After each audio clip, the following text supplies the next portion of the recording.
Begin.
Goeiemôre raadslede, amptenare.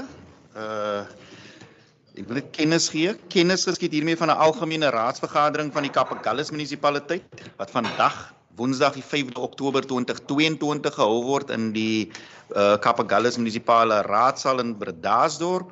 So notice is hereby given of a general council meeting of Kapagallis municipality, which is held today, Wednesday, the 5th of October 2022 in Bredasdorp. I will immediately give over to the Speaker of the Council to welcome everybody to this ordinary council meeting. Thanks. Thanks, Amen. Almal teenwoordig en ook hulle wat ingeskakel het, hartlike welkom. Dis 'n lang agenda, maar ek vertrou ons gaan redelik vinnig deur hom hardloop. Voor ons enigstens verder gaan, baie geluk met jou verjaarsdag, burgemeester, en dankie vir die koek. En vir jou straf sal ons jou vandag lank besig hou. En ons sal almal vanaand by die partytjie wees. Ek het boodskap uitgestuur so. Burgemeester, 'n mooi jaar vir jou. Kan jy vir ons open met gebed asseblief?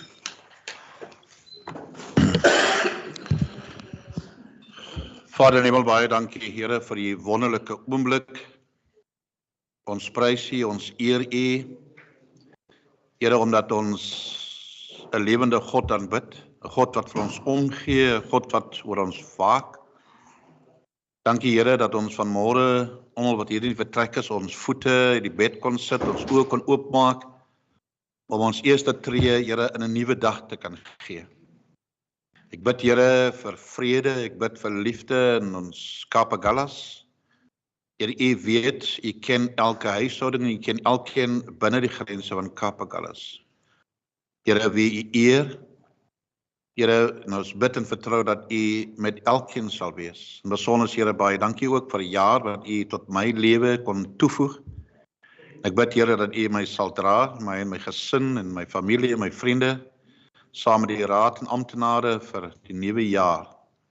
Here, seën ons in hierdie vergadering, elkeen se bydrae en elkeen se insette tot voordeel en uitbreiding en opbouing van ons gemeenskap en gemeente hier in Kapagallis. Here, ek bid vir elke amptenaar, vir elke raadslid. U ken elkeen van ons se hart, soos niemand anders dit ken nie. En ons bid, Here, dat U elke dag vir ons sal behoed en bewaar en vir ons vashou en naby U voetbank hou. En dat ons ondes, dit bid ek in Jesus naam. Amen. Dankie, burgemeester. Collega's, net vinnig voor ons aangaan, die krag gaan vermoedelik 10:30 uitskop. Die tegniese span het gevra dat ons dan vir hulle net 'n paar minute kans gee om net weer die rekenaars als weer te herstel. Wat by implikasie beteken, ons kan dan vinnig 'n teetjie drink vir 'n kort onderbreking en dan gaan ons weer aan, as dit reg is met almal. Punt nommer 2, aansoek om verlof tot afwesigheid, applications for leave. Ek het geen ontvang nie, al die raadslede is teenwoordig. Punt nommer 3, onderhoude met afgevaardigdes en nog ander besoeke. Ons het inderdaad meneer Du Plessis van Napier wat vir ons kortliks wil toelig oor sy ontwikkeling daar. Meneer Du Plessis, ons stel jou sommer dadelik aan die woord dat ons so gou as moontlik jou voorlegging hoor. Baie dankie. Meneer die burgemeester, onderburgemeester raadslede, baie dankie vir die geleentheid om hierdie kort voorlegging te doen. Ek het die versoek tot die spreker gerig, want hier is 'n bietjie onduidelikheid rondom die motivering vir die versoek om in die straat te sluit, en ek het net gevoel dat ek graag net hierdie voorligting wil sodat die feit op die tafel is, en as enige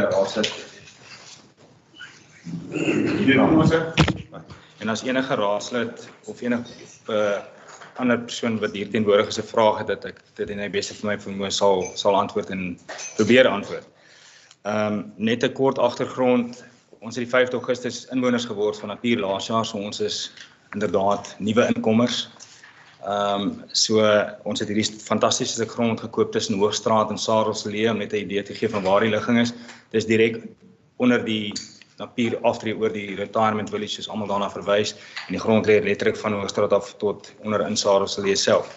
Ek wil net hier so wys, hier is Sarelselee, hierdie gedeelte hier aan die onderkant is waar Hoogstraat is, en hierdie R1665 is waar die Napier retirement village self is. Miskien ons net noem, dit is op die agenda as die kanselors wil volg. Wat sy 58. Ja, punt nommer 11.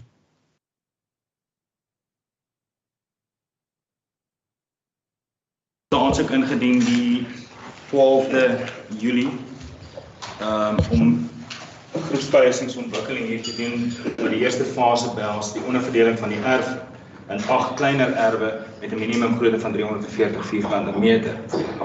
Dit gaan op 'n voltitel basis gebeur vir die wat vertrouwd is met wat in die situasies in Napier.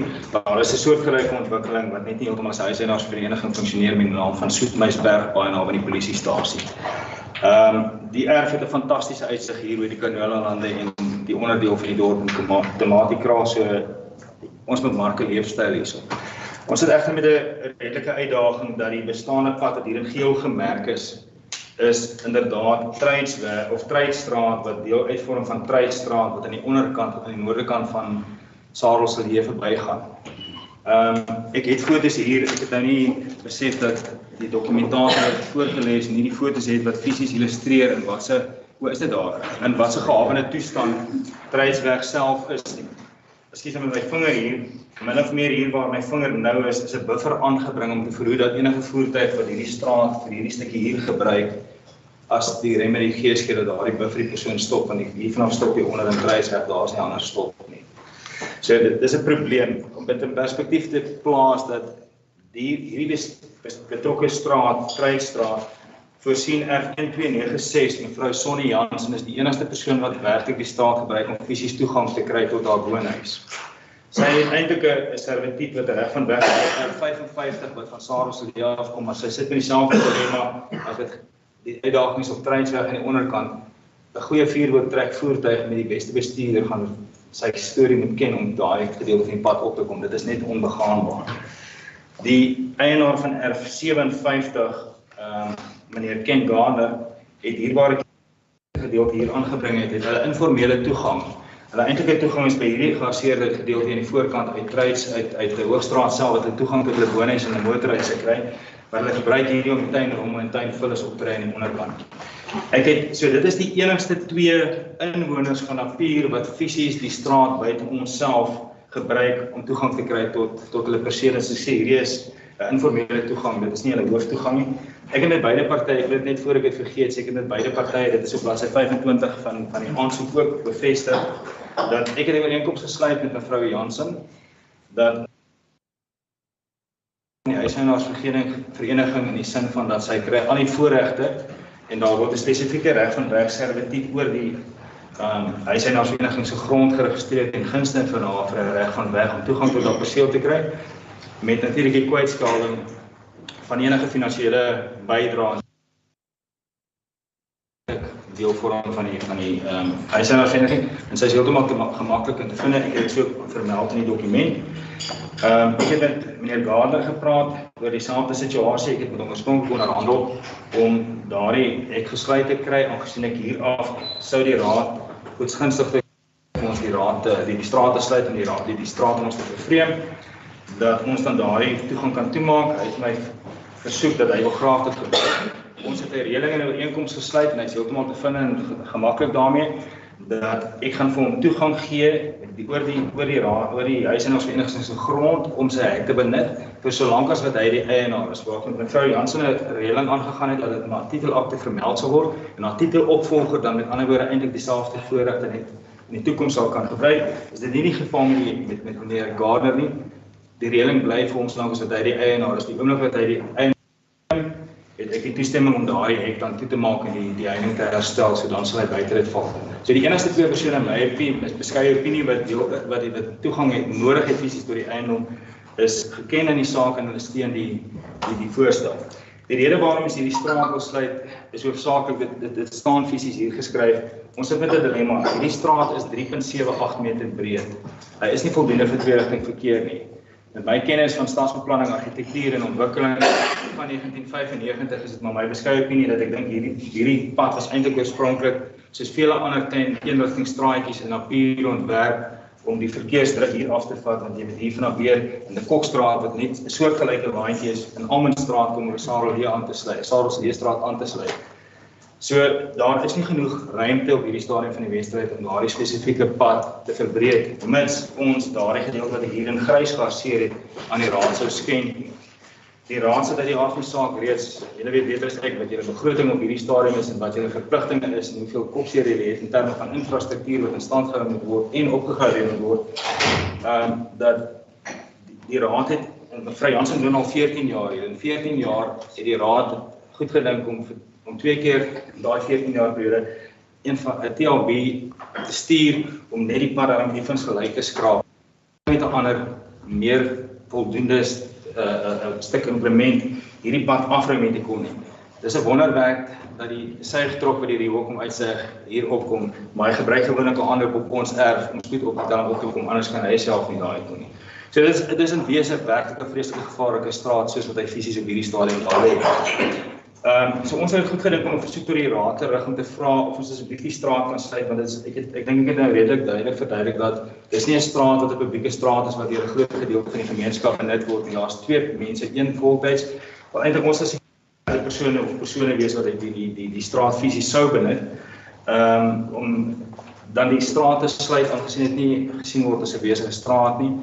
Dit is eintlik 'n nuttelose stukkie pad op die einde van die dag, of as ek sê nie pad nie, kom ek sê 'n stukkie grond wat daar lê.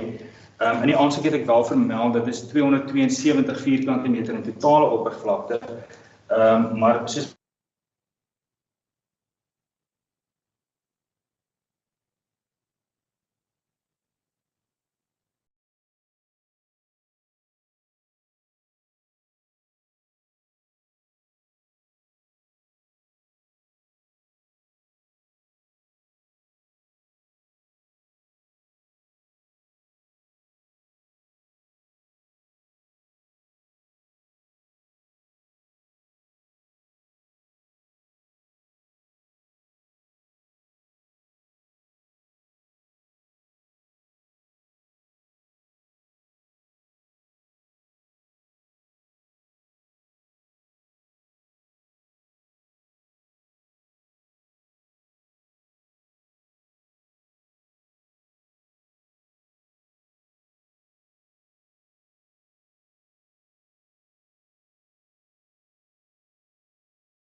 omdat hulle Vrystaaters is, ons kom ook van die Vrystaaters, so die Vrystaaters het nie 'n goeie reputasie op hierdie.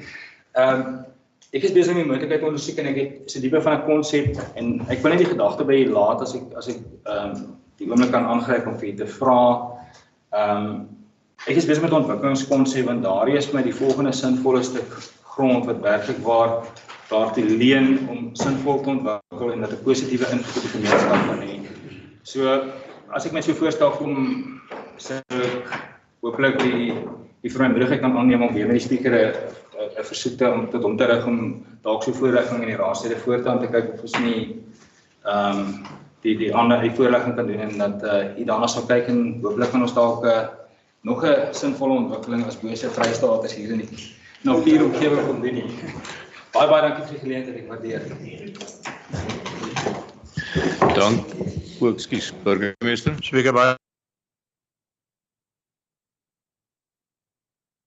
kry. Ek dink die EBK was juist verdeel rondom die inligting tot ons beskikking. Ek dink wat jy nou gesê het oor die insette van die gemeenskap. Ek dink elkeen het, elke inwoner het sy reg tot uiting gee oor enige ontwikkeling. Vir my is dit net belangrik, baie belangrik, die mense wat direk geraak word, wat aangrensend is aan die ontwikkeling, dat daar ooreenkomste is, dat die mense wel toestemming gegee het, want dit raak, soos die reg van weg daarso. So as jy daai ooreenkomste het, dan dan is dit reg met my. Baie dankie, spreker.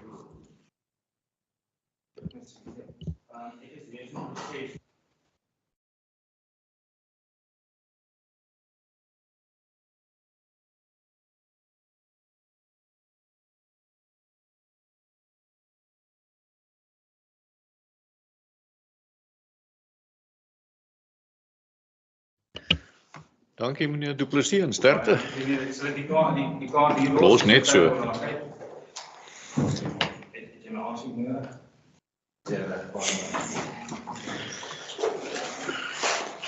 Kom maar baie Collega's, ons is dan nou by punt 4, notules van vorige vergaderings voorgelê vir bekragtiging. Die notule van die Algemene Raadsvergadering gehou op 27 Julie 2022 kan ons hom goedkeur as julle deur hom is tevrede. Ek sien daar's 2-3 mense wat sê ja, so Marius, hy is aanvaar, dankie. 4.2 notule van die spesiale raadsvergadering gehou op 31 Augustus 2022 is ook aangeheg, kan ons hom goedkeur, kommentare. Kan ek konsensus kry, kan ek 'n paar hande sien, daar is 'n paar hande, baie dankie Marius. Punt nommer 5, notules van die uitvoerende burgemeesterskomitee vergaderings oor besluite deur hom geneem saam met die burgemeesterskomitee, daar was geen.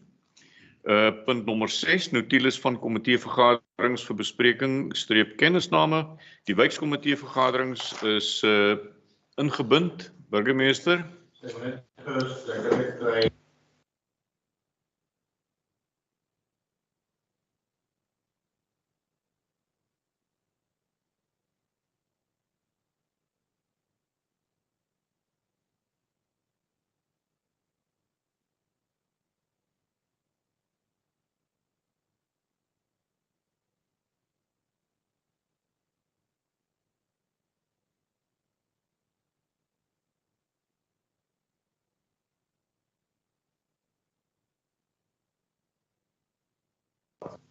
Ja, dat was inderdaad, maar hy is nie ingebind nie, so dit is net 'n oorsig. Hoe gaan jy maak? Ja, die notule is uitgestuur, die notule van die burgemeesterskomitee vergadering soos jy onthou. Die raadsvergadering, die burgemeesterskomitee vergadering was die Woensdag gewees of die Dinsdag gewees en ons het die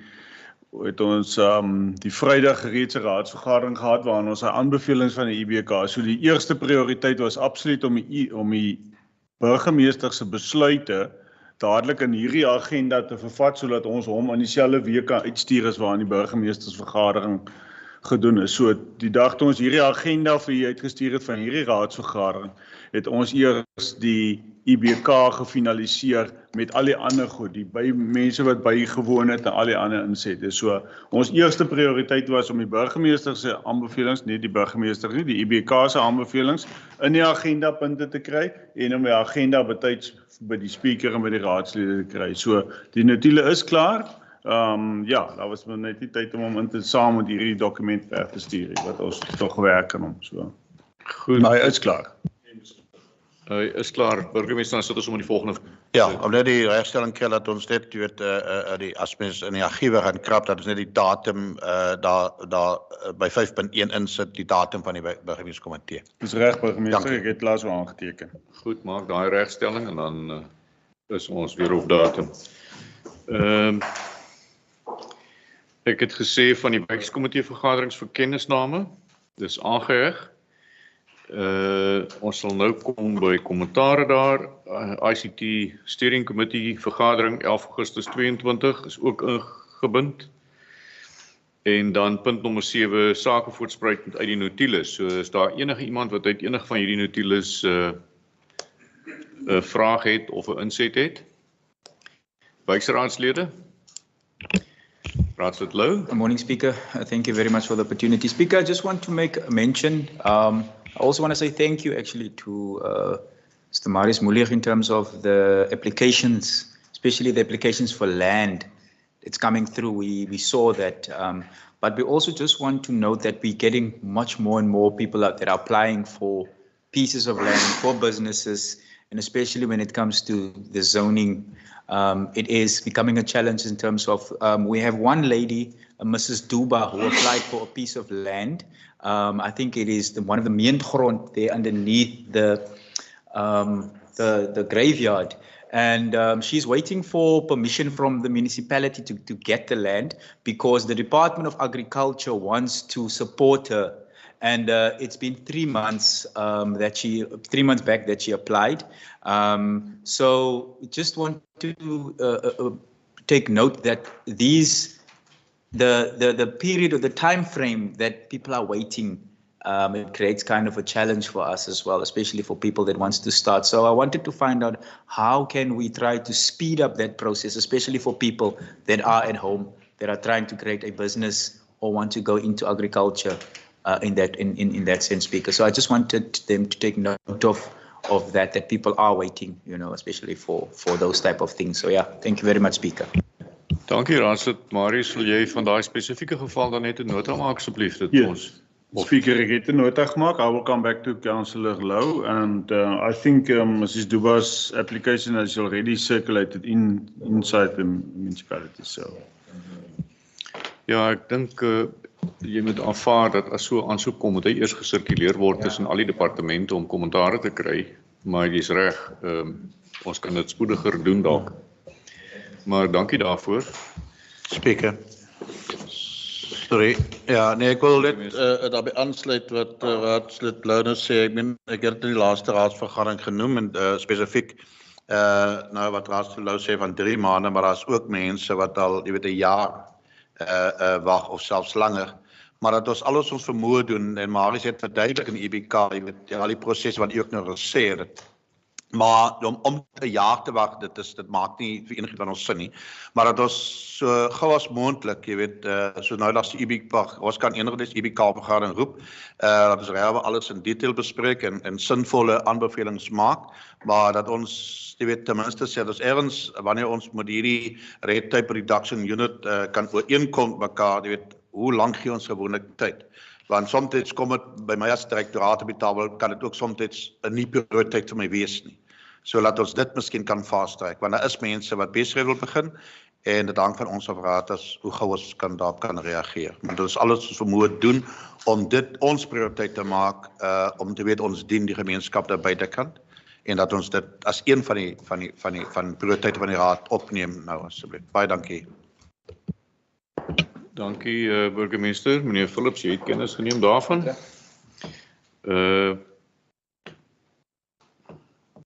Dan kom ons. Speaker, I think what is quite very important is a communication to the applicant. If maybe the applicant maybe applied maybe for the land, then there must be communication between the applicant and also the municipality with the current status, because seeing maybe the ward councillor was raising this issue, and this lady was asking because he never received any communication from the municipality. So that's a problem of miscommunication as well. Thank you, Councillor. I think communication, you will always have it on top of the list if you think of reasons why things go haywire. It's always lack of communication, not communication, but the lack of. But thank you for that. Verklarings en of mededelings deur die voorsitter. Ek wil net sê ons het twee addisionele items. Die een gaan wees 1138 en dit gaan oor die stuk wat ons uitgestuur het apart, dis die land invasion. En die tweede ene het meneer Van Biljon vir ons nou gegee en dit is die hersiening van die Masikani beleid. As ons daar kom sal meneer Van Biljon ons toelig. Ek net 'n algemene opmerking vir ons oorgee, voor ek oorgee. As ons in die toekoms weer so 'n goeie opkoms in die portefeuljevergaderings het, soos ons gehad het die afgelope 2 weke gelede, waar bykans almal teenwoordig was en waar ons sonder druk die punte lekker kan bespreek en kan navraag gaan doen en nog tyd het om na 'n perseel toe te gaan as dit op die nood uitdraai, dan dink ek streng gesproke kry ons dan ons raadsagenda 2 weke vroeër, want dis waarop dit neerkom. Want al die punte wat ons in die komiteevergaderings bespreek het, is vanoggend op die tafel. En dis hoekom hierdie 37, 39 punte ons nie eers bang maak nie, want dis klaar bespreek. Ons gaan net so hier en daar net dalk 'n bietjie aanpas. Maar my beroep is asseblief soveel as moontlik raadslede woon die komiteevergaderings by, want dit is baie belangrik. Ek spreek net op die punt wat jy nou genoem het en dit is hoekom ek ook sal voorstel, ek weet dis nou 'n toegewing wat ons gemaak het. Ons wil ook so ver as moontlik probeer as enigiemand 'n voorlegging doen, dat hulle dit liewers by die komiteevergadering doen, want dan hou nie die raadsvergadering, veral met die livestreaming, kan dit dalk 'n bietjie tegniese difficulties teweegbring. So ons sal poog om enige voorlegging wat liewers by 'n portefeulje komiteevergadering laat geskied. En ek het nog net toevallig gehoor meneer Bertus het genoem, hy wil weer 'n voorlegging kom doen oor 'n ander stuk grond, so ons sal hom verkieslik maar laat hy dit doen by die is dit finansies en IT portfolio komitee. Dankie. Ek dink dit is of soos moet dit in Engels sê, it stands to reason.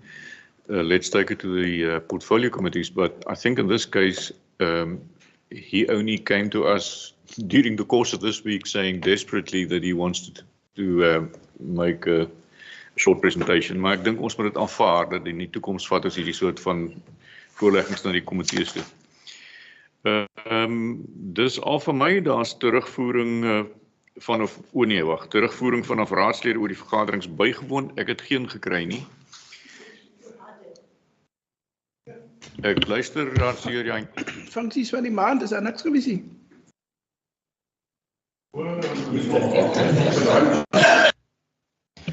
Dankie, dis hoekom ek so dankbaar is jy is in die vergadering, raadslede Jantjies. Verklarings nog mededelings, die voorstel briewe van dank geen gekry, funksies van die maand. Ek het geen insette gekry nie, ook nie vir die aanwys van afgevaardigdes nie en die dringende sake het ek klaar hanteer. Raadslede Lou.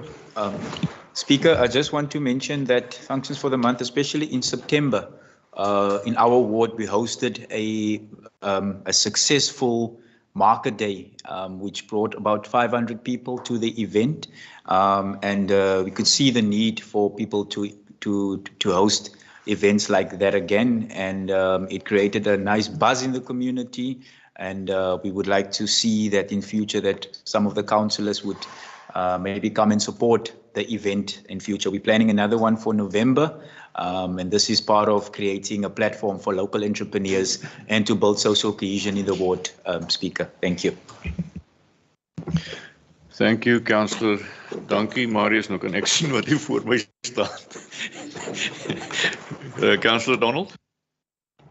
Thank you, Speaker. I attended the SALGA National Executive Committee engagement with Western Cape municipalities, where I presented on behalf of the municipality a presentation on leadership, role of political administration leadership, the state of service delivery in the district, financial management, legal and regulatory compliance. And it was also an opportunity for us to raise challenges and gaps with SALGA. Thank you, ma'am. Enige ander kommentare, insette? Raadseer Jantjies, jy mik.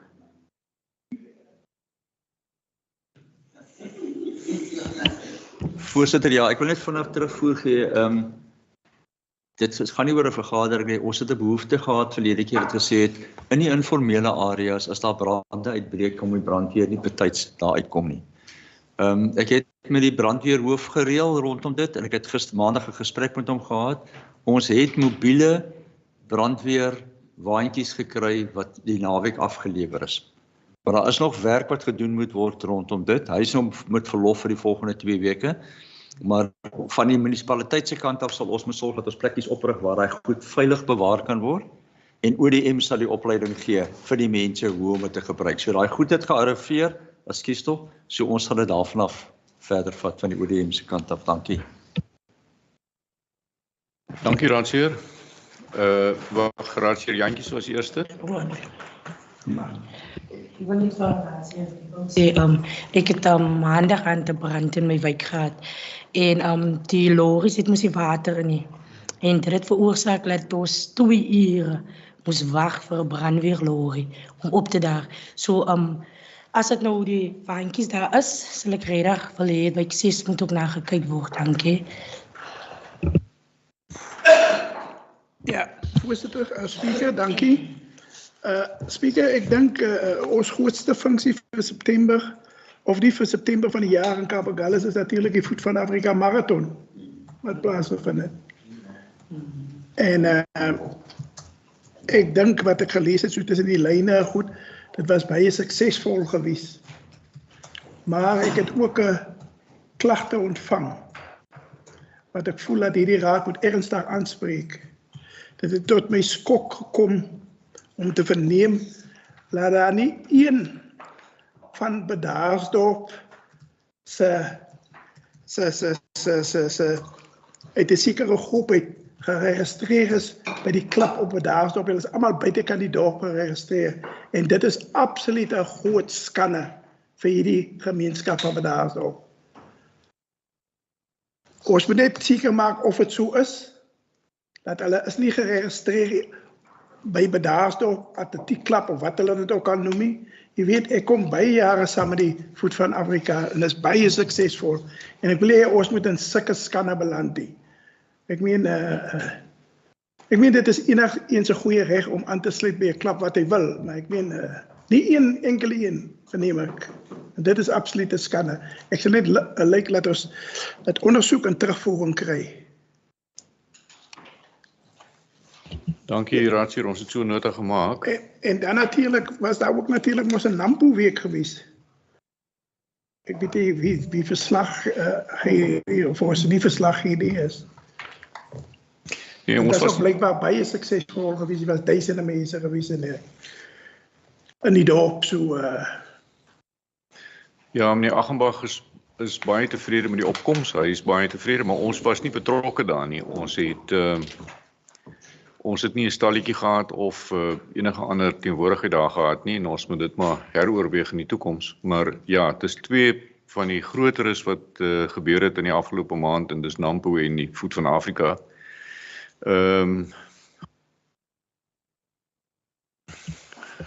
Ek luister raadslid. Baie dankie spreker. Ek wil ook net noem dat ons het ook Saterdag dis daar op Napier wyn en patatfees gehad.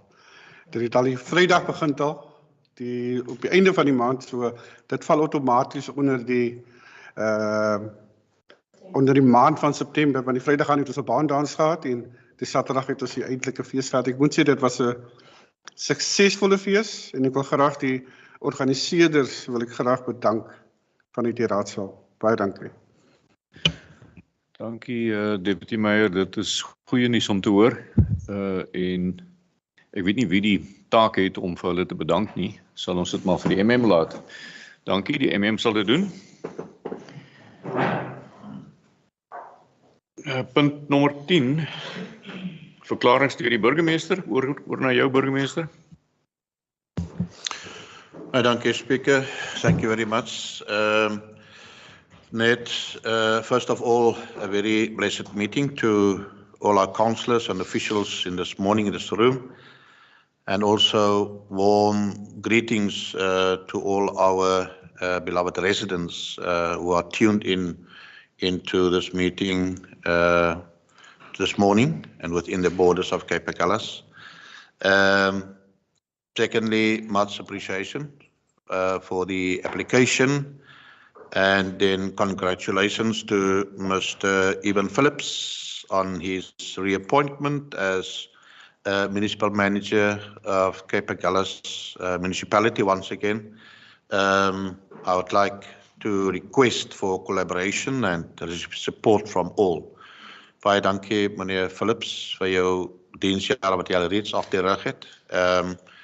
Vir die kort tyd van impak en ook vir die ondersteuning van die amptenarij wat werk waar vir ondersteun en raadslede, en ek hoop en vertrou dat hierdie wegspring vir u nuwe hoop en nuwe dryfkrag sal gee. Ons het 'n belangrike taak in Suid-Afrika, veral op local government level, om ons gemeenskappe aan die gang te hou. So hartlik geluk en mag ons werk waar gesindheid openbaar wat spreek van leierskap in Cape Agulhas. Baie dankie en hartlik geluk.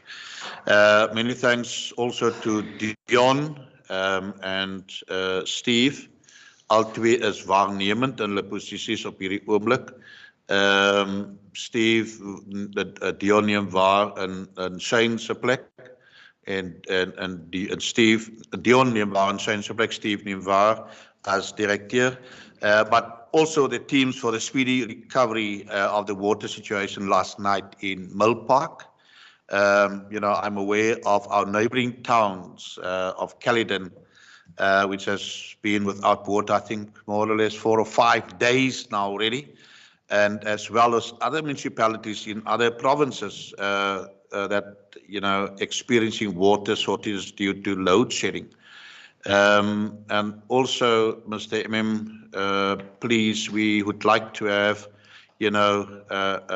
updates on a weekly basis on what is the water situation within Cape Agulhas, not only in the load shedding time, but also we are entering also the season time, so that ons nie met ons broek op die knie gevang het, that we must please as council and municipality be proactive. Proactive is the new innovation now with all the challenges in local government. So we need to be innovative so that we can intervene with alternatives should we encounter problems with lower as usual dam levels within Cape Agulhas. I don't think it's critical at the moment, but I am worried about especially one dam here in Bredasdorp. So as ons net weekliks 'n update kan kry van hoe die situasie lyk. Ek wil ook 'n baie ernstige beroep doen op hierdie platform aan elke huishouding om water nou tot die maksimum, spaarsaamheid te gebruik. En baie keer, veral nou wat in Caledon gebeur, mag nou weer wees, mense wys vinger, mense verstaan nie die situasie rondom load shedding nie. Ons was ook hierso op daai stadium nou seker so 3 jaar terug, dink ek, Rassenburger daar in Struisbaai, maar dit het 'n direkte, dit was as gevolg van die load shedding. So op hierdie oomblik word alle vingers verwys na die burgemeester daar in Caledon. So maar dit het baie groter impak hierdie load shedding as wat ons regtig weet. Ons weet nie wat op ons wag op die voortslepende kragonderbrekings in ons land nie. Ek dink ons is binne 'n krisis wat load shedding aanbetref, wat Eskom aanbetref, en die ding gaan vir elke huishouding. So ons as huishoudings, ek dink ons moet 'n weg vind dat ons werklik mense aanmoedig om krag, om water te bespaar.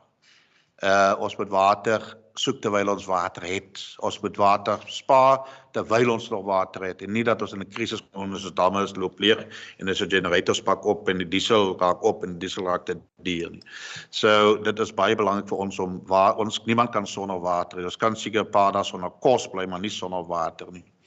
En dan die ander saak ook, ek het verwag dat ons waar die hele aansoek rondom die availability of land vir om die challenge aan te spreek, veral in die wijk 3 rondom die rondlopervarke. Maar ek verstaan dat daar van die departemente is wat om het inset te lewer.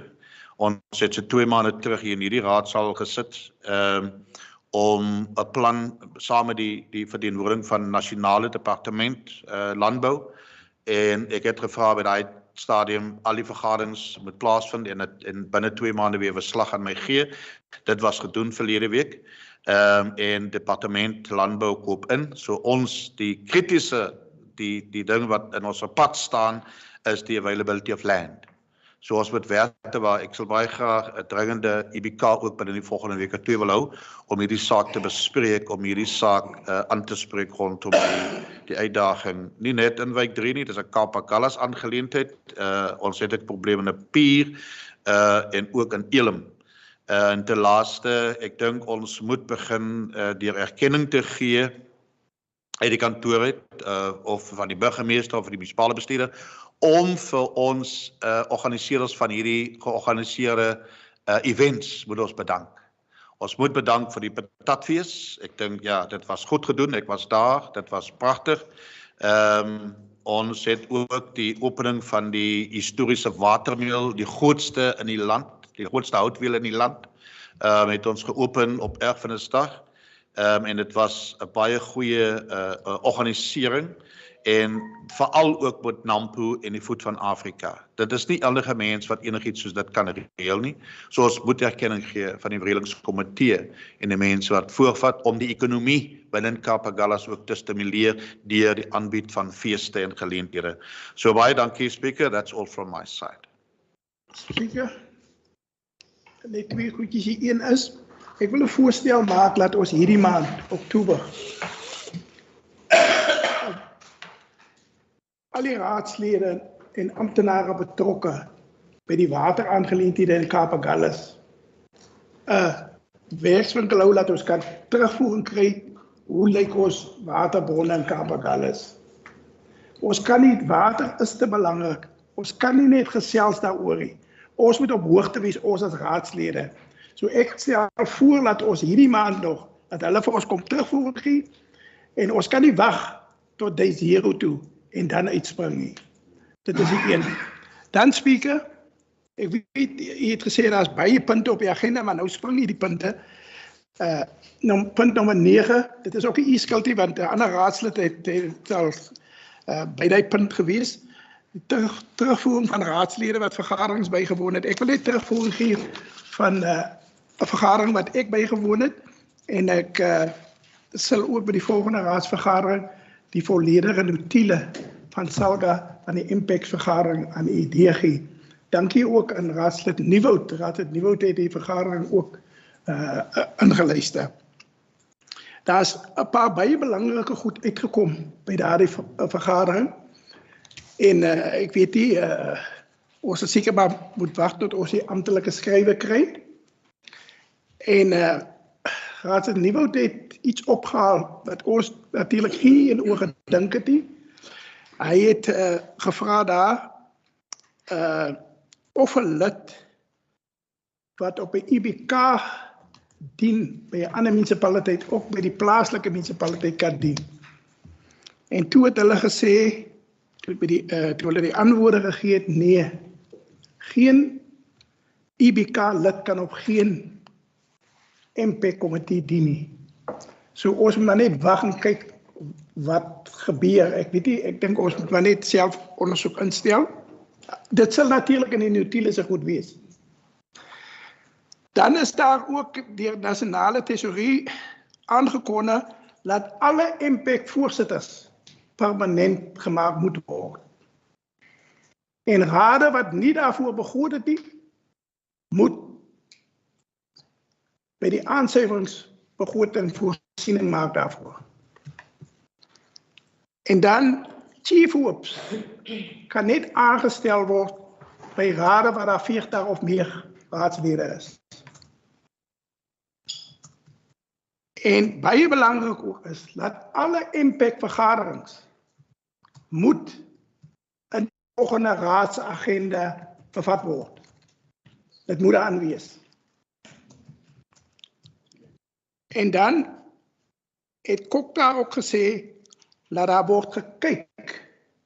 Dit is iets wat hulle nog na kyk om PR-raadslede permanent te maak. So dit is van die belangrike goed wat daar uitgekom het. So ek wil net vir dit weer aandag bring. Dankie Raadsheer Jantjies. Ons wag vir daai notiele en dan sal ons definitief moet bymekaar kom om dus besin daaroor en die besluite te neem. Is daar enigiemand anders wat nog terugvoer oor vergaderings bygewoon het? Iemand? Raadsheer Nieuwoud? Voorsitter, ja, ek wil net 'n bietjie aansluit wat Raadslid Jantjies gesê het. Die vergadering, ek het dit ook bygewoon. Een van die goed wat hulle ook gesê het is dat 'n raadslid wat op 'n artikel 80 komitee dien, kan dit nie op die impact dien nie. En ek het dit opgeneem met Salga. En want 'n klein munisipaliteit soos ons gaan dan nie 'n Myco kan hê nie. Ag 'n impact kan hê in elk geval nie. En hulle terugvoer het hulle gegee het, ons moet wag, hulle sal vir ons later antwoord gee daarop, want 'n klomp van die goed wat daar gesê het, werk in die praktyk nie uit nie. So party van die goed wat die mense daar gesê het, hulle is nie 'n deel nie, hulle weet nie van, party van hulle weet nie hoe werk en funksioneer die kleiner munisipaliteite in die eerste instansie nie. So ek wag nog dat hulle terugvoer moet gee, want hulle sal vir ons terugvoer gee rondom die aangeleenthede. En dit het Magda het my die e-pos gestuur. Ek dink ek het dit met julle gedeel. Dankie. Voorzitter, ek sal, ja, voor ons volgende raadsvader moet ons al hierdie goedes uitgesorteer kry, ons moet die duidelikheid kry. Oor chief whips, ons het die chief whips, ons het net whips, omdat ons 'n klein munisipaliteitjie is, en ook die situasie met wie mag dien op die impact. Ek ben Raadsheer Nieuwoud is op die IBK van die distrik, maar ek meen dis in sweer, maar dis nie 'n munisipaliteit nie. So en dan ook wanneer dit kom by vergoeding of voltydse aanstelling van die impact voorsitters, daaroor wil ons ook baie graag duidelikheid kry, want ek ben ons moet ook soos ons altyd praat die finansiële situasie van die munisipaliteit moet ons aan jy weet oordink. Want die impact voorsitters, onthou net dit is nie wetgewing wat sê die impact voorsitter moet uit die oppositie uitkom nie. Verkieslik. En dit is ook iets wat ons oor duidelikheid kry. So ja, ek dink dit is belangrik dat ons daai puntjies wat Raadsheer Jantjies en Raadsheer Nieuwoud nou sê dat ons 'n duidelikheid kry daaroor, dat ons 'n deurdagte die 'n gesprek het en dat ons 'n besluit neem daaroor. Thank you. Ek luister, Raadsheer Jantjies. Speaker, ja, dit is net baie ironies dat die raad het nooit geld wanneer het kom by die oppositie nie. Maar het altyd geld wanneer het kom by die partye in beheer. So ek stem glad nie saam met die segment wat die burgemeester daar sê nie. Glad nie. Goed, maar ons gaan ook wag vir daai notiele en dan pas ons die reëls toe. Ek wil ook sê, dit is nie 'n besluit van 'n raad nie. Dit is presies dieselfde soos raadslede. Dis nie vir 'n raad om te besluit nie. As nasionaal besluit, almal moet dit kry, moet almal dit kry. Of jy nou hou daarvan en of jy nou ook nie hou daarvan nie. Dis nie ons wat die besluit maak hier in Kaap-Agulhas nie. Al wat ons doen in Kaap-Agulhas, ons gaan dit net nie vir die ene en hulle het nie vir raadslid zoen gegaan nie. Dit is al. Dankie Raadsheer Jantjies. Ek dink ons het hierdie genoeg gedebatteer. Kom ons wag vir die notiele en ons pas toe wat Salga of nasionaal voorstel. En dis die maklikste ding onder die son. So ek stel voor ons gaan aan na punt 11 toe. Ek dink is lag jou beurt. Ja, baie dankie Speaker. Baie dankie. Raadslede kan die agenda volg. Ons 11.1 is in die agenda ingebind op bladsy 5. En die eerste aangeleentheid gaan oor die strategiese risikoregister, strategic risk register, that is normally tabled to council at every council meeting. The item, the background and the legal framework is on page 5 and 6 of the agenda. This has gone to the portfolio committees as well. And the recommendation is consistent with what the Executive Mayoral Committee has endorsed on the 27th of September, and that is that the 2023 strategic risks be noted by Council and also approved by this Council meeting. We should just get a proposal and a second, Speaker. Enige commentare? Speaker, just before we approve, I think also, which is left out, is the Bundu courts that is taking place. That is also should be added to this risks register, and it should be highlighted as high because it is becoming much more prevalent.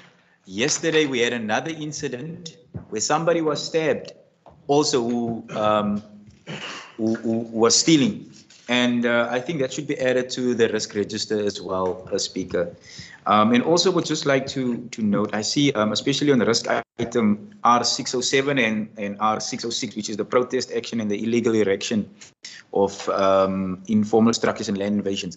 As you know that I have a ward that has got an informal settlement, and this is the conversations that are coming out in the community. So I want us again, I will say this at every council meeting, at every committee meeting, this is a very high risk, and definitely we need to have a plan in place, Speaker, to prevent this. Because as I mentioned, and I said it in the last council meeting, that in Zwelicha, it's getting bigger and bigger. They are almost close to Charlotte Macleke Street, and I would really like you guys to take a drive through so that you can go and see for yourself. One of these days, we're going to have that whole open space full of shacks if we don't address this issue immediately with urgency, Speaker. Thank you. Thanks, Councillor. We take note of that. Yes, thanks. We take note. Unless Tracy, I know there's a process where the strategic risk register is being reviewed on a regular basis. So maybe Tracy can just elaborate on that, on what the process would be in terms of that. No, thank you, MM, and thank you, Councillor, for bringing that to our attention. We actually like it when councillors do bring risks to our attention, because very often we don't always know, what the actual situation is in the wards. Just to respond to the councillor, what we'll do is we'll take note of that. We've actually got a FarmCo meeting next week, Friday. What we generally do is when a new risk is raised as an incident or an emerging risk, then we evaluate that risk against certain criteria. I can assure you it will go onto the risk register, but just depending on sort of where the evaluation lands will depend on whether it would actually go on an operational or a strategic risk register. But we'll definitely include it in one of the risk registers. Thanks. Yes.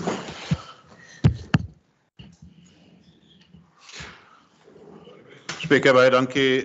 Ek dink we need to take up risks more seriously. En ek wil 'n pleidooi lewer. Ons het al die risks, want risks wat in die raadsvergaderinge op hierdie agenda is nie net vir kennisname nie. En ek wil 'n pleidooi lewer deur u Speaker na die munisipale bestuurder toe, en dit is wat raadslid Lou ook nou gesê het. Raadslede word gekonfronteer met hierdie risks elke liewe dag en elke week.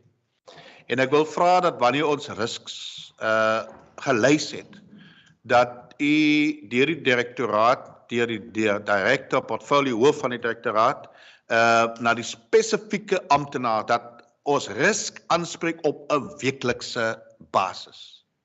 Dat die amptenaar betrokke die groei van ons informele areas raak 'n bitter groot risiko. En ek het al baie kere gevra oor wie is in beheer. En ons verwys die bestuurder of die direkteur verwys, maar daar's mense wat aangestel is, maar een persoon vir vir die informele aan in Badaarstop, dit is nie voldoende nie. Veral naweke ook. En ek wil vra dat die amptenary hierdie risks op 'n weeklikse basis vir ons begin bestuur, dat hulle fisies op die grondvlak is, dat hulle gaan kyk na hierdie risks binne ons dorpe en dat ons daadwerklike plan van aksie het. En dat ons elke maand 'n verslag kry rondom hierdie risksfaktor. Wat was gedoen om hierdie risk aan te spreek? Om het minder te maak. En dit moet kom van die amptenare se kant af. Raadslede kan die risks, want ons is in die gemeenskappe raadslede, kan die risk lys, maar die lys gaan aan die einde van die dag net so lank wees en dan word absoluut niks werd, want dit word nie ernstig opgeneem. Dit is 'n tickbox exercise om dit in die agenda te hê. Maar risks lei tot onrus. En dit moet aangespreek word. Baie dankie.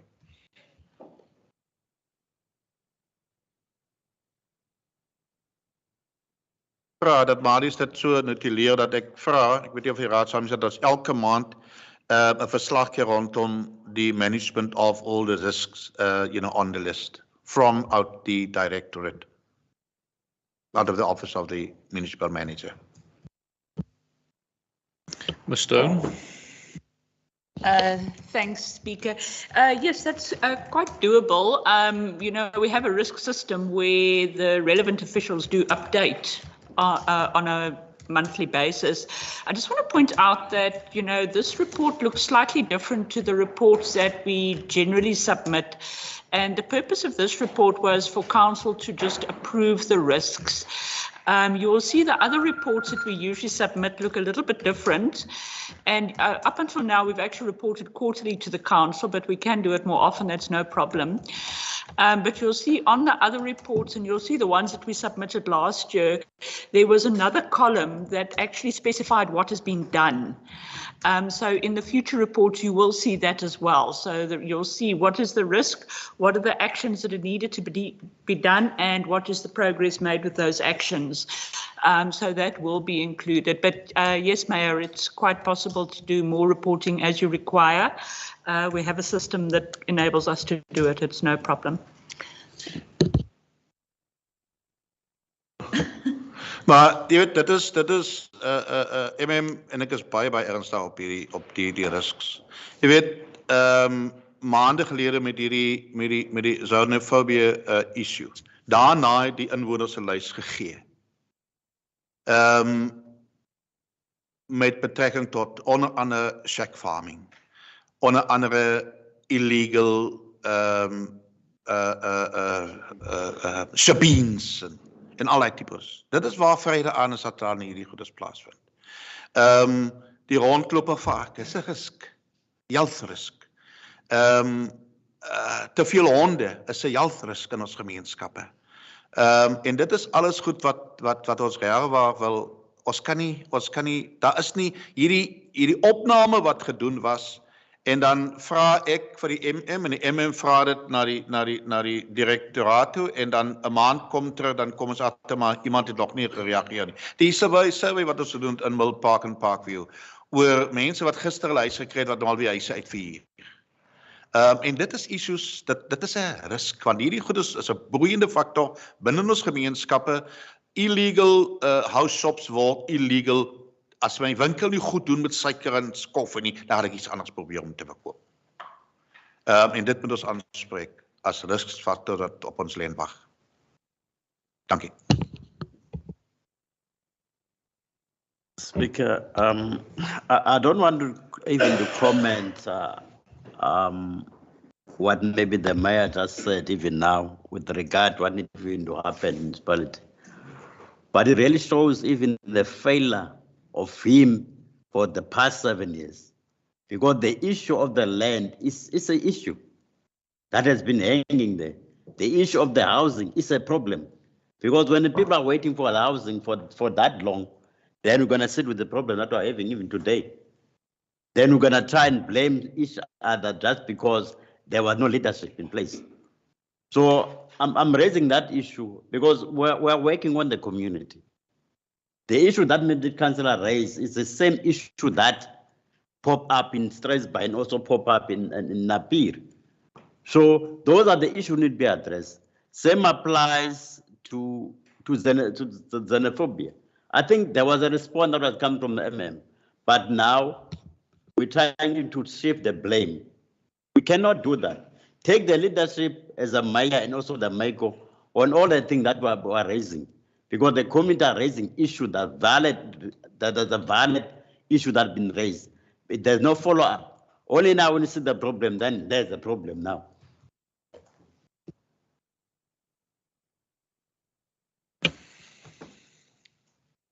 Thank you, councillors. Thanks, MM. Yeah, thank you very much. 11.2 is to do with a water connection for hydrant at Zoetendal Academy. There was an application, speaking councillors, to provide a 75mm water connection free of charge to the Zoetendal Academy. This request has been put to management and it's also been at the Infrastructure Services Committee. At one stage it was suggested that the matter be referred back because there were fundamental information that was missing at the time, but at the Executive Mayoral Committee, though, that information has been presented, and the recommendation from MACO was that the request not be accommodated and the cost will be for the owner's account. So there was a request.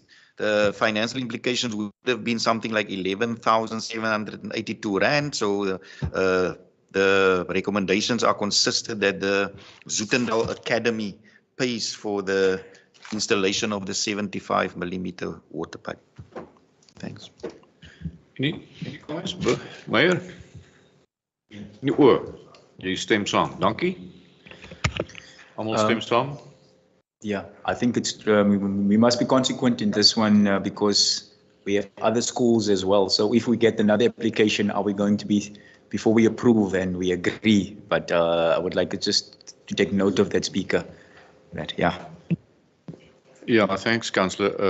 The MFMA does not allow it. Point. There are other ways of doing that. There's a marketing budget and there's a socio-economic budget. Those sort of things can go there, but not this one is not one of those. Thank you.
In agreement?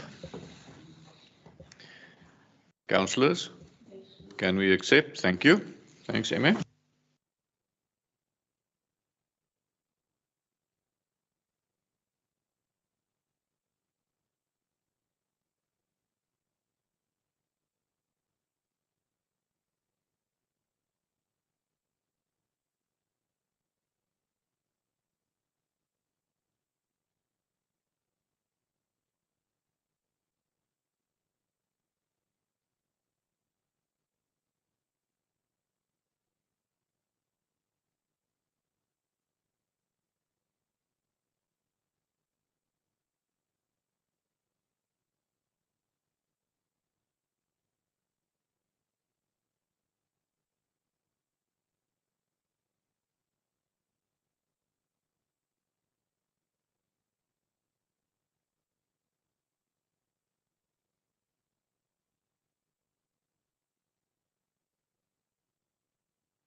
Councillors, noted. Thank you. Thanks, Marius. 11.5 is the renewable of library workers' contracts. Councillors would remember we had a situation at one stage where there was a 558,000 rand shortfall for the rendering of library services on the way that we do it currently, and that would have had an implication that people's contracts would have been terminated in the end of June 2022. There were certain interventions from various stakeholders, including the trade unions. We had engagements with the Department of Cultural Affairs and Sport, and specifically the Provincial Library Services, to see if they cannot assist the municipality. Subsequent to that, we did receive an additional funding of about 306,000, which also enabled the municipality to at least honor the existing contracts of the workers, about 16 workers, library workers that would have been affected by that.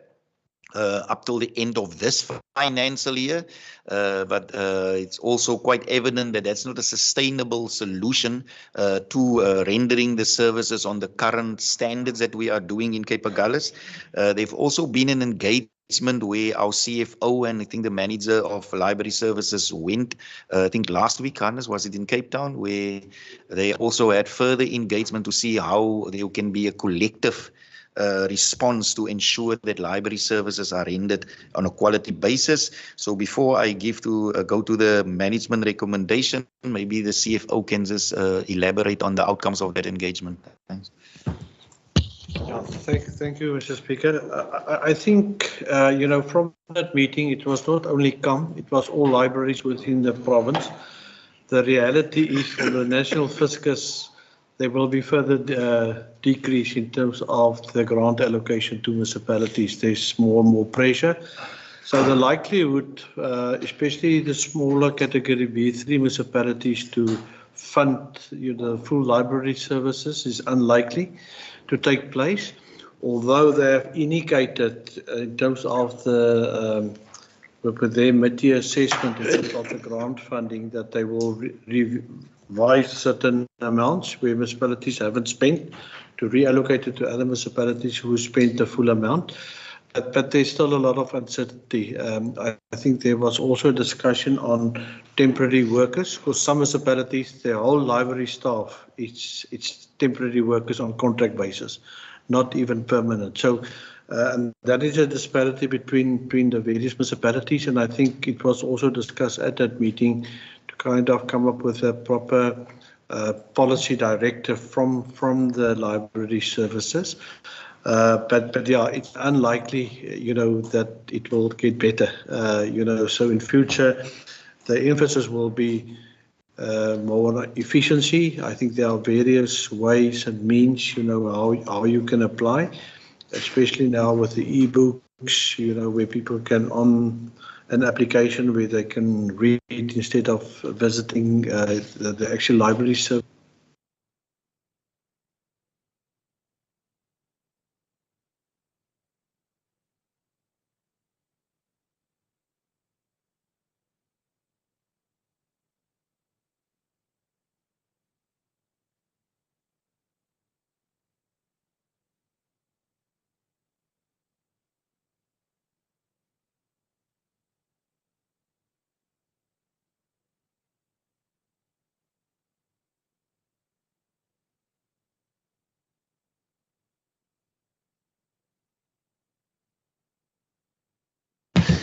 Yes, thank you, Speaker. Thanks, CFO, for that additional information. So eventually, Speaker and Councillors, we managed to at least ensure that the contracts of the 16 affected library contract workers be honoured until the end of June 2023. But I just think there, specifically now with this new information, we will certainly have to have a bigger discussion about this with the run-up to the budget process, because I think it's evident that we won't be able to absorb another shortfall like that in the new financial year, and it's put a lot of pressure on the already strained financial resources of the municipality. And from management side, we really have to have thorough engagements with the department as well as the provincial library service to see how we can remedy this situation and look at alternative ways. The Director of Management Service has already identified a number of savings on his current budget for employee-related costs, which will enable us to at least cover the shortfall until the end of the financial year in June 2023. So the recommendation is on page 12, Speaker. Thanks, Councillors. Can we accept? It's been workshopped and discussed properly. Thank you. Okay. Next item, 11.6, has to do with a strategy to deal with illegal land invasion, specifically for human settlement purposes. And this is actually the item in order to see how we are going to put a effective and efficient strategy in place to ensure that people doesn't have free access to occupy land illegally. How can we prohibit that, and how can we also make sure that we've got a comprehensive management plan for not allowing the existing informal settlements to expand exponentially like the current trend. So I would leave over to the Director Management Service to give us a bit more perspective in terms of the strategy and also the impact it will have and how we are dealing with the matter currently and where there are room for improvement. Thank you very much. So maybe jy sal moet nader kom.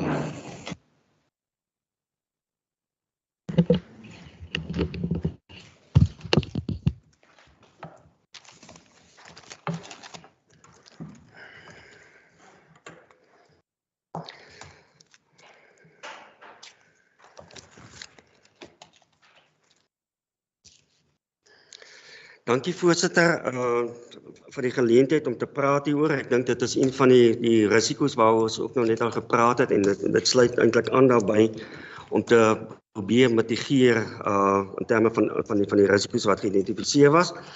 Voorsitter, die item volg ook nadat die item van Struisbaai die landgrab plaasgevind het en voor die raad gedien het alreeds op 27 Julie. En tydens die raadsvergadering van 25 Februarie 2020 was daar alreeds so strategie voorgelê, maar die strategie het baie tekortkominge gehad in terme van die onlangse gebeure. So met die onlangse gebeure is dit dan ook tereg dat die strategie hersien word en aangepas word en volgens die ondervinding wat daaruit geleer was.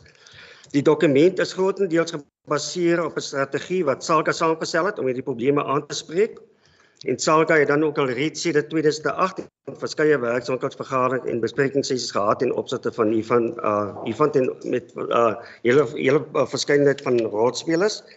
Die fokus van die bedryfshandleiding was dan ook hoofsaaklik om te fokus om dit te verhoed en gereelde inspeksies en patrollies was van die voorstelle en omheining en prosedures om teen die oortreders dan op te tree.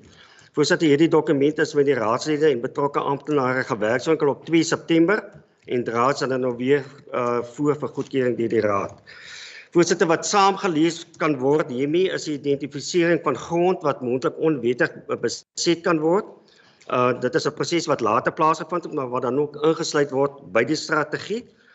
En dit is belangrik dat daar ook sekere aksies geneem word ten opsigte van hierdie grond wat dan nou geïdentifiseer word.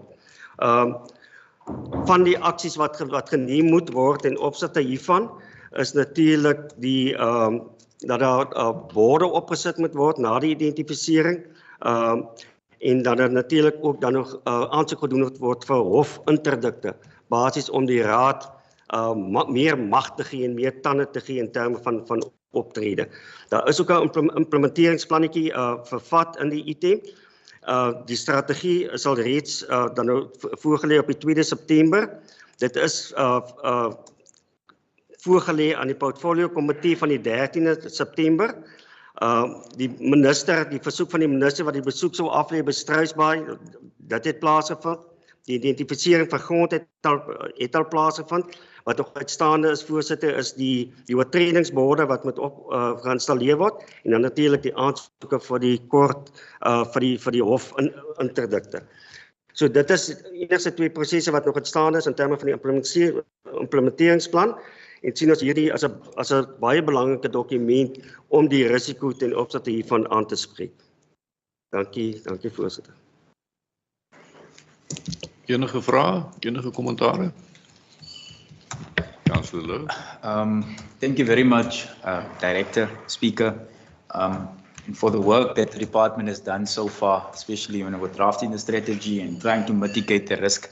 But however, Speaker, my concern is that our approach can't be militaristic towards the community.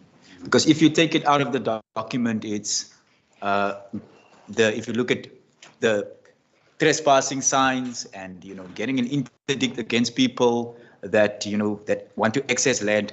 But at the end of the day, these are people that are living in informal dwellings looking for a space. And if you will find, Speaker, that some of these communities, some of these households, there's up to 15 people in the household.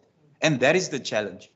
So we cannot be militaristic towards the community whereas they just need a piece of land where they can put up a shack or a Wendy house or build something.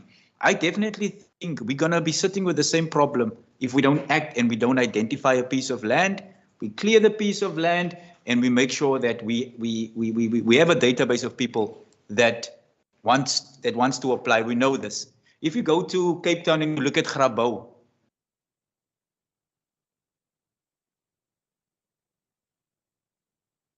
Councillor has mentioned is that we cannot wait for these things to happen and then plan. It's one thing to have a strategy, but it does not relieve the people of the immediate need, Speaker. And we can plan, we can have the strategy in place.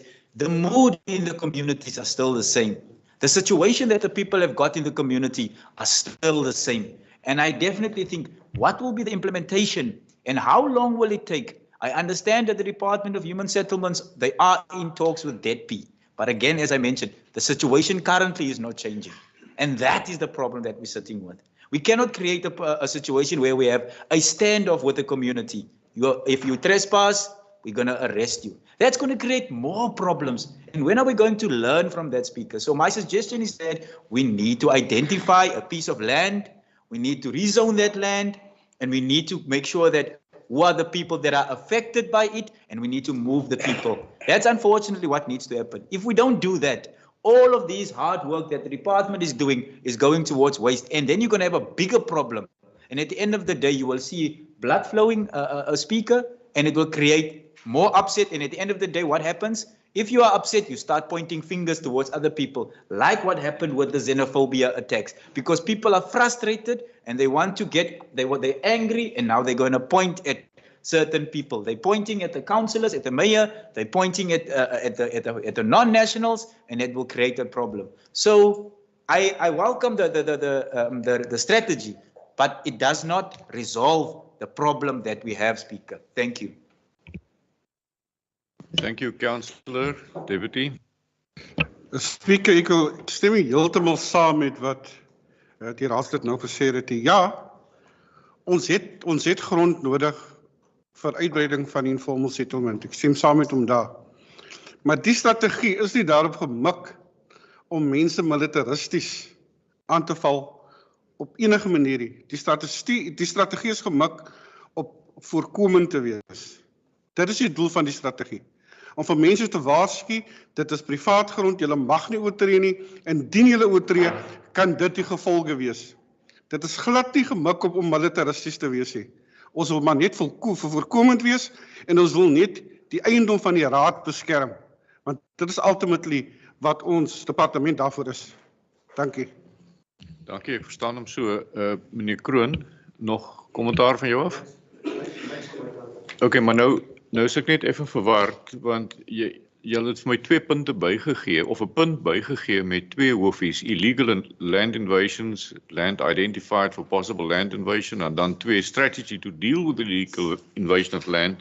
Nou dis dieselfde punt wat hierin is, so haal ons hom uit. Voorsitter, die een idee word ingesluit in die ander.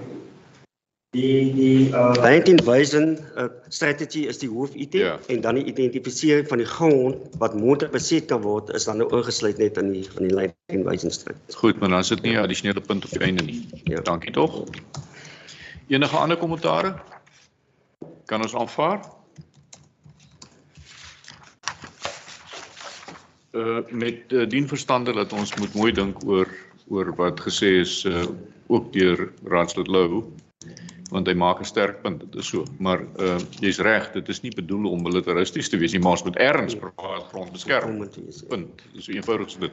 Dankie raadslede. Ja, sorry Chairperson, ek wil miskien net dat ons dit reg capture binne in die recommendations self van informal settlement management plan is going to be vital. Ons sal dit moet en veral die grond wat nog geïdentifiseer is wat dit moontlik risiko's maak is ook die grond wat moontlikheid kan bied vir 'n meer, hoe sal ek sê, ontwikkelingsgeoriënteerde benadering tot informal settlement planning. So ek wil net graag hê hy moet ook by die resolution kom, behalwe die strategie. Want aan die een kant is dit belangrik, ons kan ook nie net carte blanche mense toelaat om grond te beset na willekeur nie, so ons moet 'n strategie hê om die raad se eiendom te beskerm, maar aan die einde van die dag moet ons ook seker maak dat we have a effective and efficient informal settlement management plan with a more developmental approach toward human settlements in any event. So Marius, miskien kan jy net 'n bietjie praat oor die regte bewoording, maar dit is om so strak te dink.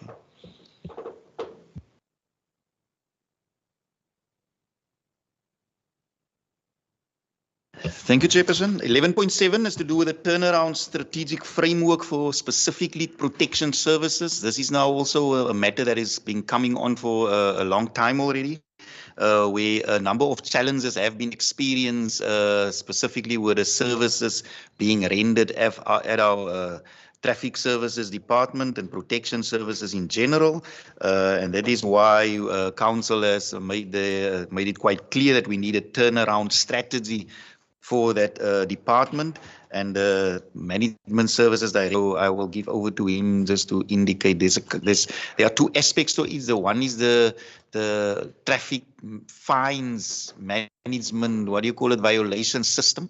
That is the one challenge that we are currently experiencing, and also other challenges within the department as such. So Hendrik, ek gee oor vir jou asseblief. Dankie, Emien. Voorsitter, ek gaan maar kort wees op die een. Ek dink ons almal bewus van die geweldige uitdagings wat ondervind word by verkeer. En ons moet iets doen om hierdie uitdagings aan te spreek en die situasie om te keer om dit die beste departement in die land te maak. En op hierdie stadium het ons nie die kundigheid binne die departement nie, en die voorstel op die tafel is dat ons 'n kundige persoon aanstel vir 'n periode van 6 maande wat basies alle uitdagings aanspreek binne die direktoraat en uitrol. Dit is hoekom dit vir 'n periode van 6 maande dan is. So die uitrol daarvan en die implementering van die strategie gaan baie belangrik wees. So die opstel van 'n strategie eerstens belangrik en dan die uitrol en die implementering daarvan. So dit is maar net die voorstel op die tafel, voorsitter. Daar insette?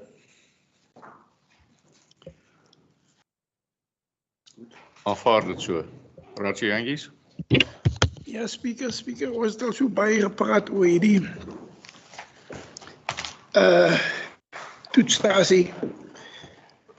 Ek is nie so seker of ons regtig waar 'n geskikte persoon gaan kry vir 6 maande.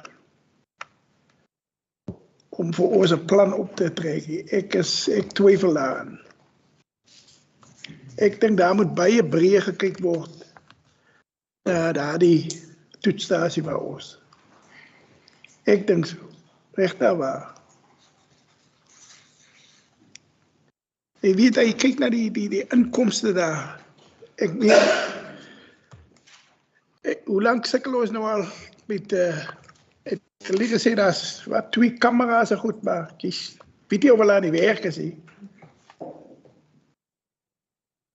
Ons moet hierdie goed uitkontrakteer en kry klaar en nie nog mense aanstel nie. Kijk, als ons bijvoorbeeld dit uitcontracteer, daar was 2 of 3 mensen wat bij die camera's gezet het, dan gaat dat ook maar dit zit bij die ander waar daar zit. So, ons moet recht daar waar een diepteplan moet voor een dag komen. Daar is een baie grote behoefte daar. Ik weet, dit wijzen die verslagen elke maand. En daar is na maniere om die geld te in. En ons doen het niet. Ons probeer net jag maak op die weerloze mensen.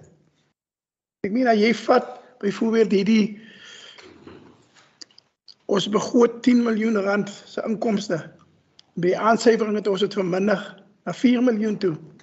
En later het gesê dat ons gaan net 1,5 miljoen krijgen. Hoekom gee ons die goed voor ons rechtsmensen om in te vorderen? Nou vat ons die weerloze arm ou mense wat aan die sterwe lê. Ons vat hulle aan, vir hulle sien ons kaas. Maar mense wat hoe die spoederye goed, wat 'n klomp geld het, wat karre het te goed.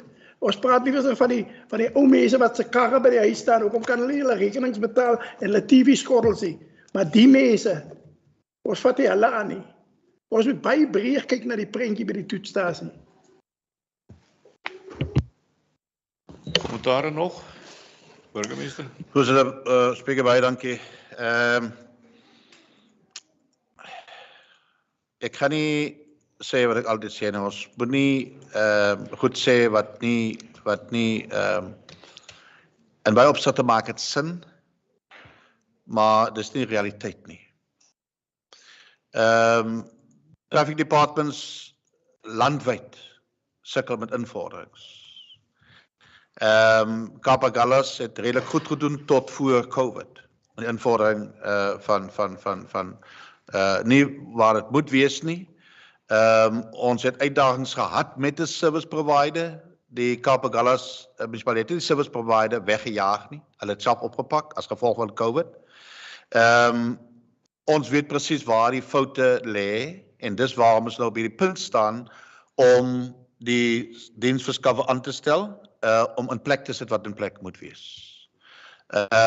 Daar is ook uitdagings met poste wat gevul moet word. En dit is, ons sal elke maand 'n verslag kry rondom die service provider. Ek dink dit dis nie 'n magdom en 'n groot verandering wat daar moet plaasvind nie. Ons moet net in plek sit wat in plek moet wees. Maar ja, en dit is waar ons sou staan met die aanstelling van diensverskaffer om te kyk dat alles in plek gemaak is. Ek wil ook weet, ek kan ook sê, jy weet, ek oor 'n klomp goed, maar ek wil ook vra, ek meen, waar was 'n bedlêende en 'n sterwende persoon al oorgegee aan 'n prokureur? Daar was 'n besluit geneem deur die raad, en ons praat elke dag met die departement. Daar was ander weer op hierdie tafel gesit hoe ons meer vriendelik ons mense kan oorreed om te betaal wat van die tafel afgevee was. En dit is goed is wat ons die realiteit. Ons moet realiteit erken. Of jy nou 'n motoreienaar is en of jy 'n huiseienaar is, daar is mense wat nie kan betaal nie en ons sal nooit kan water uit 'n klip uittap nie, maar daar is mense wat kan betaal. In weerskante. En dit is wat ons moet oorsien. En dit is die turnaround na COVID, wat ons regtig wil kyk in enige munisipaliteit, hoe ons dinge gaan aanpas en hoe ons dinge anders gaan doen. Dankie. Geen ander vrae, kommentaar of insette nie? Ek mag nie die ding vooruitloop nie, maar dis 4 maande, 3 maande van nou af as ons so 'n persoon wil aanstel, gaan 'n rukkie neem. Maar dis nie te sê ons hoef niks intussen te doen nie. En ons gaan ons net na die voorstelle kyk van die impact ook. So kom ons kan ons hierdie een dan goedkeur. Burgemeester. Voorsitter, dit is die recommendation van die Model Committee is that the appointment of the temporary program coordinator be advertised as soon as possible. En dat ons die datum wat daar gestel is, dink ek dit is die einddatum. As ons die persoon môre kan aanstel, kan dit ook môre aangestel word. En my pleidooi is dat ons so gou as moontlik die persoon in plek kry. Goed, maar jy stel voor ons plaas 'n advertensie en kyk wie doen Correct. aansoek. Yes. En slegs as daar iemand is wat na ons mening die werk kan doen, stel ons aan. Dis wat julle sê. Ja. Okay. Dit is nie te sê, ek ben die MM probeer sy uiters wees, en die direkteur en die portfoliehoof, om dinge daar aan te spreek, maar is as gevolg ook van individuele, dit mense is of siek, mense daar wanneer gepraat moet word nie. So ek wil ook hê dat self vir my kan dat dit so gou as moontlik in plek gesit word. Ons gaan nie net iemand aanstel omdat iemand aangestel moet word nie, maar die geskikte persoon. Dankie. Dankie, voorsitter. 11.8 is te doen met die vandalism of theft strategy van Kapagallis munisipaliteit. I think we have suffered a number of incidents of vandalism and theft, specifically to our infrastructure, property of the municipality over the last couple of weeks. I think Marius has just indicated this just a couple of days ago, this kiosk that was standing here has also been not even so broken into or just broken for the, yeah, but die venster is basies uitgeslaan. And also Steve will also indicate just last week they also had an incident at one of their critical infrastructures. So that is a point of concern. Hendrik will indicate to you that they are currently busy with a security audit where a service provider is also assisting to identify all these vulnerable areas and indicate where we need to beef up or even change our modes of security at this point in time. So I will also again give over to the Management Services Director just to indicate what is currently being done, what are the impact thereof, and how are we going to remedy the situation with this vandalism and theft strategy which is before council today. Dankie, Emmy, ek kan miskien net rapporteer die sekuriteitsaudit is op hierdie stadium van kardinale belang. En dit kan die item wat geskryf is na mate beïnvloed afhangende van die aanbevelings natuurlik. So die audit het gister alreeds begin en dit gaan oor 3 dae strek en dan sal daar 'n verslag natuurlik aan ons voorgelê word met die nodige aanbevelings. En dan sal ons dit evalueer en kyk aan watter mate kan ons hierdie probleem aanspreek. So die verslag en die uitkomste van die verslag gaan bepalend wees in terme van ons strategie vorentoe om hierdie probleem of die risiko te kan verminder.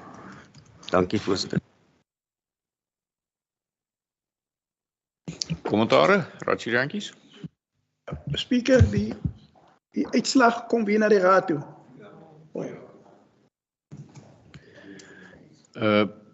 Net tersyde opmerking, die deur by die kiosk is uitgeslaan met die randsnyer wat 'n klip met 'n klip gegooi het, hoor, dis wat daar gebeur het. Dis nie oopgebreek nie, daar's niks daar binne nie. Hulle wag vir die nuwe deur, dan trek hulle in. Maar hy's met die randsnyer, toe hulle die gras gesny het, die randsnyer 'n klip gegooi en hom dwars deur die deur gegooi. Kan ons die aanbeveling aanvaar soos hy staan? Dit lyk my is konsensus, Marius.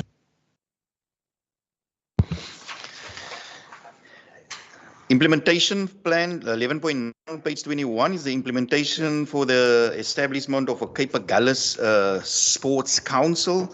We know this is also a process that we have several attempts already to establish a well represented and inclusive local sports council for Kapagallis municipality. I was fortunate to be part of a very well organized session on Saturday morning where a variety of sport coaches and sports organizations attended the first Sport Indaba at the Glaskasteel premises, where we had very good engagement with the sports fraternity, and also there was an interim committee that has been elected that will now drive the establishment process of the local sports council for Kapagallis municipality. This will obviously be a very good liaison between the municipality and the sports community and ensure that there are better coordination in terms of facilities as well as the rolling out of sport development programs for the different sport codes. But Hendrik, you're more than welcome to add anything if you wish.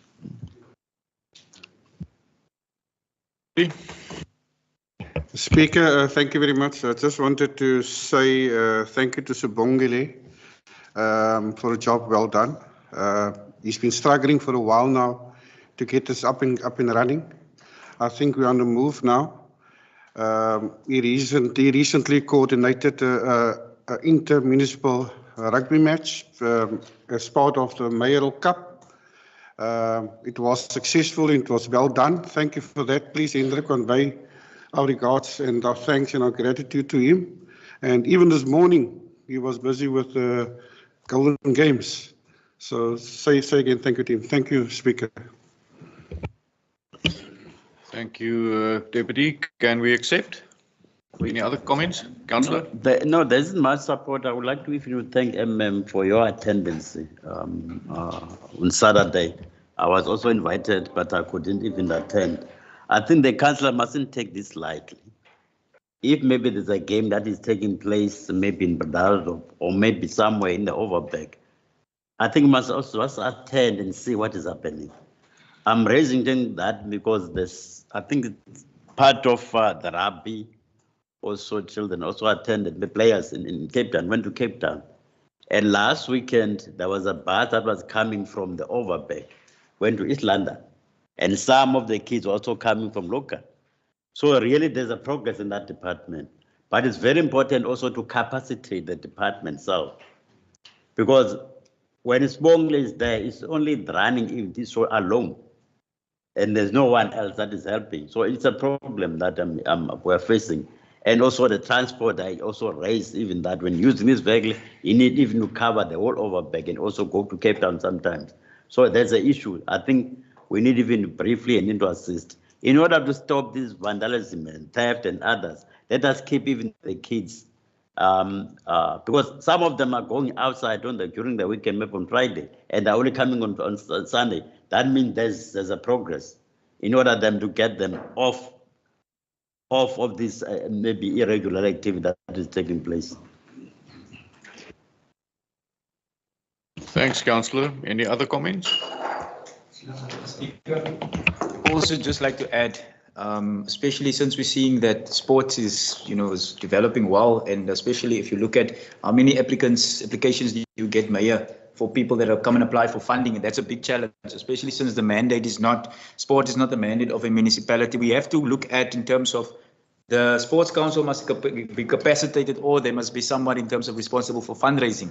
And now we're talking about fundraising from DCAS, which comes out every March, international funding, and those type of things, to see that because we're going to have more of this now. It's cricket season coming, athletics, next year it's rugby again, so that we can fundraise for those type of things, especially for kids going to Boland, as an assistance that the council should also be doing, and in terms of capacity building, as I read.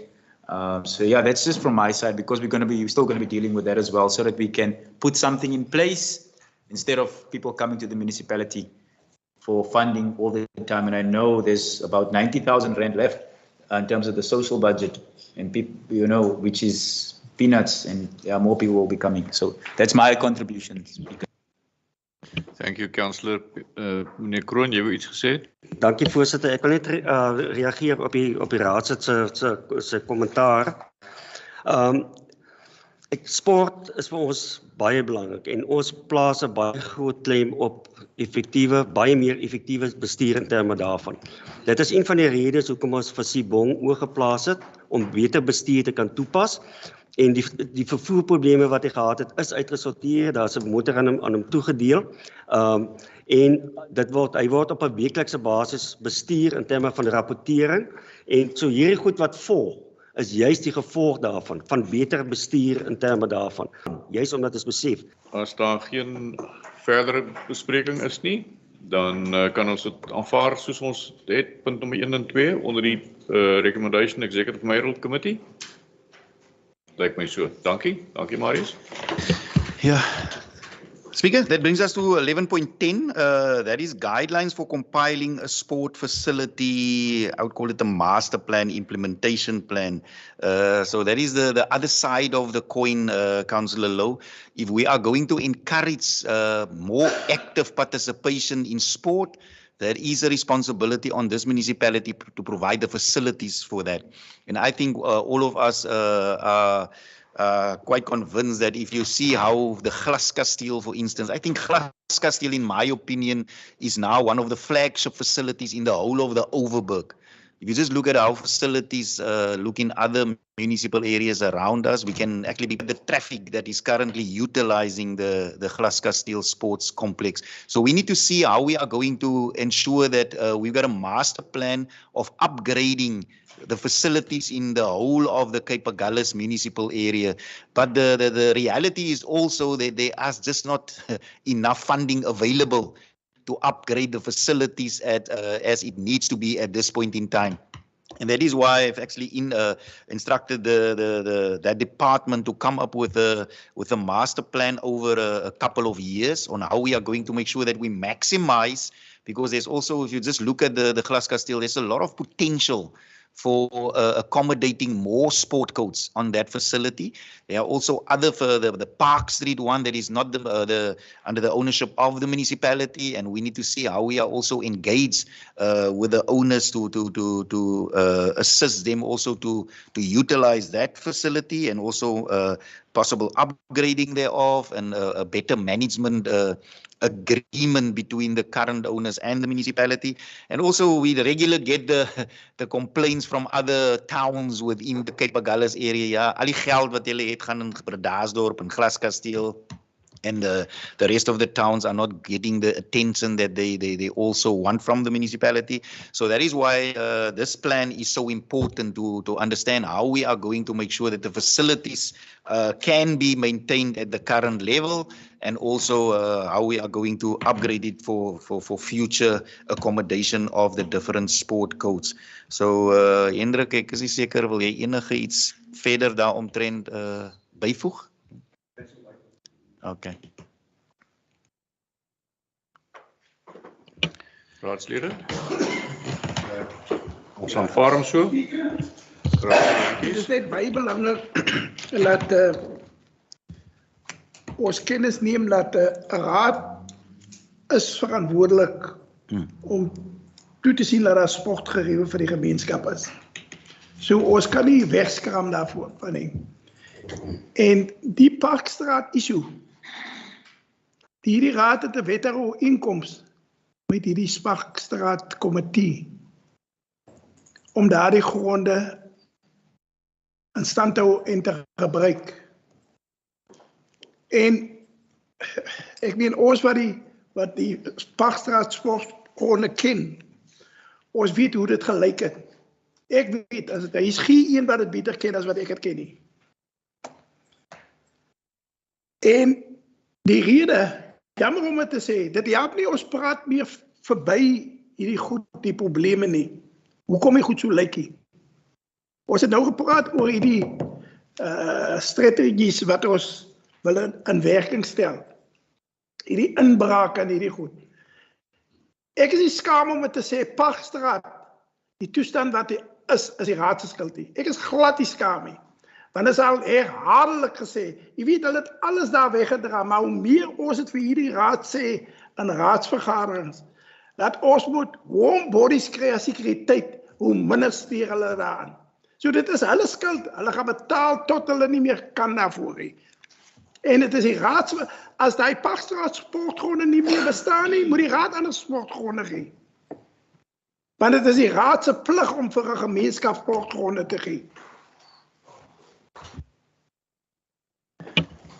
Burgemeester. Voorsitter, om oplossings te kry in 'n raadsaal, vingerwysing gaan nie help nie. Want dan moet daar gesê word, daar was 10 warm bodies in 2016 toe hierdie raad dan oorgeneem het. Daar was dan 10 warm bodies in by die Parkstraat sportgronde. Was daar 10. Dankie. Enige ander insette? Councillor Mokotwa. No, thank you, Speaker.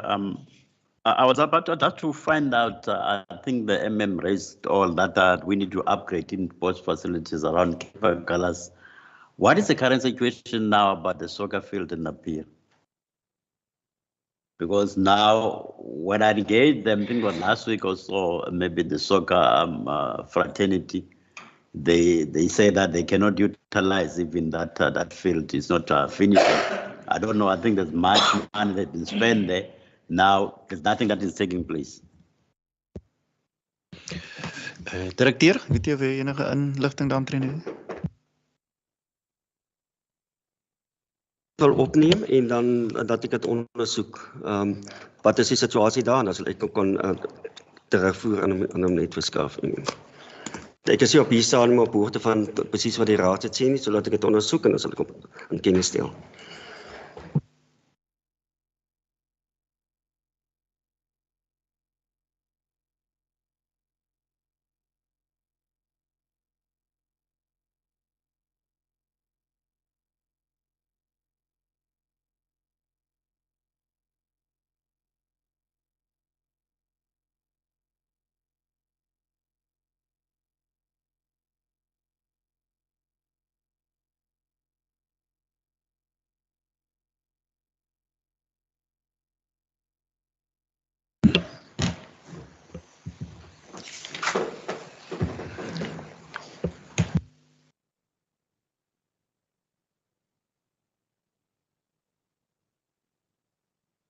Anti-corruption and fraud prevention policy strategy and plan review for 2022-2023. And this is the purpose of this report is to submit the anti-corruption and fraud prevention policy. There's a number of annexes in terms of the anti-corruption and fraud policy of the municipality. This has gone through the different portfolio as well as the mayoral committee, and there is a recommendation on page 26, and that is that the following revised anti-corruption and fraud prevention documents be approved by council. So I'm not sure Blackie or Zolile, sorry, and Tracy, if you want to add anything, or can we take it as in? Okay. Any questions? Comments? Can we approve? Ek het 'n hand. Consensus? Dankie. The risk management policy and strategy, and also the farm code charter, and this is to submit the annual review of the Cape Agulhas municipal risk management policy, the risk management strategy, and also the farm code charter for 2023-24 for approval. All the discussions are there, and then there's a recommendation from the Finance and IT Committee as well as the Executive Mayoral Committee, and that is that the 2023 review of the Cape Agulhas risk management policy and risk management strategy be approved, and that the 2023 review of the CAM Farm Code Charter be also approved, and that Council also take note that the dissolution of the ODM shared risk service. I think councillors would remember we had a shared service in terms of risk with a district municipality, but it seems that all the locals have now opted to rather establish our own institutional capacity to deal with risk more effectively and efficiently. Tracy, anything you want to add? Was that sufficient? Thank you. Can we approve? Doodse stilte, dankie tog.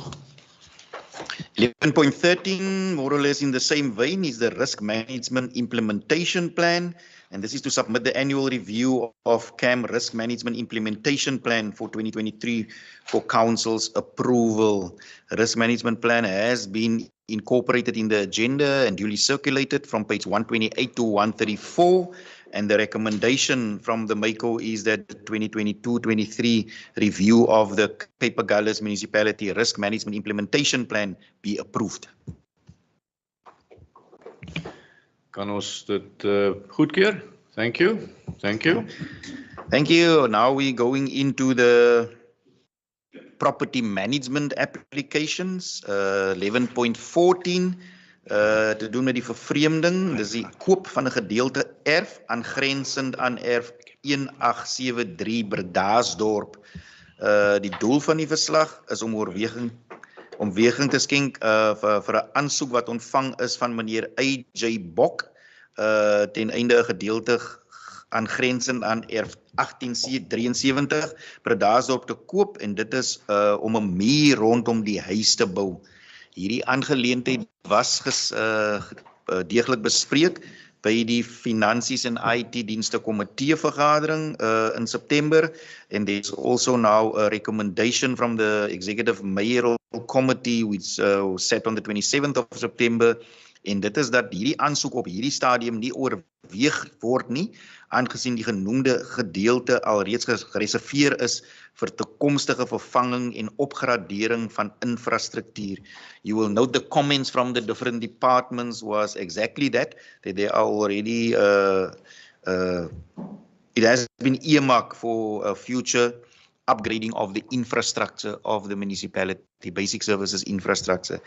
Dis hoekom hierdie aanbeveling op bladsy 30 aan die raad voorgehou word vir goedkeuring. Kommentare van raadslede? Kan ons dit so konstateer? Dankie. Dankie. Burgemeester. Spreker, ek wil net vra of ons sit al 2 uur in die bus al, of as jy miskien so net laat hier gaan bou 'n bietjie afklim voor body break het nie asseblief. Ek wou dit nou voorgestel het. Sê gou weer, raadslid, ek kan nie hoor nie.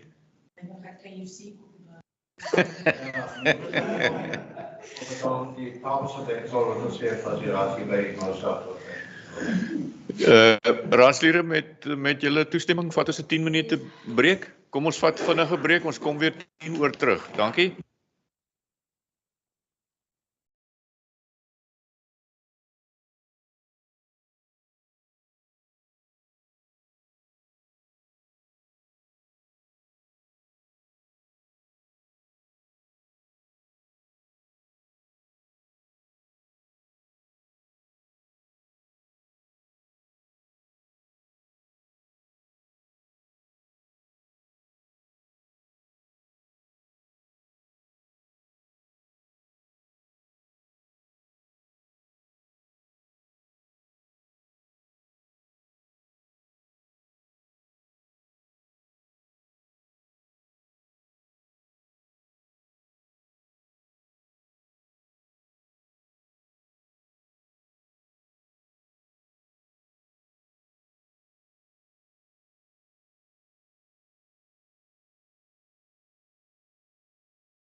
Baie dankie raadslede. Dankie speaker vir die welkome breek.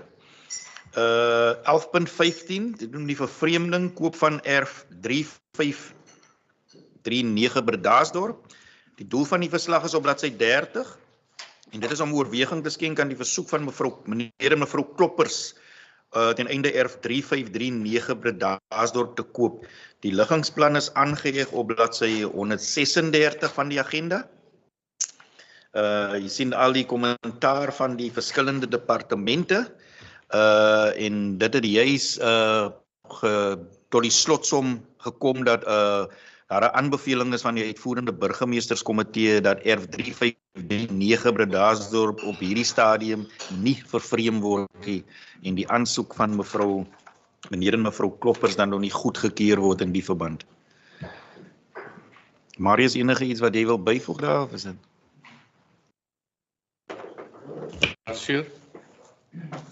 Dankie voorsitter. Ek dink as jy kyk na die aanbeveling wat van die wijkkomitee gekom het, is dat hulle dit ondersteun dat dit wel verkoop word. Daai stukkie grond. Die erf aan die agterkant is 'n groot erf en hulle het aangeneem daar sal 'n toegangpad wees want die munisipaliteit moet toegang gee tot jou erf. Hulle het aangeneem dat kan 'n pad op 'n ander gedeelte wees. My vraag is net dit, daai grootste grond daar agter, as hy nou opverdeel word in 3 erwe. Hoe gaan daai mense deur daai stukkie kom? Dan moet daai ou van sy grond afsny om 'n pad te maak as hy die ander erwe. Daai grond is groot genoeg om 'n ontwikkeling te laat plaasvind daar. Dit is hoekom die wijkkomitee gevoel het, hulle gee nie om as daai stukkie verkoop word nie, want jy weet nie hoe groot dit is nie. En as daai ontwikkeling daar agter plaasvind, sal daai ontwikkeling nie daardeur kan gaan nie, want dan gaan hy daarvan af direk op die erf in.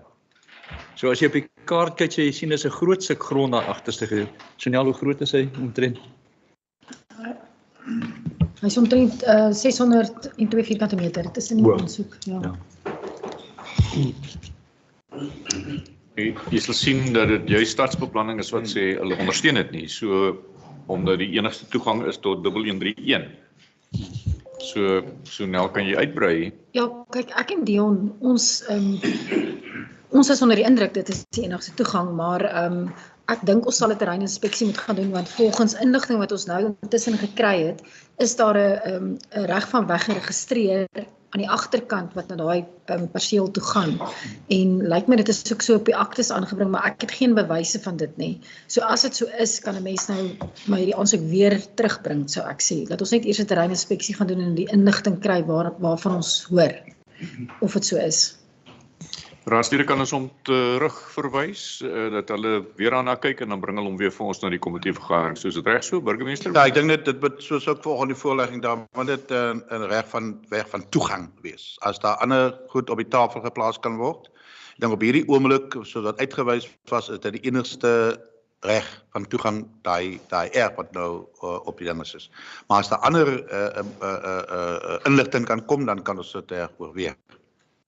Goed, Marius notuleer net dat hulle vir ons daarna kyk en weer terugkom na ons toe daaroor. Dankie. Speaker, volgende item 11.16 het te doen met die Ou Mele straat of wat ons gewoonlik na refer is die Ou Mele korridor.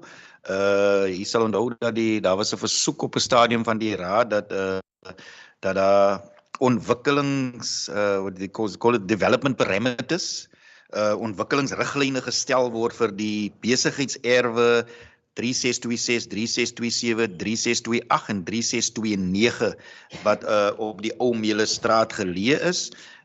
Die stadsbeplanningsafdeling het gegaan en die development parameters ontwikkel. Dit was voorgehou aan die wijkkomitee, dit was voorgehou aan die finans en IT komitee, portfolio komitee, en dan was daar ook dan nou aanbeveling gemaak deur die uitvoerende burgemeesterskomitee, and that is that council approves the proposed development parameters for those urban that has been mentioned. I had a discussion with Sunal earlier, and she also indicated there's some additional information that she needs to convey to council that might have an influence on the decision that is going to be made. Sunal?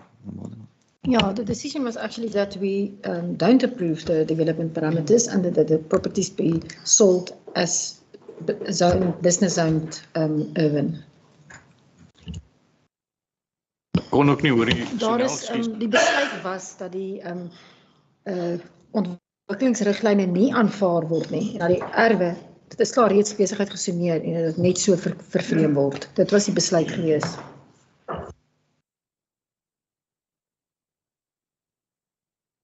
Miskien moet jy net verduidelik wat die implikasie van die twee is, dat die raadslede kan verstaan wat is die... Die implikasie is, as ons die riglyne aanvaar, beteken dit die persoon wat die erf gaan koop, gaan eintlik maksimum uit die erf uit kry. Gaan meer eenhede kan oprig, woonstel eenhede bo en besigheid onder. Die oppervlakte gaan bietjie groter wees en minder parkering gaan voorsien word. Ons het dit bietjie aangepas om dit aantreklik te maak vir beleggers.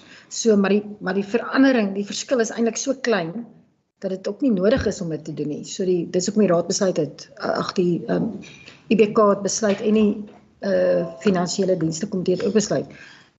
Los die ontwikkelingsriglyne en verkoop dit net so as besigheidserwe. Korrek.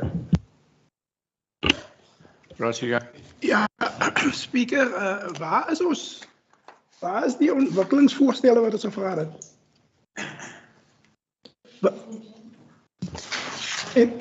Kan ek maar antwoord? Dit is hier op bladsy 33, as jy nou daar kyk, bladsy 33 en 34, wys die spesifiek aan plan A en plan B. Plan A wys die gewone ontwikkelingsriglyne vir besigheidserwe en plan B wys nou die verandering wat ons aangebring het. Dis maar net 'n bietjie meer wat Ek dink julle verstaan ons nie reg nie. Ons het die ding al weet nie hoeveel keer in die raad hier gehad. Ek weet nie of hulle dit verstaan nie en of julle dit nie wil verstaan nie. Die doel is wat ons wil weet, die wijkskomitee is. Hulle wil weet wat gaan die ontwikkelaar daar doen. Ons wil die beste ontwikkeling daar hê vir die gemeenskap. Dit is wat ons bedoel. Hulle moet sê, daar kom 'n shoppingcenter, daar kom 'n garage, daar kom 'n slaghuis, daar kom 'n weet nie wat nie. Dit is wat ons wil weet wat daar kom. Dit is 'n ontwikkelingsvoorstel. Dat ons sien wat gaan daar kom. Kyk, die ontwikkelingsriglyne wat ons daar stel is maar net volgens die grondregte. En ons gaan op die een erf wat reeds daar bestaan, wat onder besigheid is en bo woonstelle. So ons het gedink om daai riglyn aan een te vat, om al daai 4 erwe in te sluit om dieselfde argitektoniese riglyne daar te stel. Dit is waaroor hierdie riglyne gaan, om dieselfde te lyk as die bestaande erf wat reeds daar is. En, so dit is 'n voorstel al wat daar is. Dis die voorstel wat daar is, ja. So 'n ander ou kan nie kom met 'n ander voorstel nie. Maar toe is daar besluit om nie hierdie voorstel te aanvaar nie en om die besigheidserwe net so te verkoop sodat elkeen wat die erf koop nog steeds kan doen wat hy kan sy eie ding opsit. Dit maak nie saak nie, maar ons weet wat gaan daar opkom en wat is die beste. Dit is wat ons wil. Ons kan ongelukkig dit nou nie weet nie. Wie dit gaan koop en wat gaan hulle doen daar nie.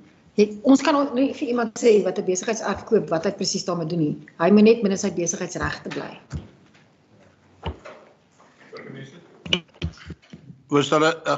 Spreek ek bestaan nie wat Hatsie jy gesê het, geen ontwikkelaar gaan vir ons voorstel wat hy wil bou as hy nog nie die grond gekoop het nie.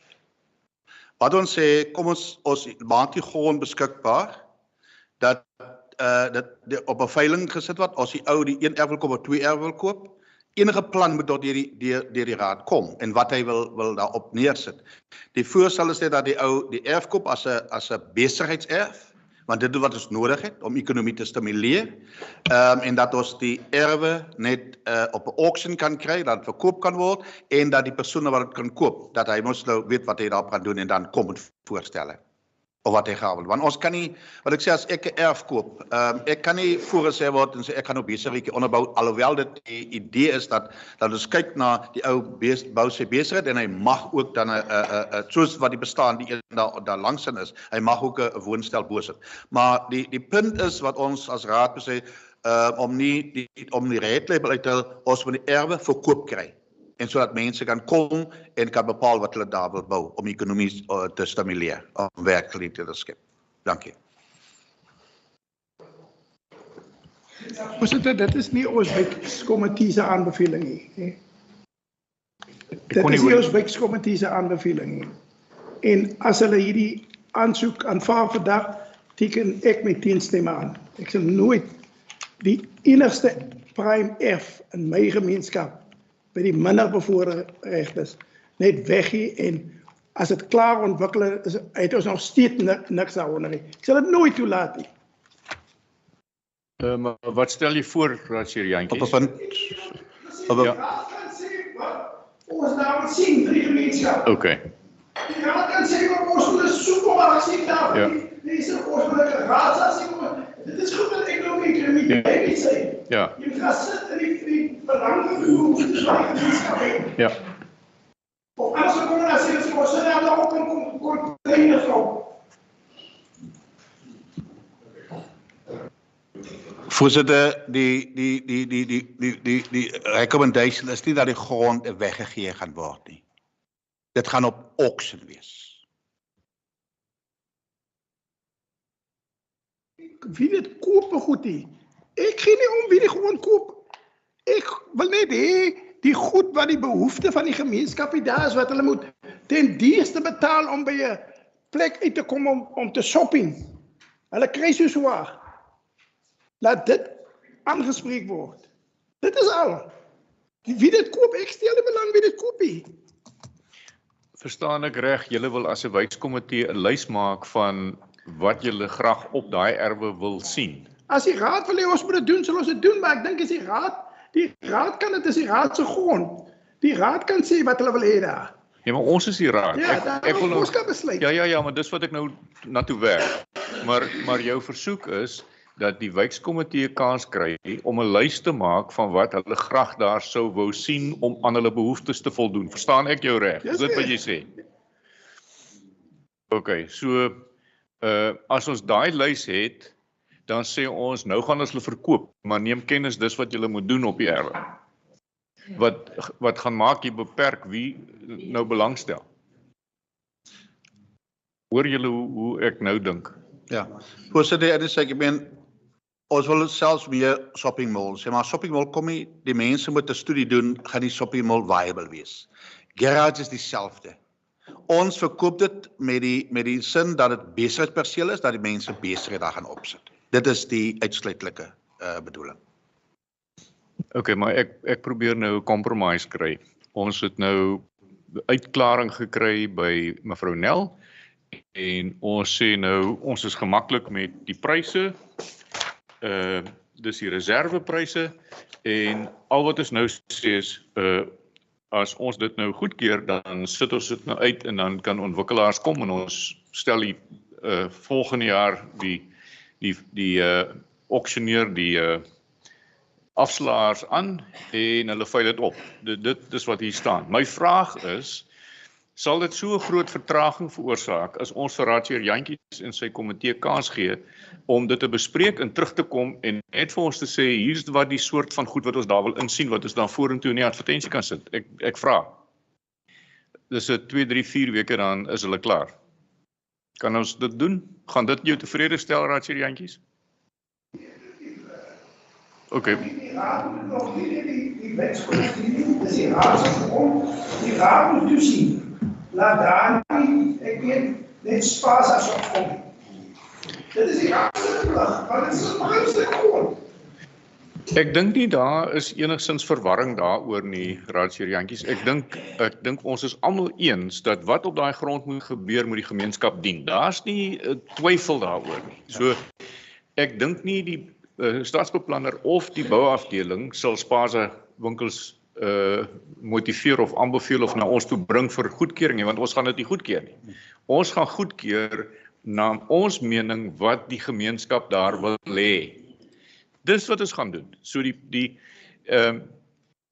ek het nie 'n probleem as ons sê kom ons gaan voort hiermee, maar jy gaan intussen na die gemeenskap toe sodat jy ons kan kom lei as daai planne inkom om te sê nee, dis nie wat hulle wil hê nie. Hulle wil nie nog haarsalonne hê nie, daar's genoeg. Hulle soek 'n garage of wat ook al. Dan stuur ons die ding daarna. Ek dink ons is op dieselfde bladsy.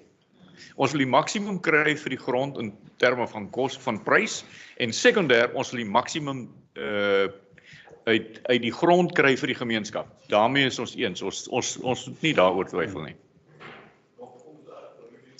Self Voorsitter, ons het in die begrotingstydperk het ons sê dat ons gaan sekere grond identifiseer wat ons verkoop wat toevoegsel gaan hê tot die impak op ons begroting. Ja. So vir my wat ek ook al in die verlede gesê het, die hele area vanaf die slagpale tot agter die traffic department, dis ook nog 'n stuk paaie wat nog nader aan die gemeenskap is. En daai mense wat daarvan loop, wat oor daai werf loop, hierso bo is 2 of 3 groterige winkels. My voorstel bly staan, die aanbeveling van die IBK is dat ons hierdie erwe uitsit vir besigheid en dat mense daar kan begin besigheid doen, sonder dat ons enigiets nog terughou, want dan veroorsaak ons self die realiteit. Dankie.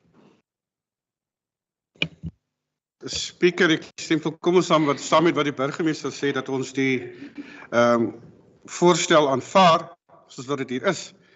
Die voorstel op die tafel, of die item op die tafel, is die verkoop van die besigheidsgrond. Nie rondom wat die besighede daar bedryf gaan word nie. En ek dink nie ons moet mense probeer agterhou, ons hou eintlik die hele proses agter, deur dit weer te verwys na die wijkskomitee toe, en aan die einde van die dag wil ons net die grond verkoop met die doel om besigheid daar te bedryf. En ons kan nie aan 'n koper voorhou watter besigheid daar moet bedryf, want die koper aan die einde van die dag, hy doen sy marknavorsing en sien watter tipe besigheid daar bedryf moet word. Dankie. I just wanted to second what the Mayor and the Deputy Mayor have said. With due respect to all of the honourable councillors in the room, I don't think we can make the business decisions of what's going to be most productive or successful there. And if we limit it to only people who are prepared to make a garage, or only chains of garages can come and bid on it, then we're also not going to get the best price. Nee, ek stem saam. Raymond? Speaker, thank you very much. I think I will agree with the proposal that you also concur with that, Alderman Jantjies. You must also consider who's going to use those facilities. The community should own. So we cannot by all means say that maybe when the ward committee has recommended and say, no, it's fine, I will do otherwise. What was the reason why maybe you said that we make maybe the land available? And at the end of the day, we don't even listen when the beneficiary of that land, or maybe the people residing there, what they say. So we must also learn by other people what they're doing in the outside. If you go up to Somerset, I mean, the Bradal job is growing. That means there's a need for services. There's a need for different maybe approach, for different business to take place. Look at then Somerset, that's opposite BP Garage. Now there's a mall there, which also accommodate even those people. We must by all means consider what the people need say. What are the people saying?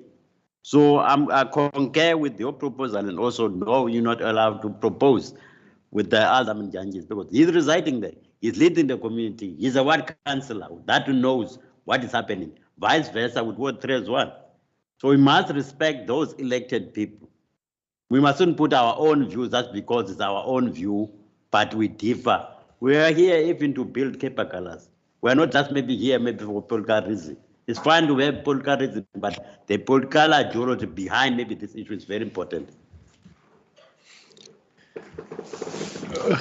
Speaker, dankie. Ons stel hom 'n bietjie lank op die storie. Maar wat ek graag wil sê is dat die item voor die tafel is die verkoop van die grond. Dat is die item op die tafel heidaglik.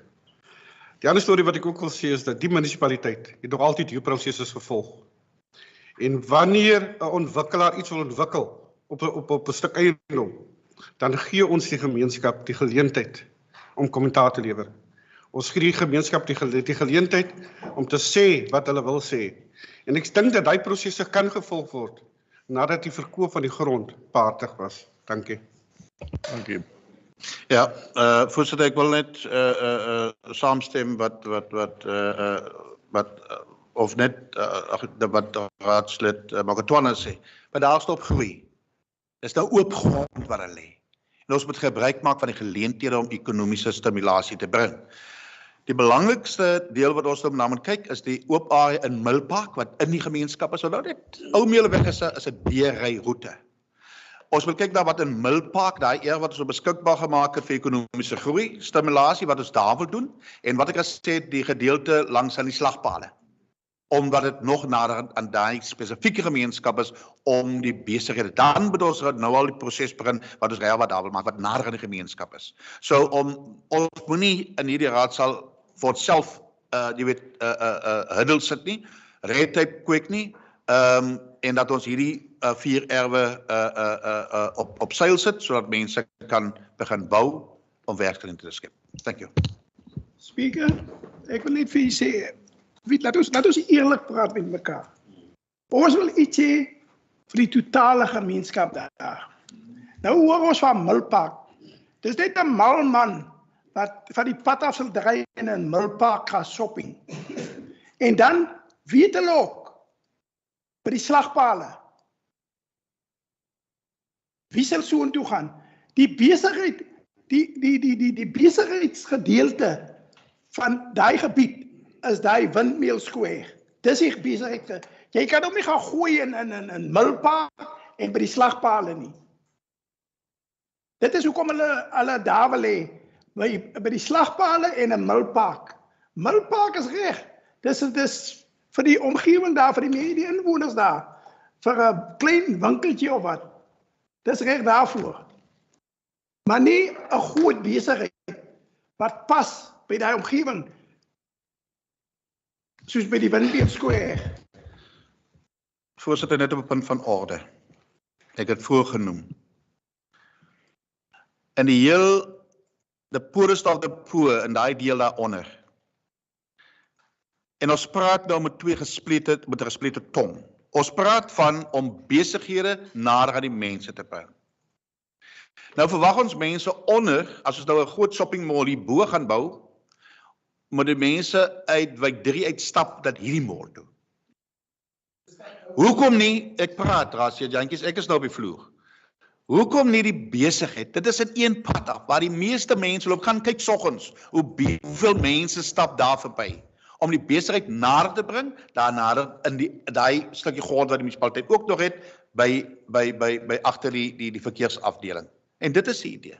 Milpark, ek het gesê, mal mense moet in Milpark afdry nie. Ons moet ook die mense wat in Milpark bly, wat uit Milpark het moet loop, na die shopping malls, om daar geleenthede skep vir die mense in Milpark, dat elkeen nie 'n huiswinkel hoef te hê nie. Dan is geleenthede daar skep in Milpark, wat ons klaar 2 areas vir besigheid en vir die social ding, vir speelparkies wat ek al in Milpark geïdentifiseer het. Dit gaan alles oor om die besighede nader aan die mense te bring wat dit nodigste het. Dankie.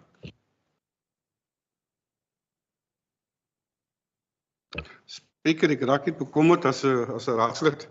Die gemeenskap van Kaapagallus beskou as mal mense. Ek raak nogal baie bekommerd as 'n raadslid dit kwytraak of 'n raadslid dit kwytraak. Maar wat die burgemeester probeer sê is dat die item op die tafel is, soos ek reeds gesê het, is die verkoop van daai erwe. Hy het net 'n voorbeeld gemaak. Nou maak ons 'n hele debat oor die storie. Kom ons bly by die punt en ons probeer die punt afhandel. Ek dink dit is die belangrikste nou op die huidige oomblik. Dankie. Ja, ons gaan op die punt bly. Ek dink ons moet kalm bly.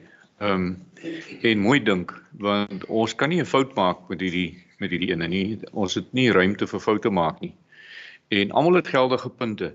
Ek wil so ver gaan om te sê en ek maak nie 'n voorstelling, maar ons kan hierdie bladsy wat dit op ons kan ons vat en weggooi. Want jy gaan nie hiermee vir 'n entrepreneur trek of hom sê wat hy moet kom doen nie. Die persoon wat al 4 wil koop en 'n mall wil opsit, hy gaan sy huiswerk doen. Hy gaan kom en hy gaan kom tel en hy gaan kom kyk en hy gaan sê, okay, ons kan of ons kan nie. As ons aan 4 verskillende mense elkeen 'n erf gaan koop, dan gaan daar kleiner winkeltjies opkom, dis wat gaan gebeur. So, maar jy kan nie eens dit voorskryf nie. So, ergens moet ons die water toets. Onthou, ons hoef nie 'n aanbod wat ons kry te aanvaar nie. Ons kan terugbring raad toe en dan besluit ons sê nee, dis wat die mense daar wil doen, ons stel nie belang, dit is nie wat ons wil hê nie. So ons het nog altyd beheer, raadslid Jantjies, raadsheer Jantjies, dis eintlik wat ek probeer sê, ons beheer nog altyd die proses, of die raad. Uiteindelik moet ons die erwe in die mark sit en kyk wat gebeur.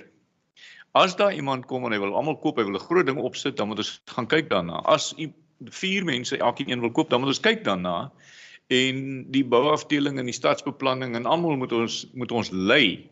Maar op die veiling sit van die erwe is maar net stap 1. Dit sê nog nie wat daar gaan gebeur nie.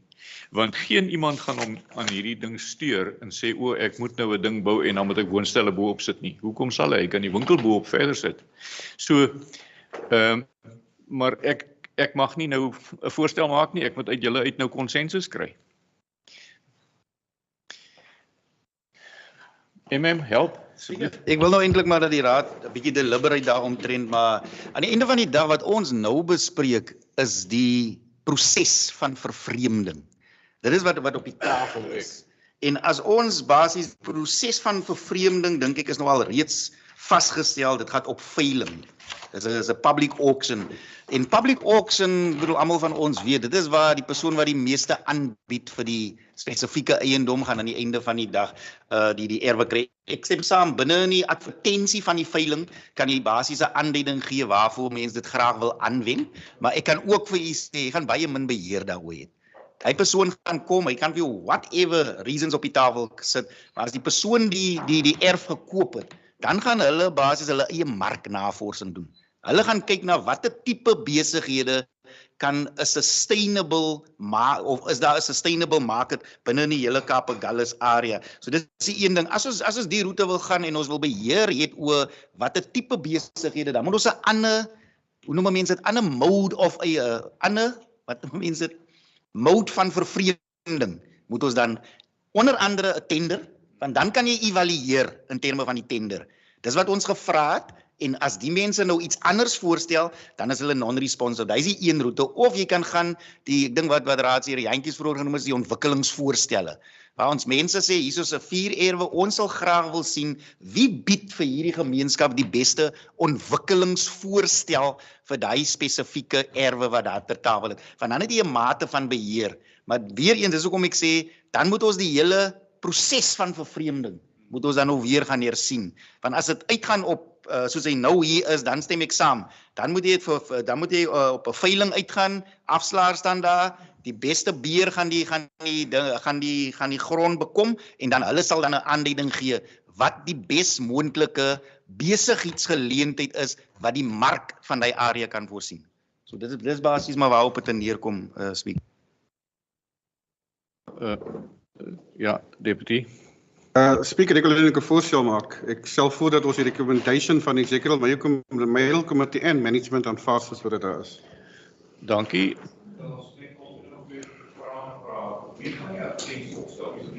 Van die advertensie. Wie doen dit? Van julle af. Ja, dis property management, maar dit sal in samewerking want ek weet as finansies, Maar jy gaan 'n advertensie opstel en dan gaan jy hom waarna toe vat? Vat jy hom na die komitees toe? Nee, wat normaalweg gebeur as ons die afslaer aangestel het, dan hy stel die advertensie op en hy doen die bemarking, maar ons kan nog aan die voorwaardes ons kan nog insit vir die verkoop. So ja, ons kan maar die advertensie van die veiling kan 'n mens maar terugbring na die komitees toe. Dit hang nou af. Ons het binnekort daai veiling van die 16 erwe. Mense kan hierdie daarmee saamsit of ons moet hier weer laat oorstaan tot die volgende veiling. So daai agter die polisiestasie, daai veiling is binne die volgende maand of twee, dan nog 'n paar los erwe. Mense kan hierdie 4 erwe daarbey insluit. Ek dink dit was eintlik ons raad se intensie wat die burgemeester net nou gesê het van die 14 miljoen wat ons begroot vir die inkomste, was hierdie erwe was deel daarvan. Dat ons so of dit nou ons nou 2 veilings hou of 1 veiling, is irrelevant vir ons, die proses is maar dieselfde. Marius, in jou professionele opinie, wanneer is 'n goeie tyd om daai erwe op die mark te sit? Watter maand of watter tyd? Ek sou sê so vinnig as moontlik. Mense wil nie die gun jump nie, maar ja, hierdie ouens, soos jy kan sien, die laaste aanbeveling is dat daar 'n building clause van 1 miljoen op 'n plot gaan wees. So ons gaan 'n ou wat 'n container daar gaan neersit op sy plot wat hy nou R370,000 voor gaan betaal. En hy sy container daar wil neersit, gaan ons hom belas asof daar 'n gebou opstaan van R1 miljoen. So ontwikkelaar wat 'n erf gaan koop en 'n container daar gaan neersit is stupid. So want hy gaan belasting betaal deur sy ore. So hy sê so vinnig as moontlik besigheid daar neersit wat vir hom 'n winsgewende bedryf gaan wees. So hy sou sy mark klaar getoets het by die tyd wat hy koop. So Ek probeer op 'n punt kom dat ons almal tevrede is. Ek sies Raadslid Jantjies, jou hand was op stadium, né?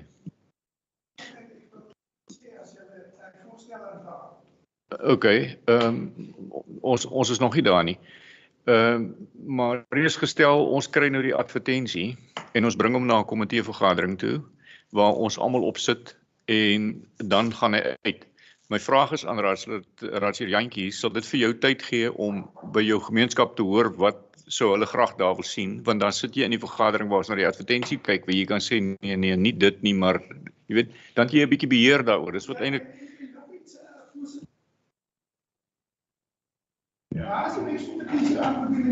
Ja.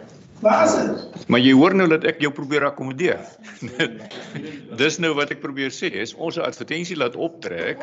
Daar was Wat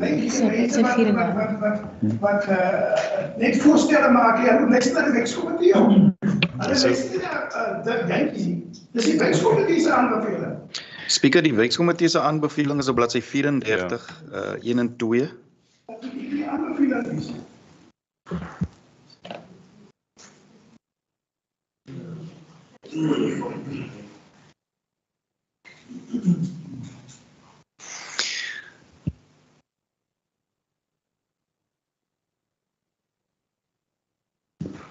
Meneer Van Biljon, die tweede punt daar, dat daai geld moet gehou word vir opkomende entrepreneurs, dis seker nie binne die MFMA toelaatbaar nie.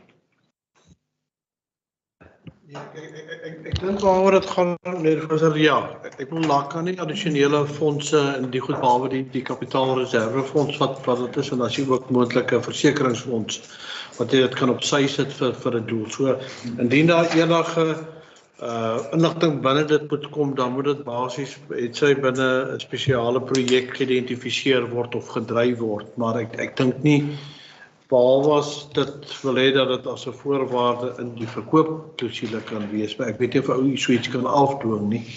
Maar ja, dit is maar net van die tydse kant, ons kan nie gelde gaan op sy sit of wat ook al vir enige doel woon behalwe daai twee fondse wat wel vasgestel is in terme van die wet nie.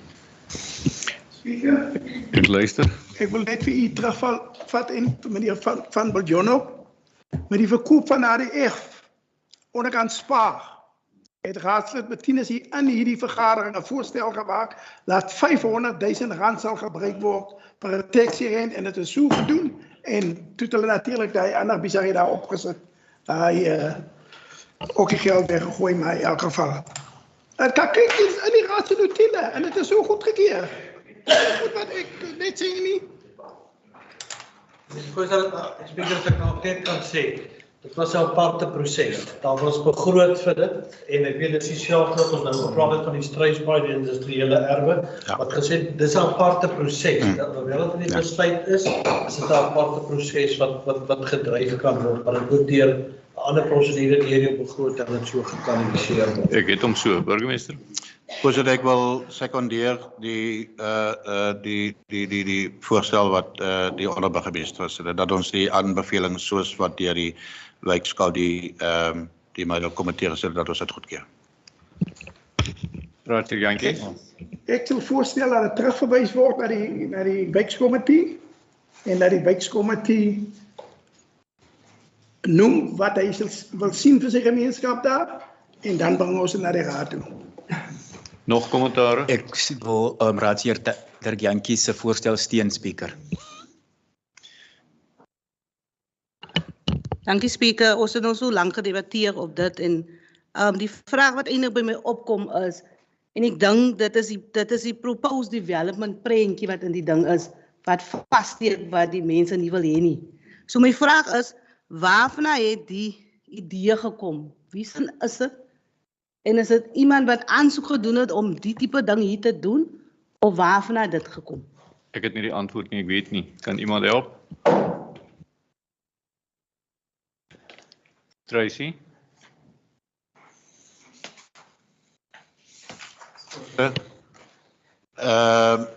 3 jaar terug het ek gevra as burgemeester, ons kyk na enige beskikbare grond binne Kaapagullis, wat die ekonomie kan stimuleer. Daar's nou verdere opnames geneem oor al die grond wat in Kaapagullis beskikbaar wees, wat ons sal 'n werksessie het en wat ons daar moet doen en wat ons nie kan doen nie. Daar's baie grond in Kaapagullis wat dormant lê en wat ekonomiese groei kan stimuleer. Dit is al 3 jaar terug op die tafel is, op die agenda is, dat ons die beskikbare grond verkoop om die ekonomie te stimuleer. Dis wat ons wil doen, jy's reg. Mevrou Stone? Now, I can just add, I think it was about, gosh, this thing has been going a long time. I think it was probably about 3 years ago. It was actually a resolution by council that we need to look at some sort of development guidelines for that property. So that's why the town planning department actually, well, that's where this whole process started of doing those development guidelines and making them public. So it actually originated with quite an old council resolution. Hier is nie 'n moeilike besluit nie. Ons het grond wat ons wil verkoop en hulle moet ontwikkel word ter wille van die gemeenskap. Dis waaroor dit gaan. Ek is net van mening dat as ons vir Raadsheer Jantjies kans gee met sy komitee en terugkom en intussen stel ons 'n advertensie op en die finale besluit lê dan by die komitee wat daarna kyk en sê ja of nee, dan het ons almal gewen. Niemand het verloor nie. So, ons kan nou vandag besluit hy word verkoop. Niemand het 'n probleem daarmee nie, want dis wat ons gaan doen. Maar die advertensie moet opgestel word, daar moet 'n datum gekry word, daar moet afslaers gekry word. Dit vat nog tyd voor ons dit gaan publiseer. Al wat ek dan sê is, Raadslid Jantjie sal dit vir jou tyd gee om jou komitee bymekaar te kry in die volgende week of 2 en vir ons gereed te wees as die advertensie na die tafel toe kom, dat jy dan jou insette gee. Is dit reg so?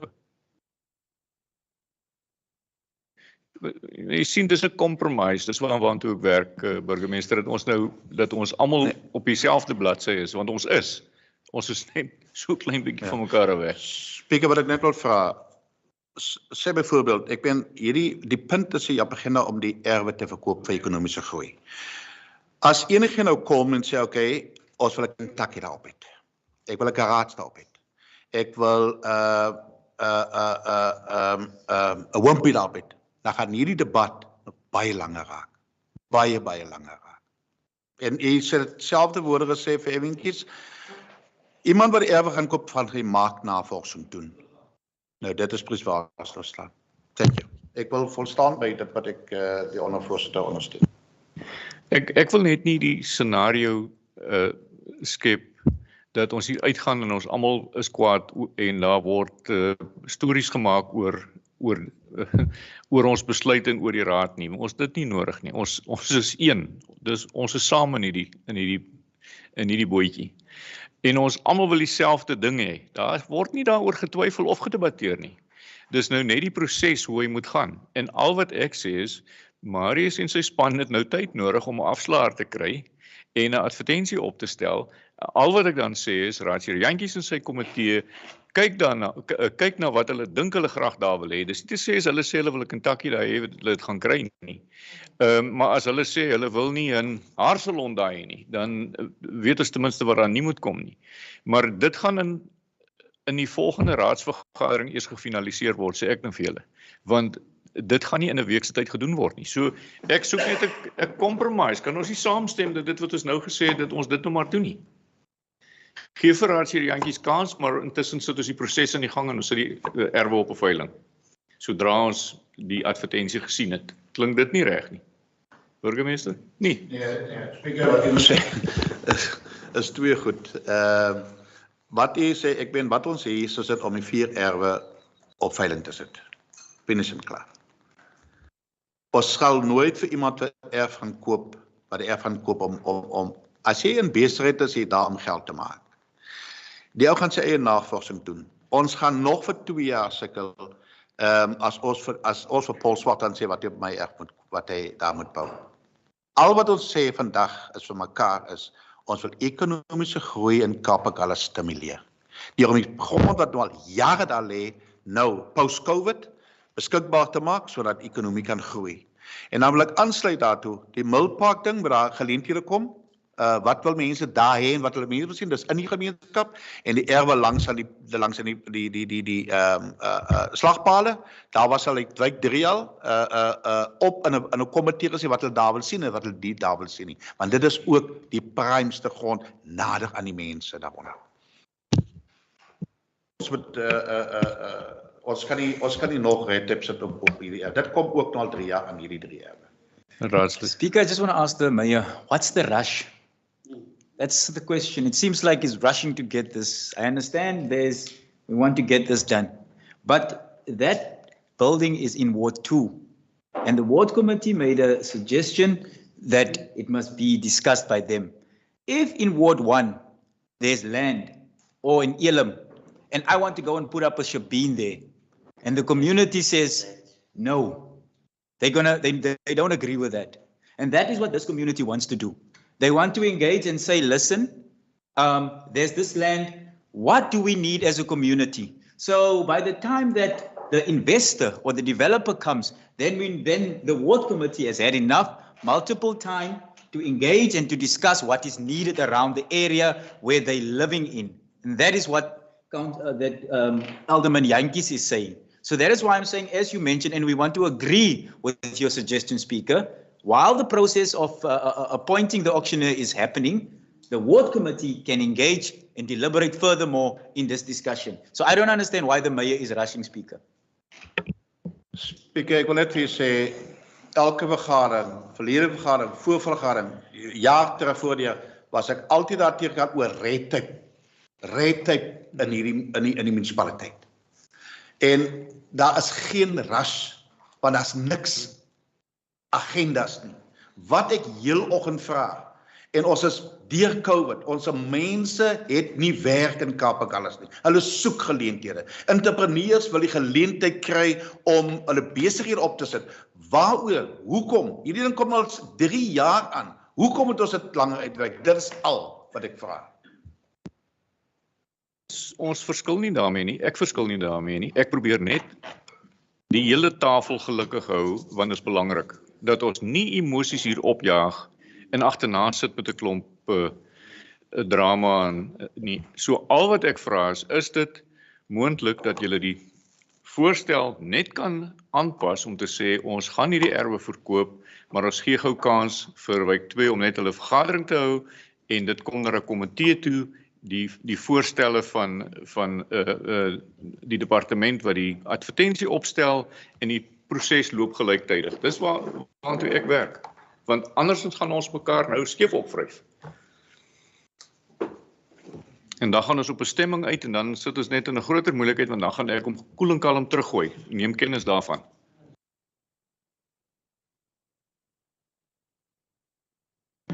Well, I'm not going to be that much help. I just wanted to talk a bit about the process for the appointment of an auctioneer.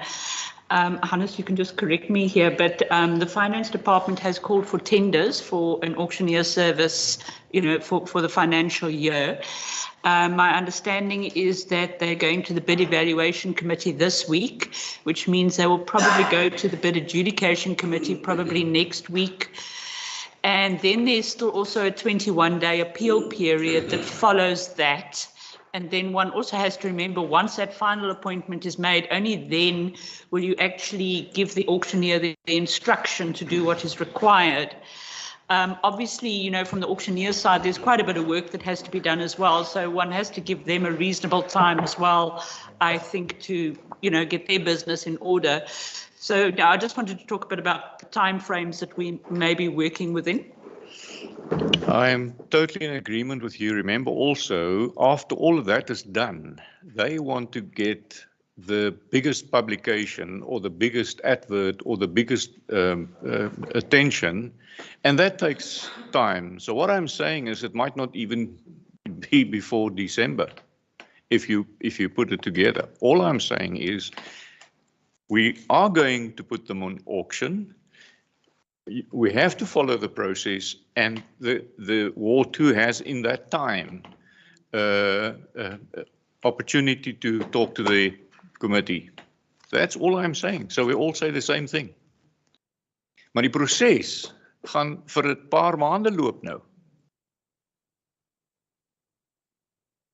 Wat by implikasie beteken, raadsheer Jantjies, dat ongeag wat ons besluit, jy kan in elk geval jou komitee bymekaar kry en jy gaan in elk geval sien in die komitee hoe lyk die voorstelle en die hele proses en wanneer hy gaan opkom. So jy het tyd. So ons kan maar net wel nou die proses aan die gang sit. Jy gaan niks verloor nie. Dis eintlik wat ek sê.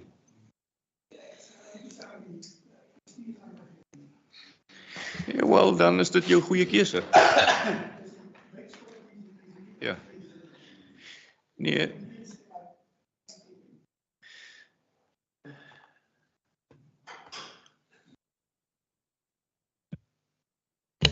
Ek wil net noem, as raadslid Jantjies die aansoek terugvat na die wijkskomitee toe vir hulle insette, moet hulle dit maar net onthou dat dit binne die besigheidsonering se raamwerk is. Ek sal dit vir hom uitbreek en vir hom gee, want baie van die besighede val nie onder primêre gebruik onder besigheid nie. Hulle moet aansoek doen nog vir 'n spesiale gebruik ook, sodat ons dit net uitsluit dat mense nou nog 'n ekstra aansoek moet indien nie. Dat die sonering net dieselfde bly. Goed, raadslede, ons het 'n voorstel op die tafel. Ons het 2 voorstelle op die tafel. En ek gaan by toestemming bly. So ons het 'n hangparlement. So wat maak dit nou?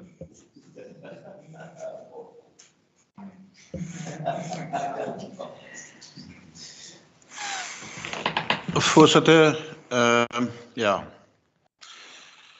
Ek is net, jy weet, soms gegrief eintlik om die woord te gebruik. Dat ek weet wat gaan gebeur nou. Ek weet wat gebeur, wat gaan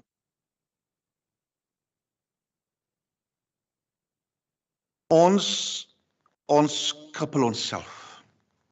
Ons krippel onsself.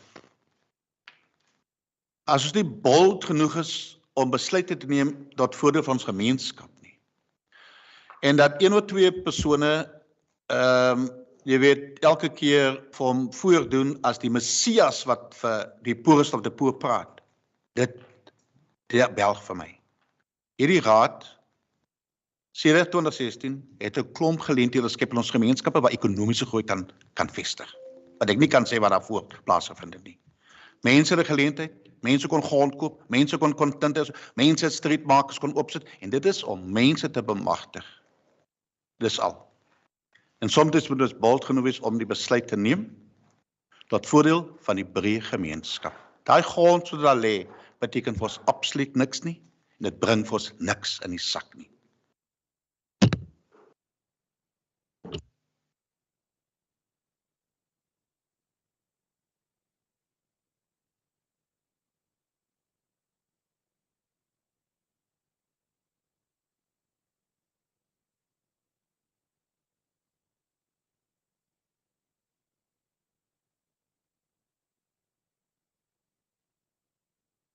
Ja.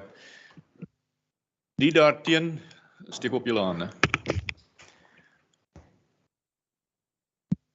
Goed, dan gaan ons voort, maar dit maak nie dat raadsheer Jantjies nie sy komitee bymekaar kan kry en as ons by die advertensie kom en in die komitee kom dat hy sy kommentaar kan lewer nie. Wat se nut is dit dat die besluit klaar geneem is en nou moet ons bymekaar kom? Ekskuus net vir ons. Wat 'n nut is dit, Speaker? Dat jy die komitee nou moet, ek meen, dit het hulle in die apartheidsjare gedoen. Neem eers die besluite en dan, so nee, ek stem glad nie saam. Raadseer Jantjies, die besluit is dat ons deur 'n proses gaan om die erwe te verkoop, wat ons in elk geval sou gedoen het ongeag, dis wat ons wil doen. Maar jy het uiteindelik, jy en jou komitee het 'n geleentheid om daarom te help om te keur en kies wat julle daar wil hê of nie daar wil hê nie. Dis wat ek vir jou sê. Sy hier in die vergadering vandag, wat julle wil hê daar. Nee, ons nie besluit nie, Raadseer Jantjies. Ons gaan net die grond verkoop. Dis Maar op dit die sou tafel. rigbaar gemaak word, dit kan ek vir u sê. Ja. Dit kan ek vir u waarborg vir hierdie raad. Ekskuus, ek kon nie hoor nie wat gaan gebeur. Ons sal dit rigbaar maak in die gemeenskap. Spreker, ek wil net Raadseer Jantjies die geleentheid kry om sy stem uit te bring. Dan moet dit dan as Raadseer Jantjies dreig met rigbaarheid, dan moet die gemeenskap weet dat hy staan in die pad van ontwikkeling, van werksgeleenthede skep. Dankie. Ja, dis presies wat ek nie wou gehad het nie. Ek wou gehad het ons moes kalm hieroor bly en die beste doen vir die mense. So kom ons gaan aan. Dankie, MM. Thank you, Speaker. Page 35, 11.17. Is 'n item oor die bevreemding weer verkoop van grond, 'n gedeelte erf 1422 in Struisbaai.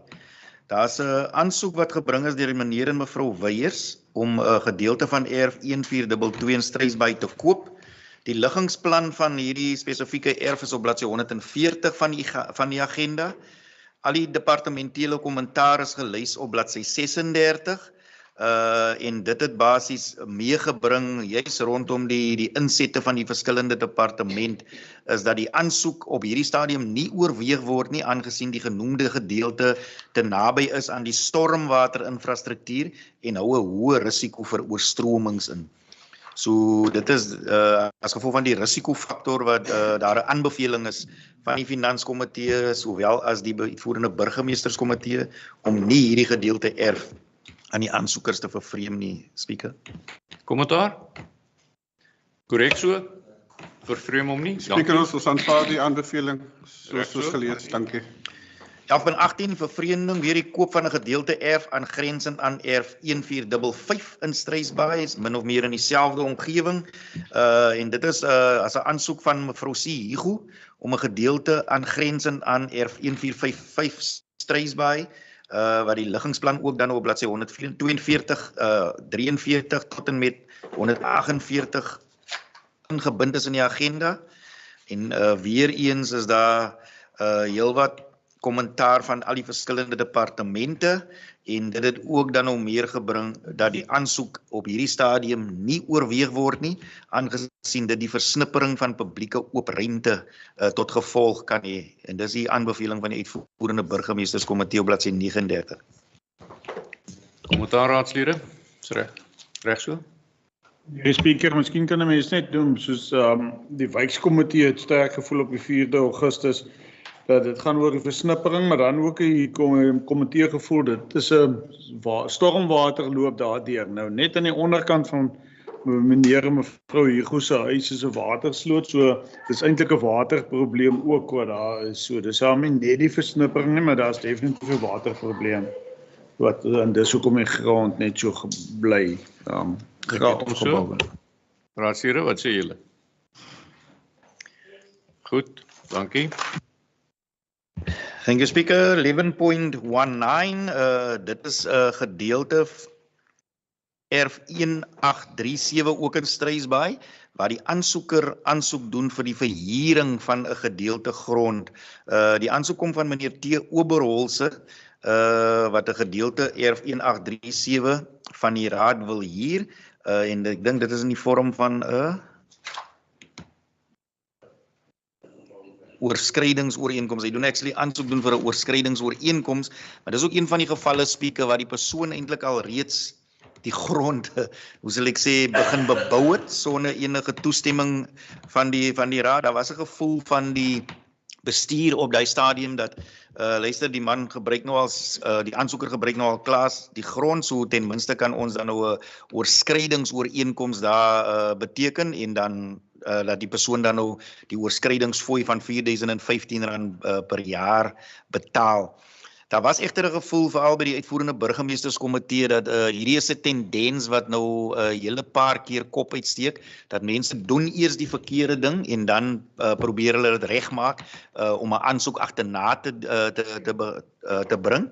En die uitvoerende burgemeesterskomitee was baie eens daarmee dat ons sal moet 'n voorbeeld stel en dat op hierdie stadium is die aanbeveling dat 'n kennisgewing op die eienaar bedien word en dat die eienaar van erf 1837 Struisbaai die onwettige strukture wat op aangebring is op raadsgrond verwyder, dat 'n boete vir die onwettige bouwerk soos in die tariewe bepaal aan die eienaar uitgereik word en dat die eienaar alle wetlike prosesse moet volg in sake stadsbeplanning en dan ook eiendomsbestuur wat insluit die onderverdeling, konsolidasie en die afwyking van parkeerregulasies en dan ook natuurlik die sluiting van die pad waarop die onwettige strukture aangebring is, speaker.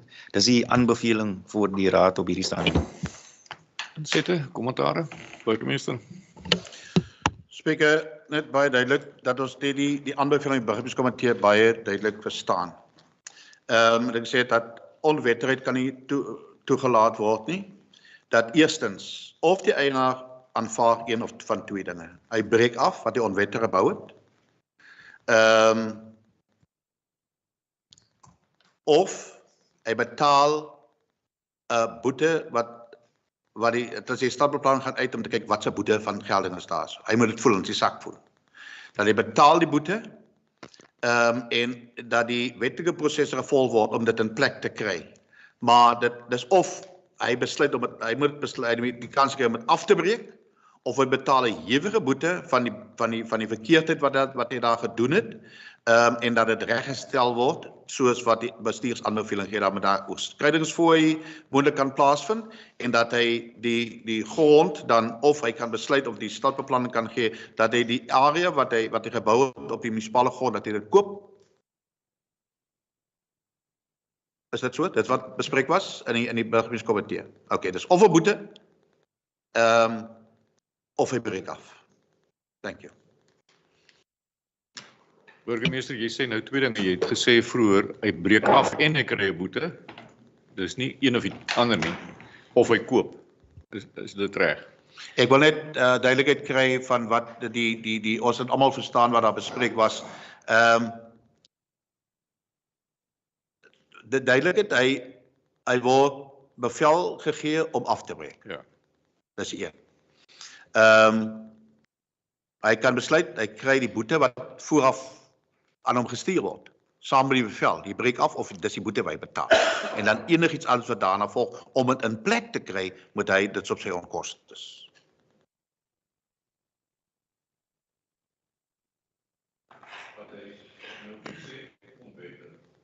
Of die oorskrydingsfooi, daar's mos 'n oorskrydingsfooi wat daar voorgestel word in die bestuursaanbeveling. Hy kry die boete of hy breek af. En dan as hy dit nie gaan afbreek, hy betaal die boete, dan is daar nou altyd die oorskrydingsfooi wat hy moet betaal. Maar in daai geval staan die struktuur daar. Ja. Maar hy betaal die boete, want hy klaar oortree. Ja, ek dink die boete hou verband met die gebou wat op ons perseel staan. En dit is nie oorskryding nie, dit is alreeds permanent. So hy sal die grond moet koop en die boete van agterstallig ook op datum moet bring. Dis hoekom ek die vraag vra dat jy dit net reg formuleer dat hy kry 'n boete omdat hy onwettig is en hy moet afbreek en herstel tot waar dit was of hy koop die grond en die departement bepaal die prys. Dink CFO lyk of hy iets tot die lig op die saak wil werp. Ek dink die speaker, ja, ek wil net bynoem in terme van ons goedgekeurde tariewe ten opsigte van belasting het ons ook 'n tarief wat goedgekeur is en dit hou reg wat dit ondersteun indien daar enige onwettige strukture op bou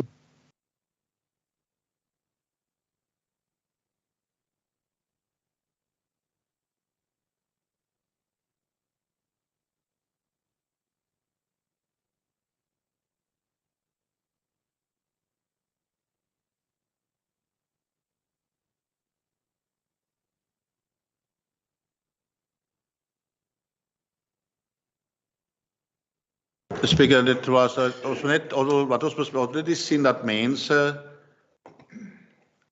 hulle bou soms, jy weet, hy weet dit is verkeerd. As daar gaan 'n boetiekie kom, daar moet 'n boete wees.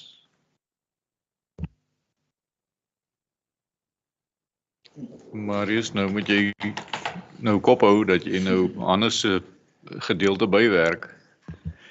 Goed, Speaker, ons sal kyk wat die bouinspekteurs, ek verbeel my, hulle het tydens die vergadering gesê hierdie bouplan was ingedien en dit was afgekeur soos wat dit ingedien was en die eienaar het nog steeds net aangehou om daarmee te bou en sal jy sien nou by my kommentaar omliggende bure se insette moet verkry word. Die beginsel van aanhalings muur per ongeluk op die verkeerde plek gebou is onaanvaarbaar. So sy bouplan was afgekeur en toe het hy nog steeds aangegaan sonder om 'n regstelling te maak. Ons besluit nou korrek notuleer, maar ek glo jy saam. Dankie. 11.20 is die vervreemding of weer die huur van 'n gedeelte erf 921 in Struisbaai. En daar's 'n aansoeker, meneer Swart, wat aansoek doen namens Cape Agulhas Fishing Charter.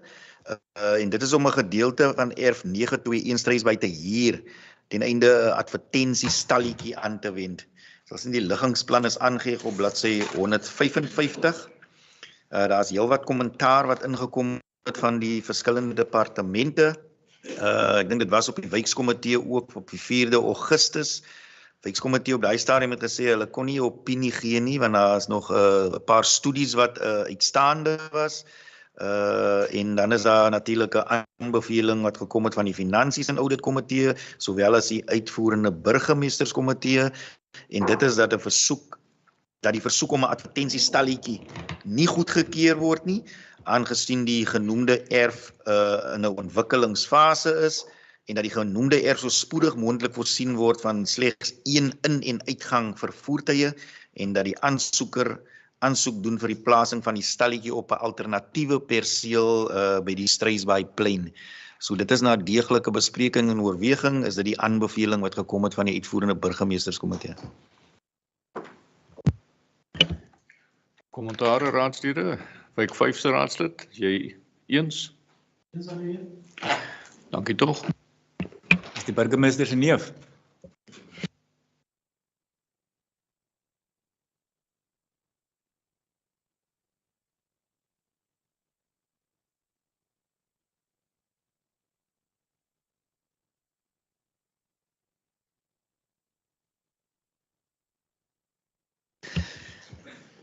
Ja, van 21 Speaker is die gedeelte erf 856 Struisbaai vir die huur van 'n gedeelte van daai erf.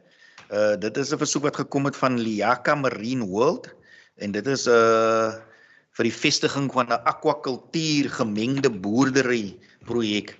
Daar is 'n liggingsplan aangegee op bladsy 156. Daar is 'n departementele kommentaar van al die relevante afdelings binne in die munisipaliteit.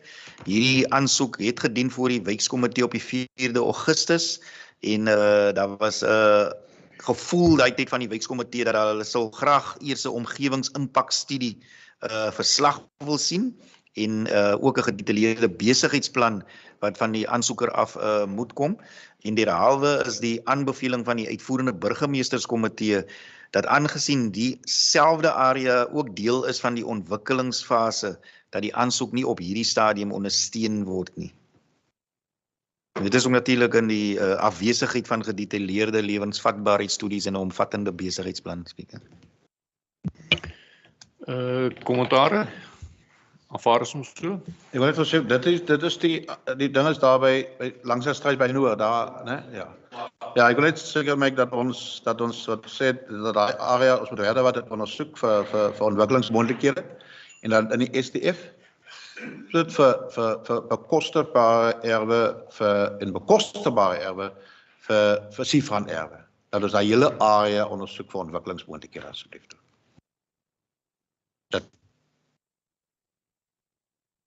Ja, daai gedeelte val nog onder ons Urban Edge, so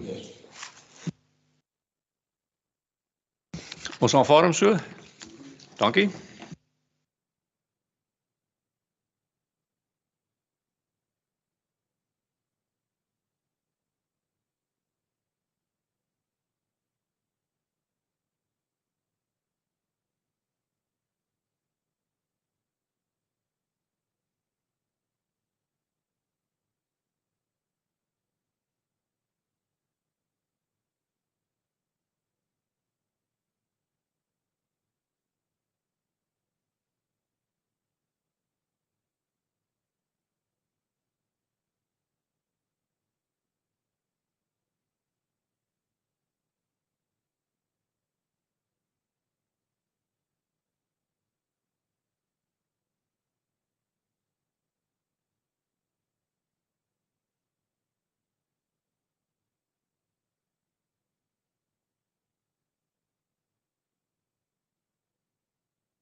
Enige kommentare? Kanselier Donald, wil jy iets sê? Wil jy dit sê? Dankie.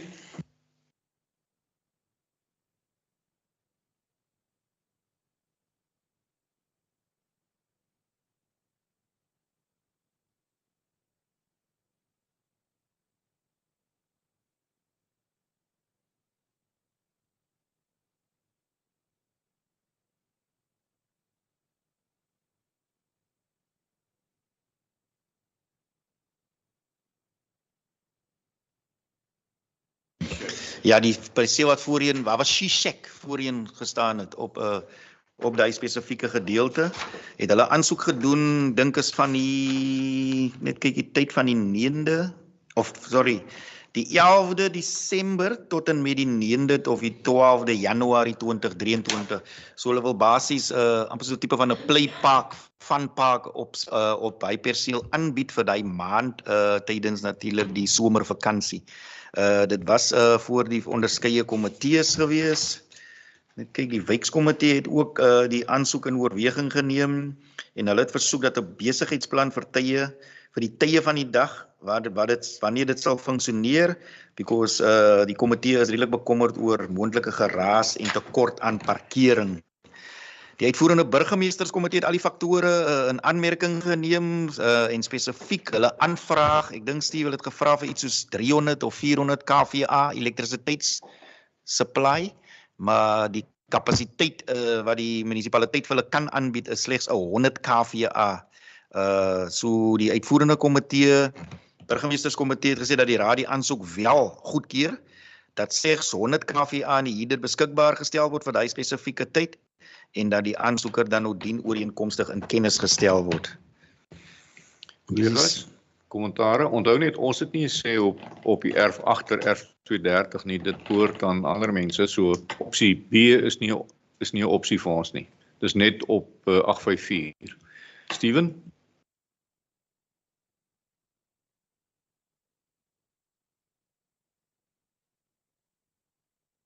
Ja, 100 kVA is nogal baie.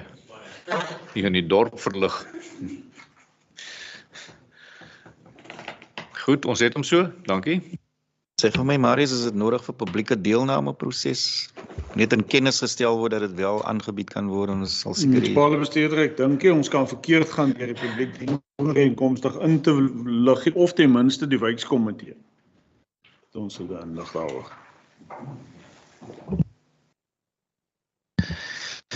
.24 is application to provide alternative parking on Earth 921 in terms of the Cape Agulhas zoning scheme.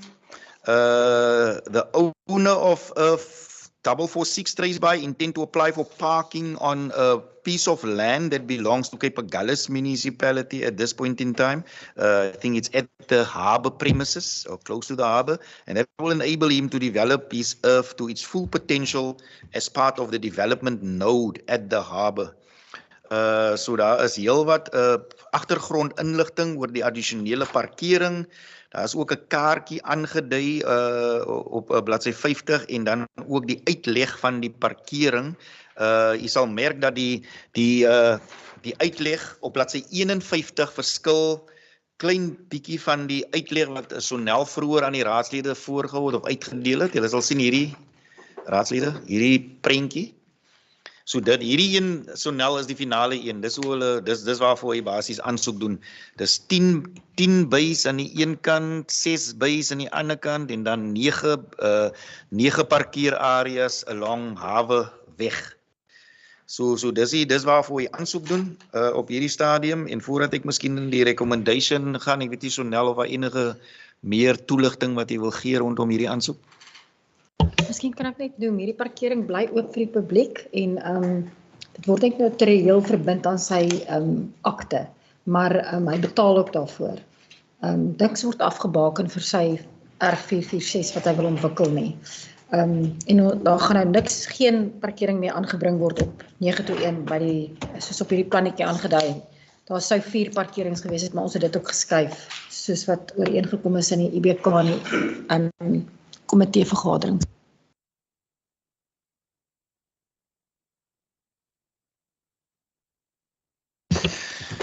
So Speaker en raadslede, die aanbeveling van die uitvoerende burgemeesterskomitee is op die onderkant van bladsy 52. Dit is that 466 is currently zoned for residential and should still be rezoned to business. En dan is daar 'n hele ander paar voorwaardes wat ook gelys is tot en met bladsy 53. Dis die aanbeveling van die IBK. Kollegas, daar staan dat ek dink ons net ek sien dit nou nie, ons moet publieke deelname ook as 'n proses hanteer, né?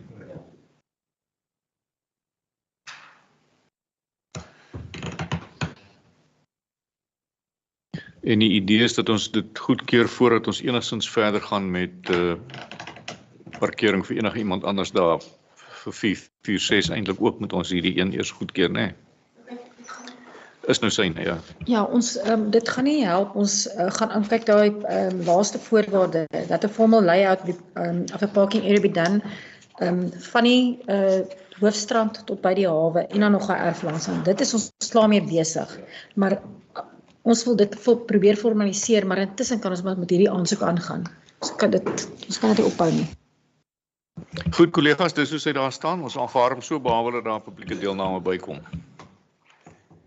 Stem? Dankie tog.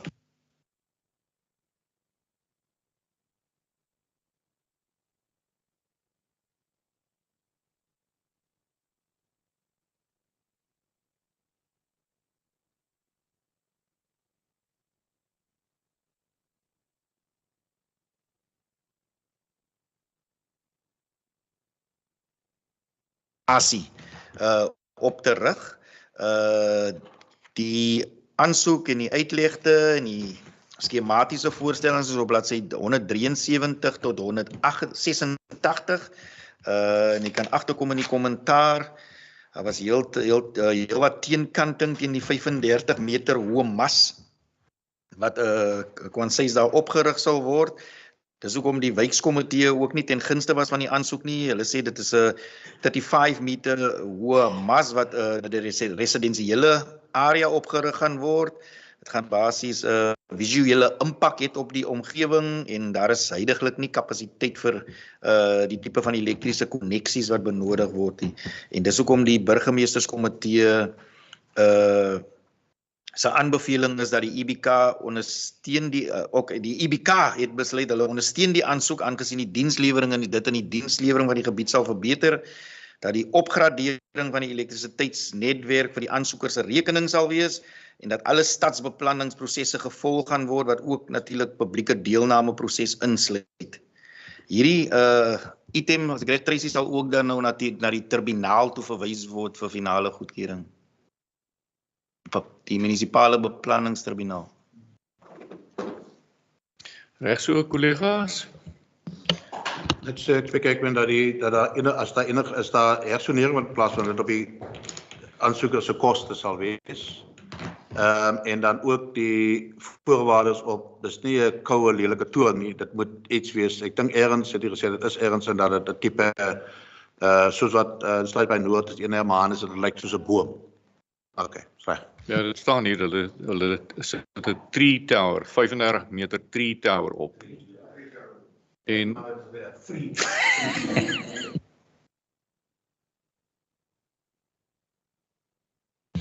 Okay, die raad daarmee eens is. 11.26 is die registrasie van 'n servituut vir die reg van weg van erf 574 Agulhas.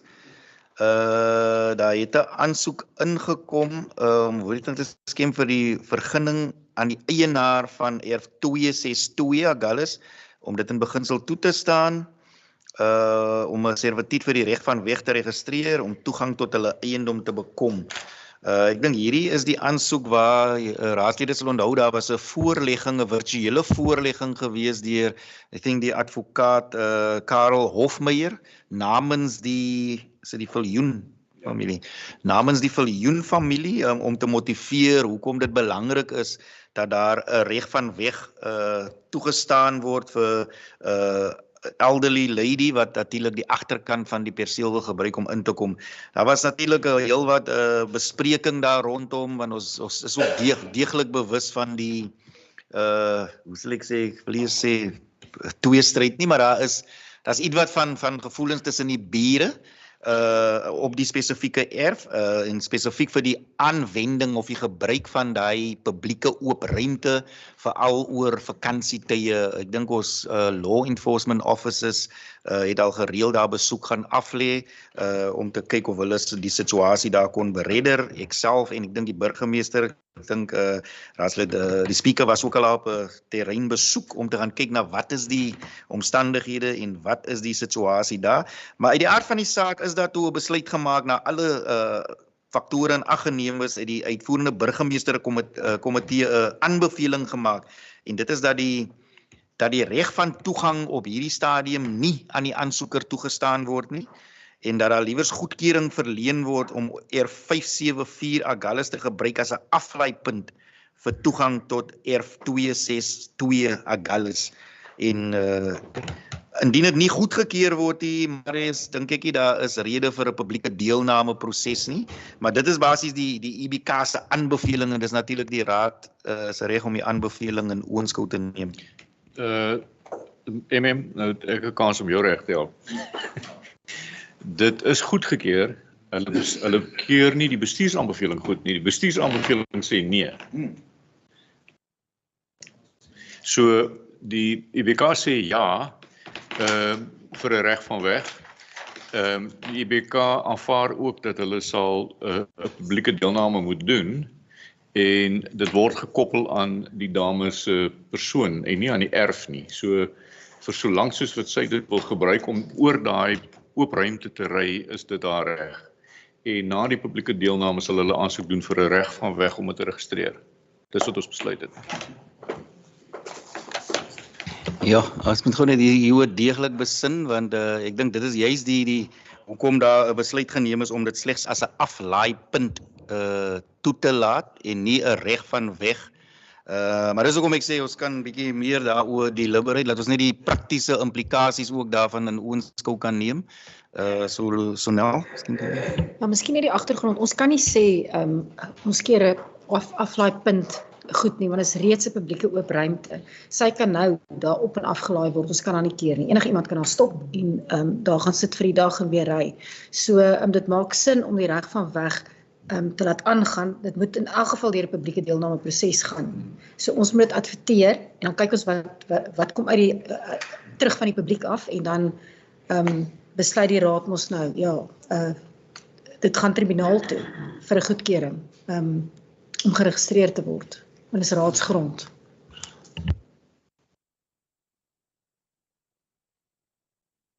Collega's het ons nou reg so. Daar's 'n hande agter speaker. Sorry speaker, ek wil net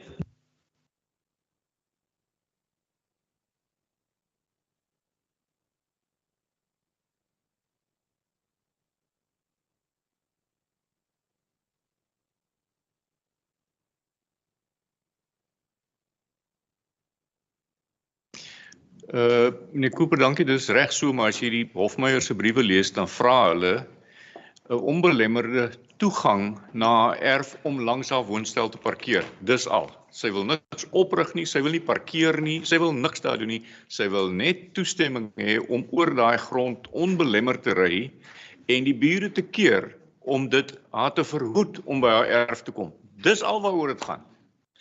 Die bure het penne ingeslaan daar want hulle sit 'n stretch tent op en dan parkeer hulle die plek toe, dan kan sy nie in nie.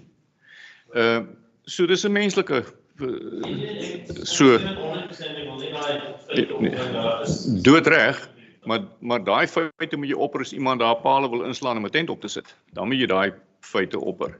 Maar soos dit nou staan, gaan ons voort. Ons gaan met 'n publieke deelname voort en as dit verby is, dan registreer ons 'n reg van weg wat beteken sy mag inry daar, dis al.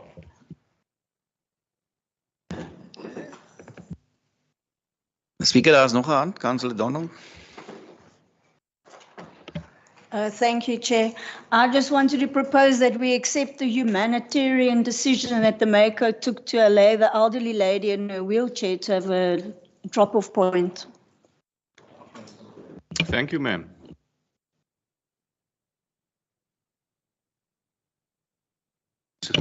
Ekskuus Speaker, ons het gesê ons laat dit toe as 'n reg van weg.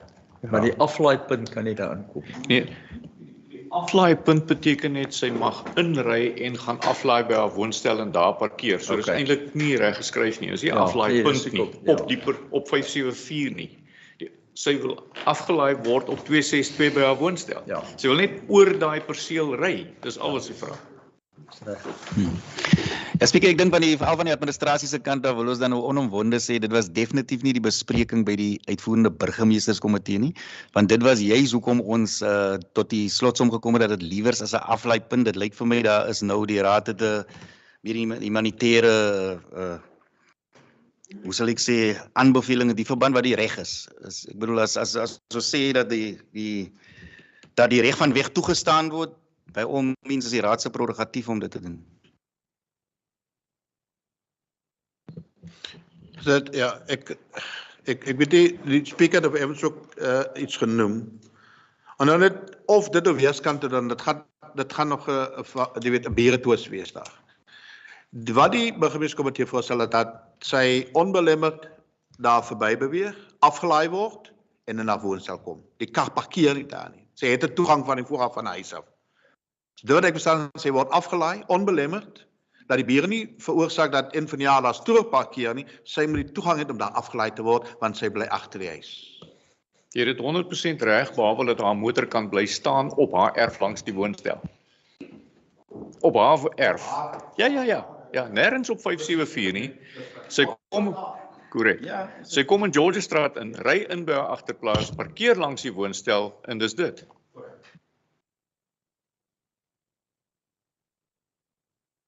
Vir die jaar wat Marius daai twist tussen die twee. Marius lyk confused, gee jy hom reg, Marius? Die munisipale bestuurder nee. Ek het hom nie, maar ek kan vaar wat die raad nou gesê het, dat die keer het reg van weg goed. Die reg van weg sal dan natuurlik nou vir haar die geleentheid gee om daar te parkeer heeldag. So, en dit was die intensie van die IWK gewees. Sy kan afgelaai word, sy gaan in haar woonstel in, die voertuig word verwyder en hy gaan parkeer in die Hoofstraat se kant. Nee. So dis absoluut net 'n drop-off zone. Dit was wat die IWK besluit het. So ons draai nou om na reg van weg. Marius, die voertuig hoef nie weg te gaan nie want hy staan op haar erf. Sy kan op haar erf staan soos sy wil. Sy ry in oor daai area by die hek in en parkeer langs die woonstel.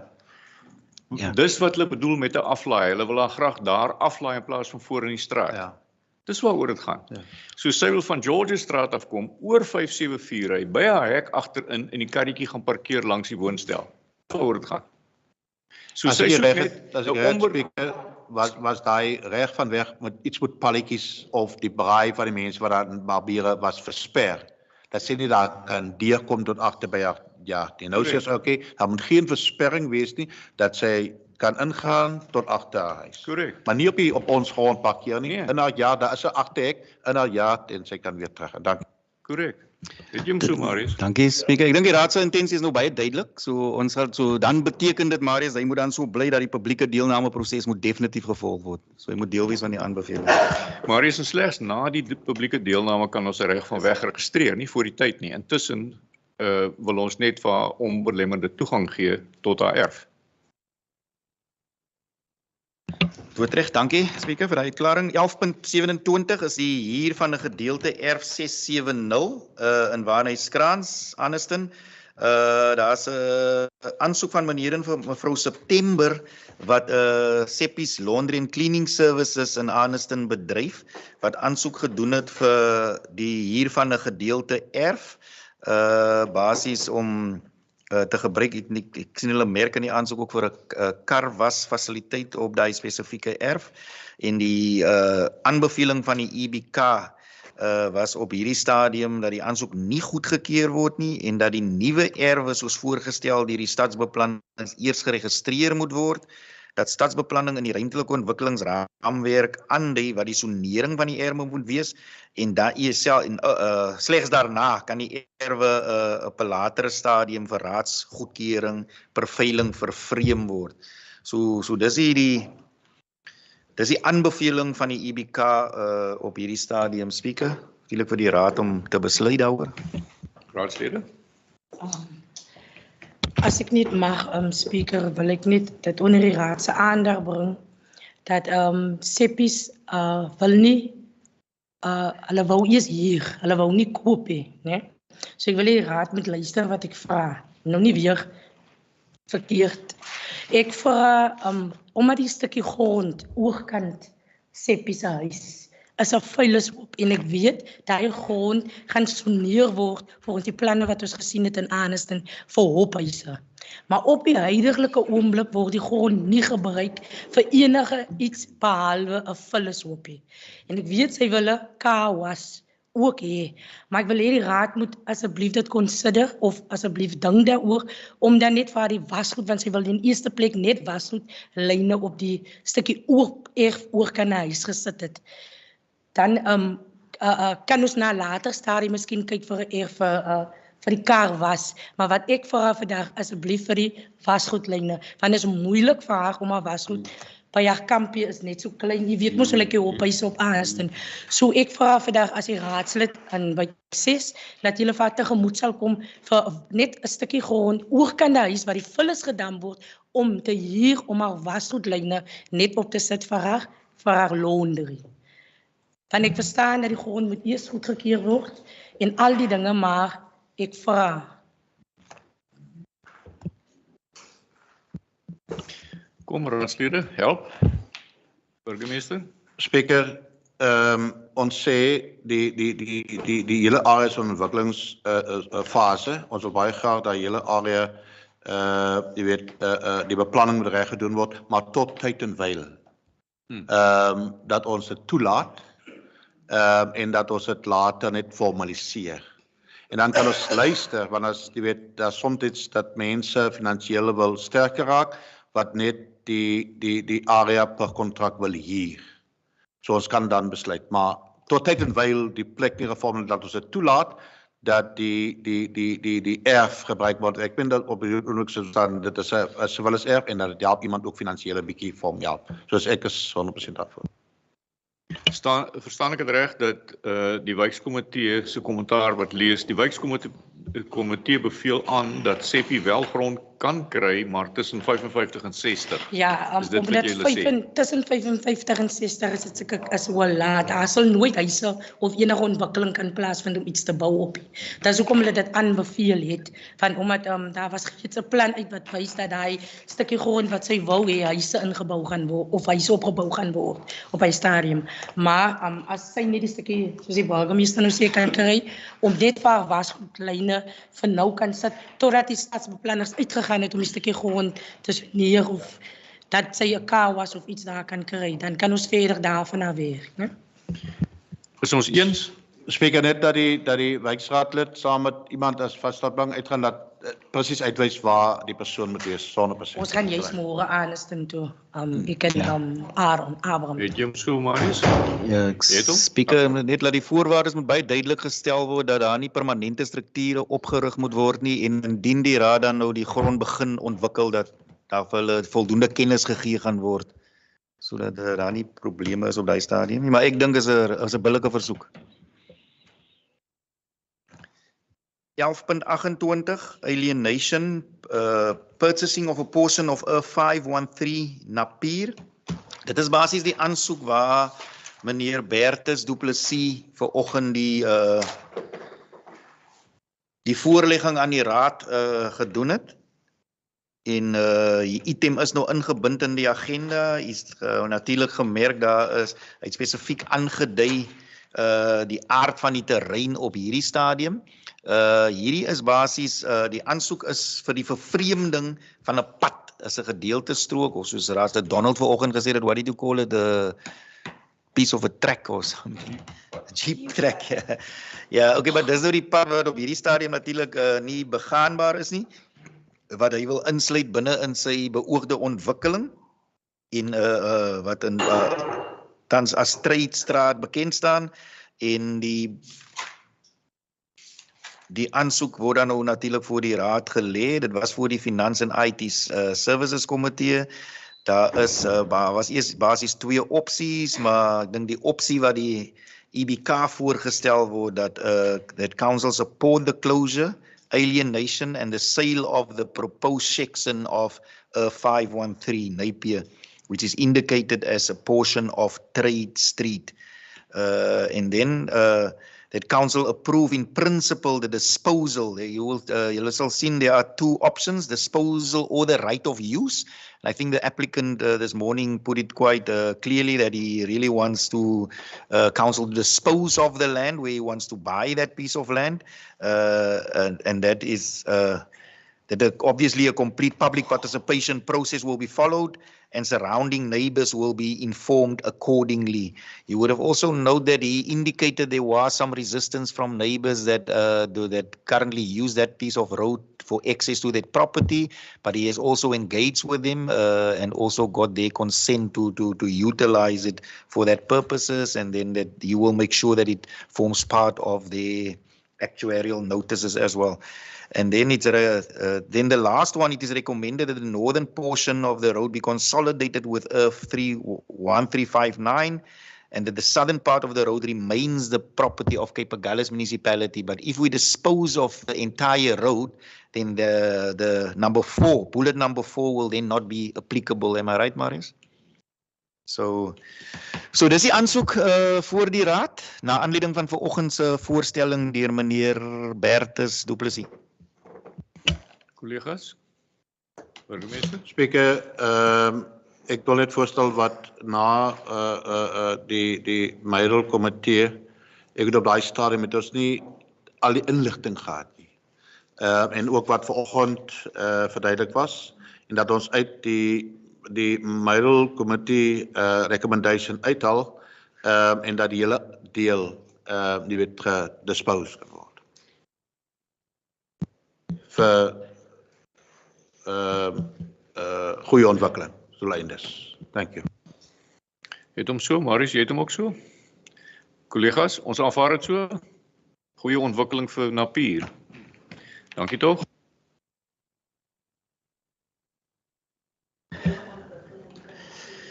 .29 proposed development of a taxi interchange on R538 and 539 Bredasdorp. It's commonly referred to as the KFC sites or next to KFC.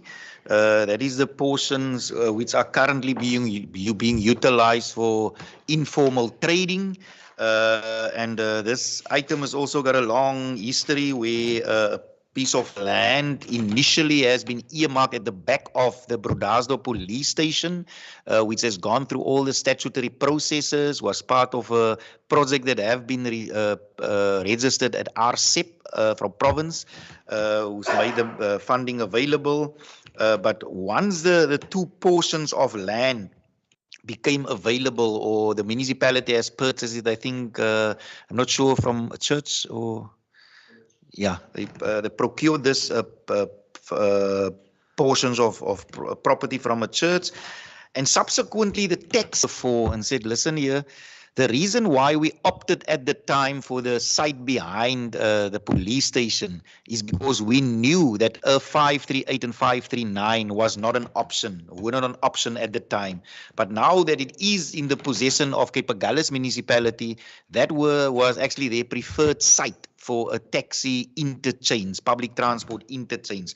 So we had long deliberations with all the relevant stakeholders, and we quickly realized that if we go ahead with the development or the establishment of a public transport interchange at the back of the police station, it's highly likely that it would become a white elephant, and we would have put in a lot of infrastructure and which would not be effectively utilized. And we came to the collective conclusion that maybe we should explore the possibility of developing ERF 538 and 539 in an what do you call it, a merger, I can call it like that, between the current use for informal trading, but also utilize it as a taxi holding bay. Must put from the start that it won't affect the current taxi operations in town, because the taxis that would mostly use that site for parking and loading facilities would be the taxis that travel between the other towns, from Bredasdorp to Arniston, from Bredasdorp to Struisbaai, from Bredasdorp to Napier, and also obviously the surrounding farm areas. But the pickup points that the current Bredasdorp taxis use, next to Checkers, next to Spa, behind Spa, those will still operate as they currently do. So dis meestal waar mense nou buitekant toe moet travel, sal hulle dit gebruik. Vir die informal trading entrepreneurs is dit ook natuurlik voordelig, want ons weet mos almal waar taxis is daar gewoonlik voete, daar's 'n bietjie meer vibrancy, so dit gaan daai huidige inisiatief ook 'n baie groot ekonomiese hupstoot gee. En dit is hoekom ons basies hierdie aansoek na die raad toe bring. Hierdie is slegs om die raad se goedkeuring te kry om te begin met die stadsbeplanningsprosesse.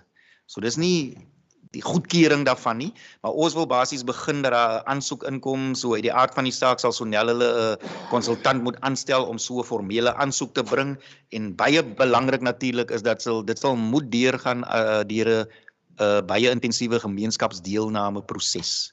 So Sonel, ek weet nie of daar enigiets of jy self of Tracy wil byvoeg tot hierdie aansoek nie? Ek kan altyd doen, dit behels maar net 'n hersenering en konsolidasie, maar dit gaan geadverteer word, so daar is 'n hele 30 dae publieke deelname proses. En dit gaan tribunaal toe, en dan sal ons nog 'n 21 dae appeltydperk ook. Almal eens? Speaker, ek wil net dat ons dit notuleer, ja, dat ons dit so aanvaar. Maar ek wil ook parallel met hierdie is die eerste rolmodelletjie, is nie 'n groot taxi rank nie. Dit is iets ekonomies met die containers daar, of na die, wat is die street market, staatmarkies daarby en bedaars belangstelling is. Maar dit is iets soortgelyk. As jy kan Arniston toe gaan, mense moet oor die pad stap, om daar langs die pad te staan. Selfs in Struisbaai, die mense moet oor die pad stap om daar te staan. Dat ons iets soortgelyk maak in Arniston, dat ons kyk daar die moontlikheid. Met hierdie wat ons opgesit langs die taxi rank, dat daar mense kan staan, Arnistonse mense hulle gevra vir 'n container of 2, dat is iets skep daar wat mense kan opklim, so ook in Struisbaai, dat mense nie oor die pad hoef te loop nie. Dat hulle langs aan by Struisbaai se area net langs die kliniek, dink ek, waar ons daai erf daar kan gebruik. Want die skoolkinders klim op in die reën. Hulle staan buitekant iets ordentlik daar sit met hierdie canopies ook. Dat ons in die volgende jaar of 2 dit doen. Dus dit ergens van te leer kry. En so kan 'n pier. Burgemeester, op daai punt 3 sê that the relocation of additional infrastructure at the Bredasdorp site be referred to the adjustment budget on the 23-24 budget. By implikasie moet ons eintlik dit dan verander en sê Bredasdorp, Struisbaai, Arniston en Napier, dat ons dit dan insit, want anders gaan dit nooit gebeur nie. Het ons in so, kollegas, is dit reg? Ja. Maar is jy eens, dankie. So ons aanvaar hom so. It seems Tracy's got something to add. I hope so, Mayor. Yeah, maybe just to inform the council, we had some discussions with the RCEP office a few weeks ago, And this was one of the projects that we proposed to them, was the creation of the pickup points in the various towns. So I can't promise, but hopefully we can get some funding through that to be able to do that part of the project as well. Thank you. Net 'n opmerking van my kant af, mevrou Nel. Ons sê nou langs die kliniek, maar ons het nou al 'n plannetjie geteken van Lafopets langs die kliniek. So maak nou net seker dat ons nou, ek weet wat die burgemeester bedoel, in daai kol, maar ons moet Lafopets se een ook nou verder vat. Dankie tog. Baie dankie, Speaker. Raadslede 11.30 te doen met 'n huurooreenkoms tussen Napier, Yalvgrow en Livestock Primary Cooperative, Hoofd Cape Agulhas Municipality. Ons het 'n bestaande huurooreenkoms huidiglik met die Yalvgrow projek soos ons hom ken in Napier. Yalvgrow kan aansoek doen vir befondsing uit 'n hele paar oorde uit, maar daar was 'n versoek van hulle gewees dat die naam van Yalvgrow in Livestock Cooperative verander na Yalvgrow in Livestock Pty Limited. So hulle wil basies, hulle het nog geregistreer as 'n maatskappy, maar hulle wil basies net aansoek doen dat die huidige huurooreenkoms net 'n naamsverandering ondergaan, maar dit word nog steeds dieselfde terme en voorwaardes van die huidige huurooreenkoms. Ek dink die huidige huurooreenkoms kom tot einde 2025. So uit die aard van die saak, indien daai ooreenkoms dan oorstryk, dan sal Yalvgrow en Livestock Pty Limited basies aansoek doen om 'n verlenging van daai ooreenkoms te kry. Nee, Speaker, miskien kan ek net daarby sit, ingevolge die MFMA, indien daar so wesenlike veranderings in 'n ooreenkoms, moet ons dit die raad se voorneme publiseer, so ons sal advertensie plaas van die raad se voorneme dat die naam net verander.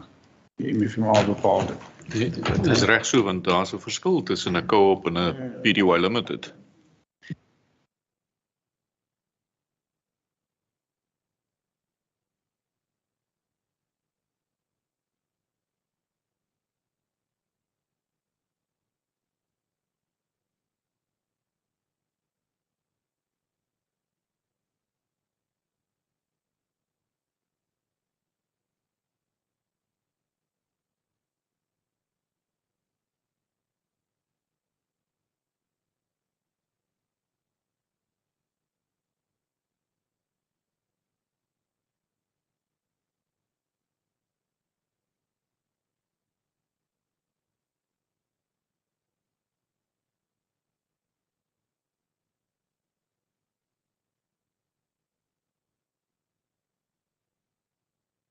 Kennisname op hierdie stadium, dat die raad net in kennis kan kennis dra van watter huidige aansoeke word deur die administrasieafdeling geproseseer.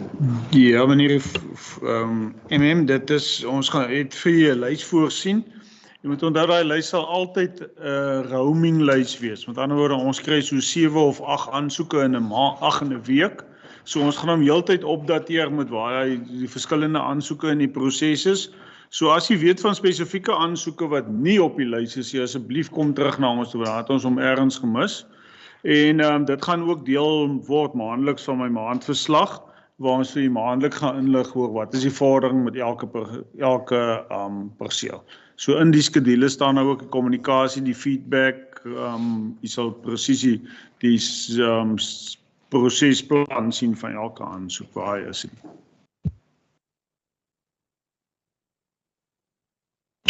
So hierdie aansoek is net vir kennisname. Net vir kennisname, dankie. 11.32 is die verhuuring of verkoop van grond aan liggend aan Diepkloof, Bredasdorp, deur ek dink advokaat Leslie Andrews. En dit is ook 'n aangeleentheid wat nou al 'n hele paar jaar aankom, en dit is om oorweging te skenk om die grond aan ligging aan Diepkloofplaas R114 af te verkoop. En kennis te neem van meneer Andrews se versoek om die grond te bekom. So jy sal agterkom, daar's heelwat kommentaar van wat al dateer van 2019, dink die eerste aansoek was al in 2004 gebring al. wat die raad dan aan grond aan grensig verkoop het aan ander aansoekers en meneer Andrews voel basies dat hy ook in aanmerking moet kom om 'n gedeelte van hy erf te bekom. So maar ek weet nie of jy nog enigiets wil byvoeg. Meneer die munisipale bestuurder, hierdie aansoek soos jy reg sê kom van 2003 af. Toe het hy aansoek gedoen om 'n stuk van hy grond te verkoop. Dit is soos jy uitry op die Struisbaaipad hier regs om die draai vorige grond van meneer Blitz Odendaal en dan het ons 'n huurooreenkoms met Brian Summers en dan Dr. Carruthers en dan is daar nog 2 of 3 en dan is dit die skietbaan en dan is dit weer die privaat eiendom. Dus so meneer Andrews het voel dat hy reg gehad het in 2003 om 'n perseel van hy stukkies grond te koop op dieselfde voorwaardes as wat dit daai tyd verkoop was aan meneer Blitz Odendaal. Dus so ons het weer deur die prosesse gegaan. Daar kan jy nou sien wat die burgemeester se komitee se aanbeveling is. So op die stadium is dit van die grond wat ons sal ondersoek om vir wel te vervreem daai klein hoewietjies wat dis so hektaar plotte wat daar op daai stuk grond lê.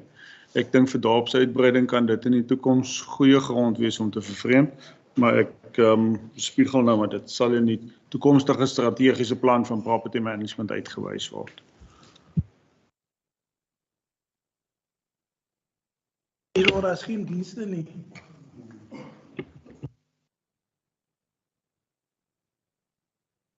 Collega's, kom. Stem ons. Aanvaar so, dankie. Goed. Dankie Marius. 11.33 te doen met die records audit van Kapagallis munisipaliteit vir 2022. Die volledige audit verslag is op bladsy 197 to 206. Wat natuurlik 'n baie positiewe verslag rondom Kapagallis munisipaliteit se records audit is. So ons is dan nou in terme van die checklist geëvalueer as level 4, which mean compliant. En dan is die bestuursaanbeveling op bladsy 72. En dit is dat die raad kennis neem van die auditverslag ten opsigte van argief en rekorddienste en dan ook dan dat die personeel bedank word vir hul toewyding en die diligence waarmee hulle die rekordsafdeling van die munisipaliteit bestuur. Ons neem kennis. Thank you. I want to take the opportunity to congratulate and thank Mr. Mullich for giving the municipality another clean audit. Yeah. Thanks, Councillor. Yeah, and I also just want... Dankie Marius, jy dra dit so ook aan hulle oor. Ons die raad se dankbaarheid en waardering. Dankie tog. 11.34 is die deernisbeleid van die raad om dit te hersien en dit is om aandag te skenk aan die moontlike wysigings van die bestaande deernisbeleid of soos ons hom ken as die Masekane Indigent Support Policy. Dit is op bladsy 207 tot 225. Ek dink dit is die item Hannes wat jy 'n aangepaste item aan die raadslede versprei het. So ek gaan nie verder tyd verwyl nie. Ek gaan onmiddellik oorgee vir die CFO. Ons het heelwat gesprekvoering gehad. Dit het onlangs aan die lig gekom waar raadslede uitgewys het die probleme wat mense ondervind rondom die implikasie van die verandering van die beleid. So CFO is welkom om op die item vir ons voor te hou. Dankie meneer die spreker deur u. Ja, ek wil maar net vir die raad noem. Ek dink tydens die werksessie wat ons gehad het met die raadslede, is dit uiteraard belangrik dat verdere insette gesprekvoering moet plaasvind van die beleid wat hy tans is geldig vir die huidige boekjaar. En sou daar enige finansiële impak en veranderinge binne die bestaande beleid wees, moet dit dan as deel van die nuwe prosesse gehanteer word as deel van die begrotingsprosesse vir goedkeuring en hersiening van sodanige beleid. Daar is wel ooreengekom tydens die sessie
Dankie meneer Van Viljoen. Is daar enige vrae? Nee, daar is nie vrae nie. Ek wil net kommentaar liewer speaker. Speaker, dit is reg soos meneer van Viljoen sê. Daar is môre aan die eerste vergadering wat in al die wijke gaan plaasvind, maar wat ek nergens hoor nie. En dit is wat die amptenarij ook sê vir mense, dat die raad het dit goedgekeer en dit is heeltemal reg. Ek het dit goedgekeer. Hierdie Dirk Jantjies het dit goedgekeer. Maar nergens sê hulle vir die mense, laat ons dit nie vir julle, ons het julle nooit aangelig hoor nie. Dit sê hulle nooit vir geen van die mense nie.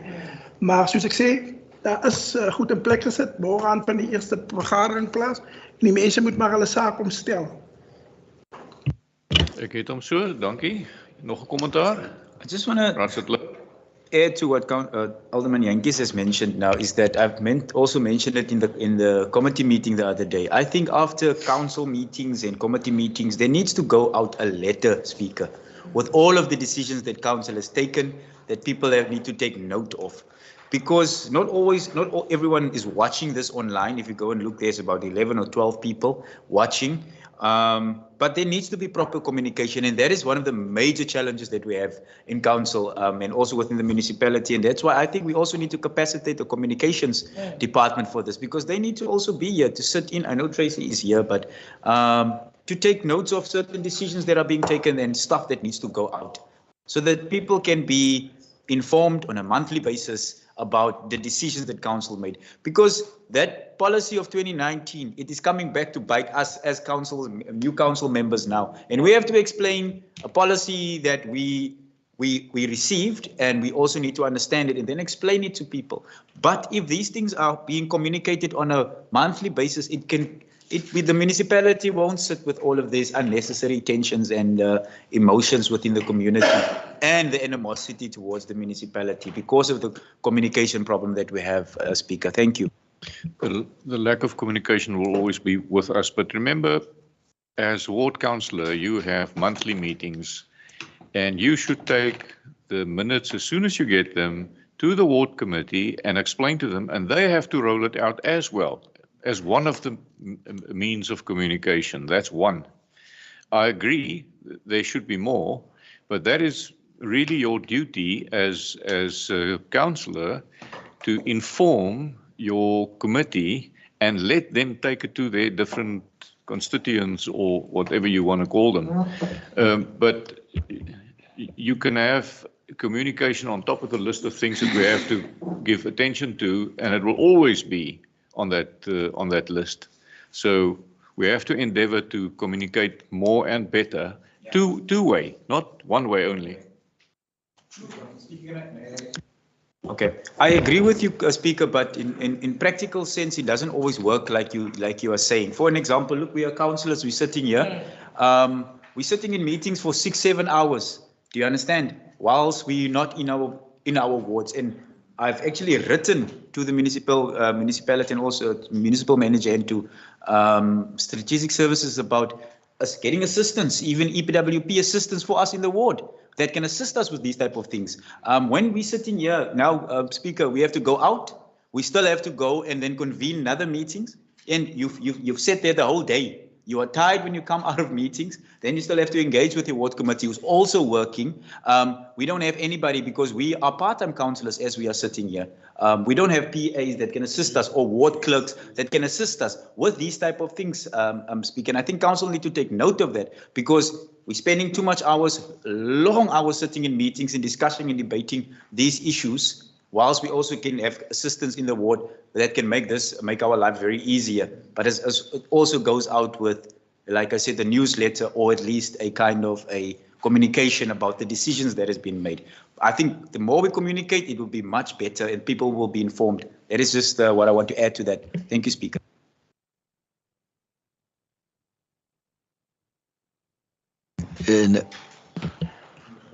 Speaker, baie dankie. Ek dink ja, soos wat jy gesê het, jy weet die kommunikasie bly 'n uitdaging. Ek hoop die Tracy is still here, that she take note of that because we need to count board with the communication in and out to our community members. Maar soos jy tereg sê, Speaker, ons moet as raadslede ons ook die protokollyne volg. Ons het die wijkskomitee verteenwoordig mense. Hoeveel keer moet ons onsself afvra, hoeveel keer het ons hierdie boodskap, die regte boodskap uitgedra, die beleid van die munisipaliteit uitgedra. En as ons hierso sit, raadslede, moet ons dink 30 jaar vorentoe. Ons moet dink aan dienste lewer, dat almal dienste kry. Ons kan 'n gedeelte van ons gemeenskap, ons wil almal, meer deernis toepas, maar ons moet dink ook, aan ons moet individuele gevalle kan opmeet, maar ons moet dink aan die volgende 15 jaar van Kaap-Agulhas munisipaliteit vir dienste, vir finansiële volhoubaarheid. Ek wil nie op die dag kom en sê, ek sit by die huis en ek is 'n ou man, en die munisipale by plaaslike regering het nie meer geld nie. Dat ons in 2020 en 2010, verkeerde besluite geneem het. Ons bedink aan dienslewer voordat dit en die beeld en die realiteit is rondom ons in Suid-Afrika, waar riool in strate loop, waar munisipaliteite, die meeste munisipaliteite in Suid-Afrika is onder finansiële krisis trek, omdat daar nie geld is nie. En ons moet dit asseblief as verantwoordelike raadslede ervaar. Hoe meer ons wil gee, moet ons ook die regte boodskap daarby wegdra. En dit kom, en die munisipaliteit is nie dat ons onsympatiek wil wees nie, en onsympatiek is nie, maar ons moet kyk na die groter beeld van Kaap-Agulhas. Thank you. That stands to reason, Hannes. Mr. Speaker, maybe I know there are new councillors also involved, but I can just give council or let them just take note of it. The review of this policy was initiated by Ward 3 during the mayor's imbizo, where they didn't want to allow the mayor to present the budget imbizo. And we had to go back to review the policy. And based on that information, yes, there were certain benefits, but we also aligned it to the National Treasury Directive. Of course, the rebate increased from 80% to 100%, from a 40% to a 50%. And the only change to that impact now is the value of the house. And the second one that is also now an impact is, as per the definition, is for the household income. Those were the changes to the policy, and I think we did workshop it. After that meeting, during the budget, we present to them at Ward 3, together with the mayor, to allow him to do his budget in Viso, but we also went to all the other wards and to explain to them the policy. I understand COVID did have an impact, because that's why we couldn't implement it. There are various reasons for that, and I think the first one, we couldn't let them apply again to apply the policy. We took it to council to say we remain with the status quo during that period, and it's only now where we start to engage it, and I think that's why it's important, and we accept it, that we need to go back and just to refresh their minds. But the review was based on the need requirement from the community itself, and it started in Ward 3. Thanks. Dankie, meneer Van Biljon. Enige ander kommentare? Speaker, ja, u weet, ons kan lang gesels oor die aangeleentheid goed. En die baie mense is seker spyt dat hierdie COVID besigheid is nou verby, want hulle het sy gerol gery. En hulle gaan hom nog sommer ry waar hulle kan. Jy weet, ons sê nou dit was COVID, ons kan dit nie geïmplementeer het nie. Byvoorbeeld daar die deernisbeleid wat 2019 geneem is. Nou hoe het ons nou die budget geïmplementeer? Ons het nou budget gehad, dit was daar deel van die budget. Ons moet eerlik wees, as ons gefouteer het, het ons gefouteer, ons het nie goed na die gemeenskap toegevat nie, finies en klaar. En jaar of 2 daarna het ons het geïmplementeer en ook nie vir hulle gesê nie. Dit is wat gebeur het.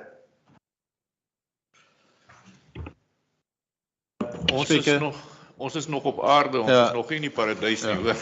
Ja. Spreker, wat raad jy sê, ons kan lank oor die goeders praat. Maar ons kan lank praat, maar as ons onnodig goeders praat, dan gaan dit nog langer gepraat word. juis wat die CFO nou sê, omdat ons juis na die gemeenskappe uitgereik toe in die COVID-tyd. En dat ons, as ons dit dan uitgereik gewees het en weer uitgerol het, dan sou dit 'n negatiewe impak op huishoudings gehad het. En dit is nou, die raad het al, die raad het in 2019 die policy, en presies wat die CFO nou vertel, waar die ons gegaan het. En dit is nou implementasie en die beleid kan ook volgende jaar hersien word. Oké, maar die vraag nou is, aanvaar ons dit so? Is dit reg? Dankie, Marius. Dan gaan ons. Is maybe the recommendation made those date be announced in different ways so that people should know exactly when and how it happens. Yeah, at the moment I rely on the councillors where they have their meeting. I know Councillor Jantjies have indicated that he will invite more people, because sometimes only a few people who pitch up for those meetings. So I'm available based on the council as when he scheduled his next ward committee meeting with the community. I know Councillor Jantjies is first, and I'm not sure. I just listened. I know Councillor Olmagen indicated next week somewhere. So I will avail myself as when it's been needed for me to go and present the policy and what it's all about. Councillor Mokotwana, there's your offer. You invite the CFO to your meeting. Okay. Is it good? Come down. Oh, sorry, you're not. Of course not. Raadslid.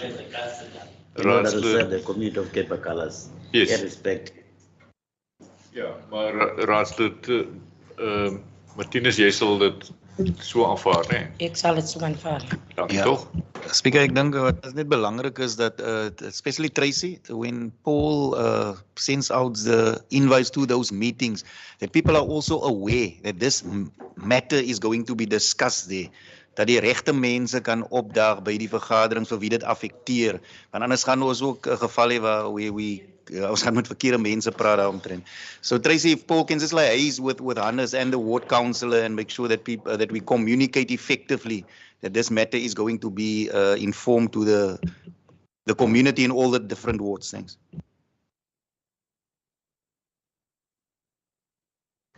$11.35 is the approval of the unforeseen expenditure for the supply and delivery of a blower.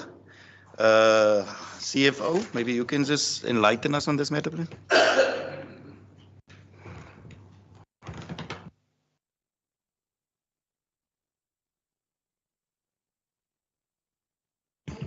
Thank you, Mr. Speaker. I think in terms of section 29, normally if there's any unforeseen expenditure, then it normally been submitted to the mayor for approval and then just to council.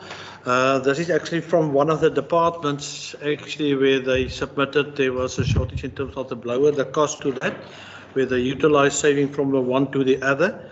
And it's actually just for council for notification. The mayor already approved it, and at the next meeting it should be tabled into council. So it's actually more for notification to say yes, there was a section 29 applied, and that for council just to take note of it. Thank you, CFO. Consensus? Thank you. 1136, speakers, to do with the external audit action plan for the Auditor General audit of the 2021 financial year, what we commonly refer to as OPCA, Operation Clean Audit Report. Maybe at this point in time, it's also important to inform council that Mr. Blackie Swart's employment with Cape Agulhas municipality has actually come to an end when his contract terminated.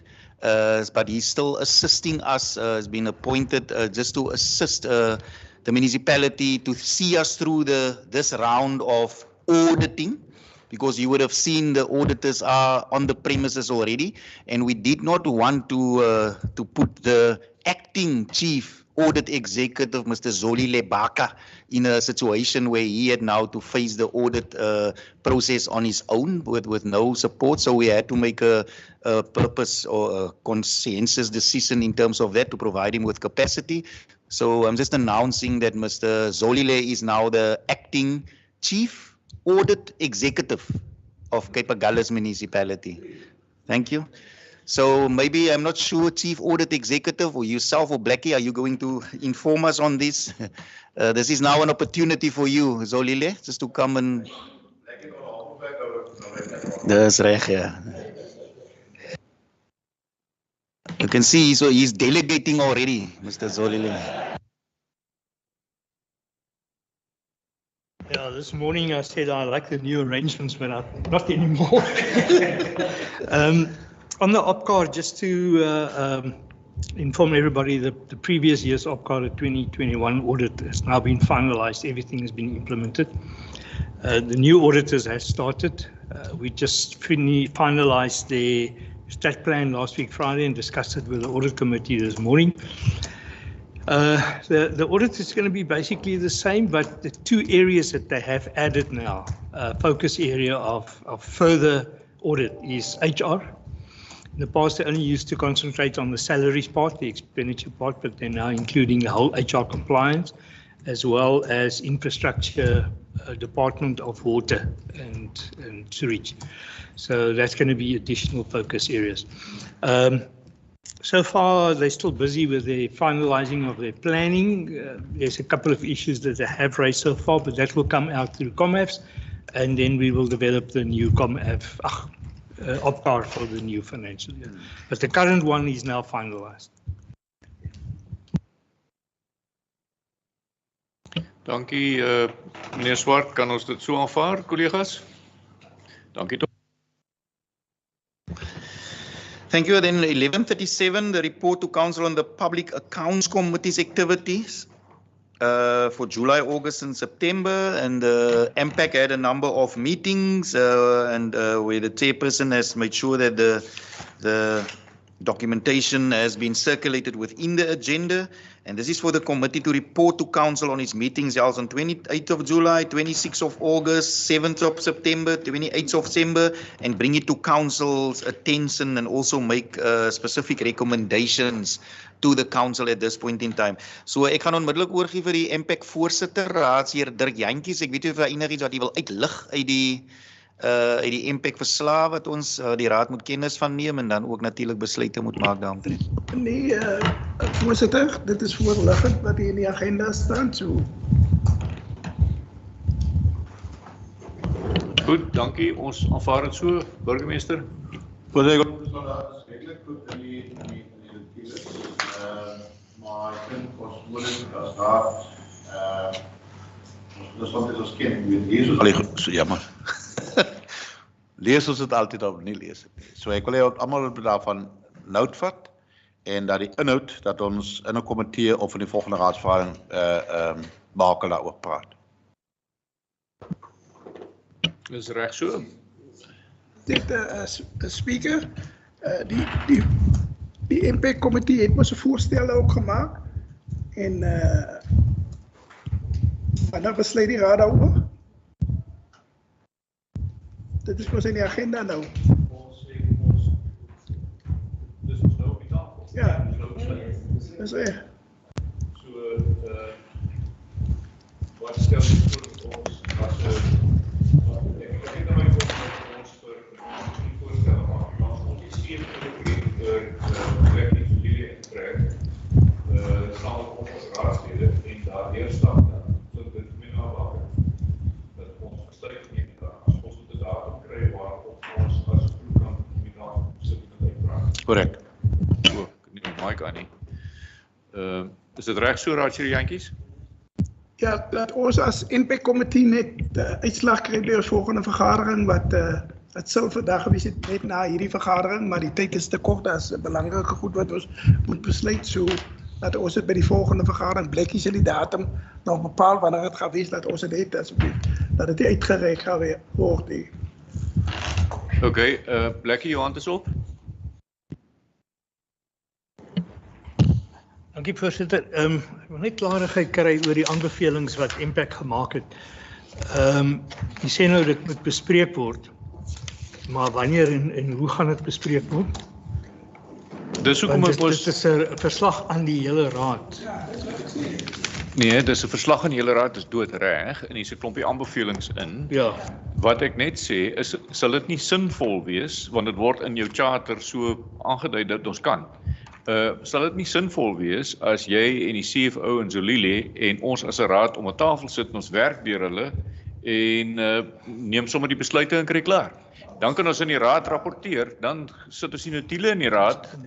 Is dit reg of nie? Meen jy ons wil dit nou doen?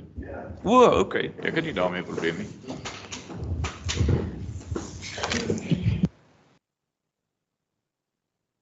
As jy jantjies, dan moet jy ons nou lei.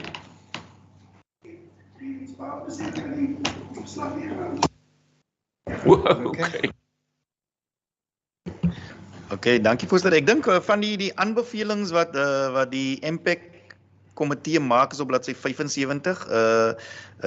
Dit was aangeleentheid wat in spesifiek in die notules van die onderskeie vergaderings vervat is. Minutes of 26 of August, for instance, 22. There's a recommendation that the matter of the management of the traffic department and the low level of recovery of traffic fines be referred to council to request that the matter be referred to MPEC for further investigation. So ek neem aan MPEC het dit in gesprek gehad of hulle het dit ondersoek per voorsitter. Dis hoekom ek nou eintlik wou gevra het want u self is mos nou op hoogte van wat bespreek was by daai vergadering self. Ja, voorsitter, ek wil vir u sê vir ons as MPEC en ek weet nie of dit vir die raad ook 'n groot bekommernis is, die stand van sake daar by ons toetsstasie nie. Ek dink dit moet vir ons almal 'n groot bekommernis wees. En dit is die rede hoekom ons hierdie voorstel gemaak het. Ja. Ja.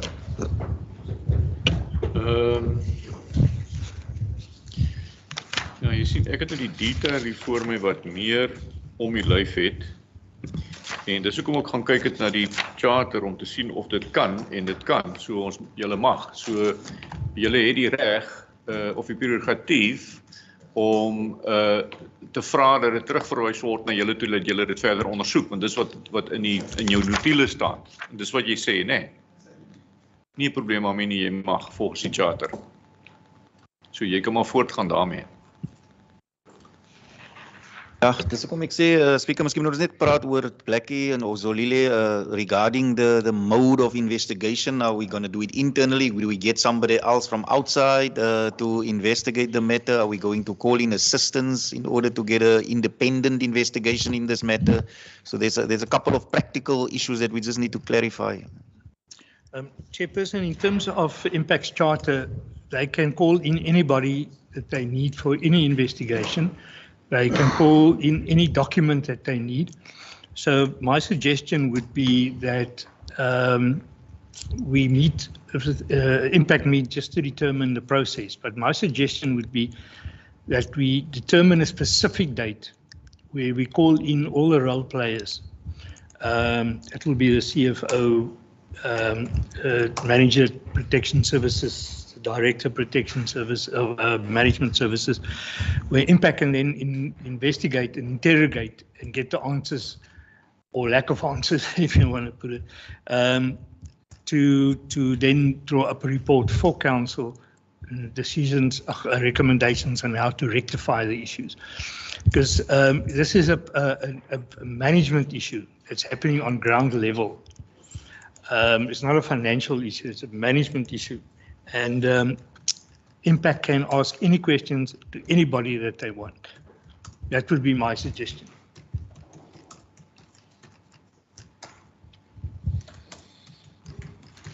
Voorsitter, is u te gemaklik met daai reëling? Ek is gemaklik, laat ons dit net so gou as moontlik afhandel, want die goed gaan nou state op verskyn. Dis reg, ja. Ja, so dis hoekom ek wil dit afgehandel voordat dit in die state kom.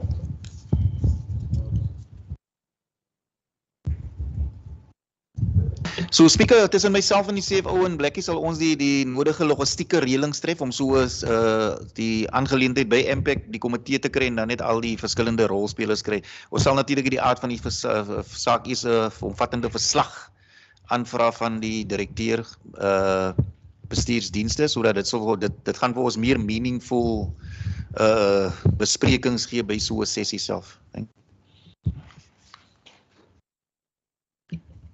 Dis reg so, kollegas, ons aanvaar dit so. Dankie, Emme. Okay. Mr. Speaker, I think can I just mention that 84 from the Handball Association, yes, initially it was identified as fruitless expenditure because the whole tournament were actually cancelled. But I can report, that's why there's no report on that. I can report now that the money already been deposited into our account. So it's no use to report it as fruitless expenditure while you have recovered it. But although we take note of Impact's recommendation to this regard, for future purposes. It's maybe just feedback and the reason why there isn't any report in terms of Section 32. Chairperson, ek is nie raadslid as ek gesê het point of order, but there are a couple of other recommendations where that dealt with the minutes of the 26th of August. Then there was another meeting that happened with Impact on the 7th of September. And the first recommendation was recommendation 2 of 2022. Says that due to the mayor and deputy mayor not declaring their interest in certain businesses on the annual declaration of interest forms, a disciplinary process be followed against them for such non-disclosure of important information. So that's the first recommendation, Hannes, and then the next one have to do with the handball situation. Speaker.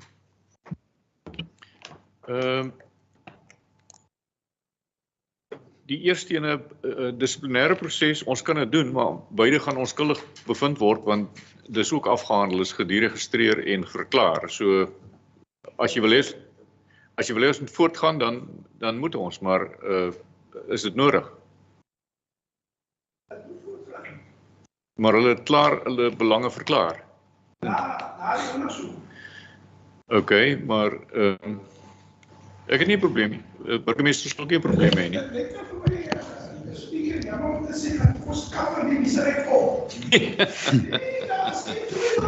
Okay.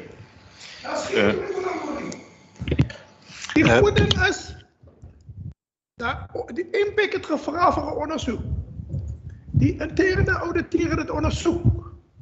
En toe die uitslag gekom, wat gesê het dat hulle het die verklaring, maar dit moet bespreek word met hulle. Ek weet ook net van een, ek weet nie van 'n meier af nie. Ek weet nie van die meier nie. Net die deputy meier het in die verslag gestaan. En toe het hy dit verklaar. Dit kan ons nie so wees nie.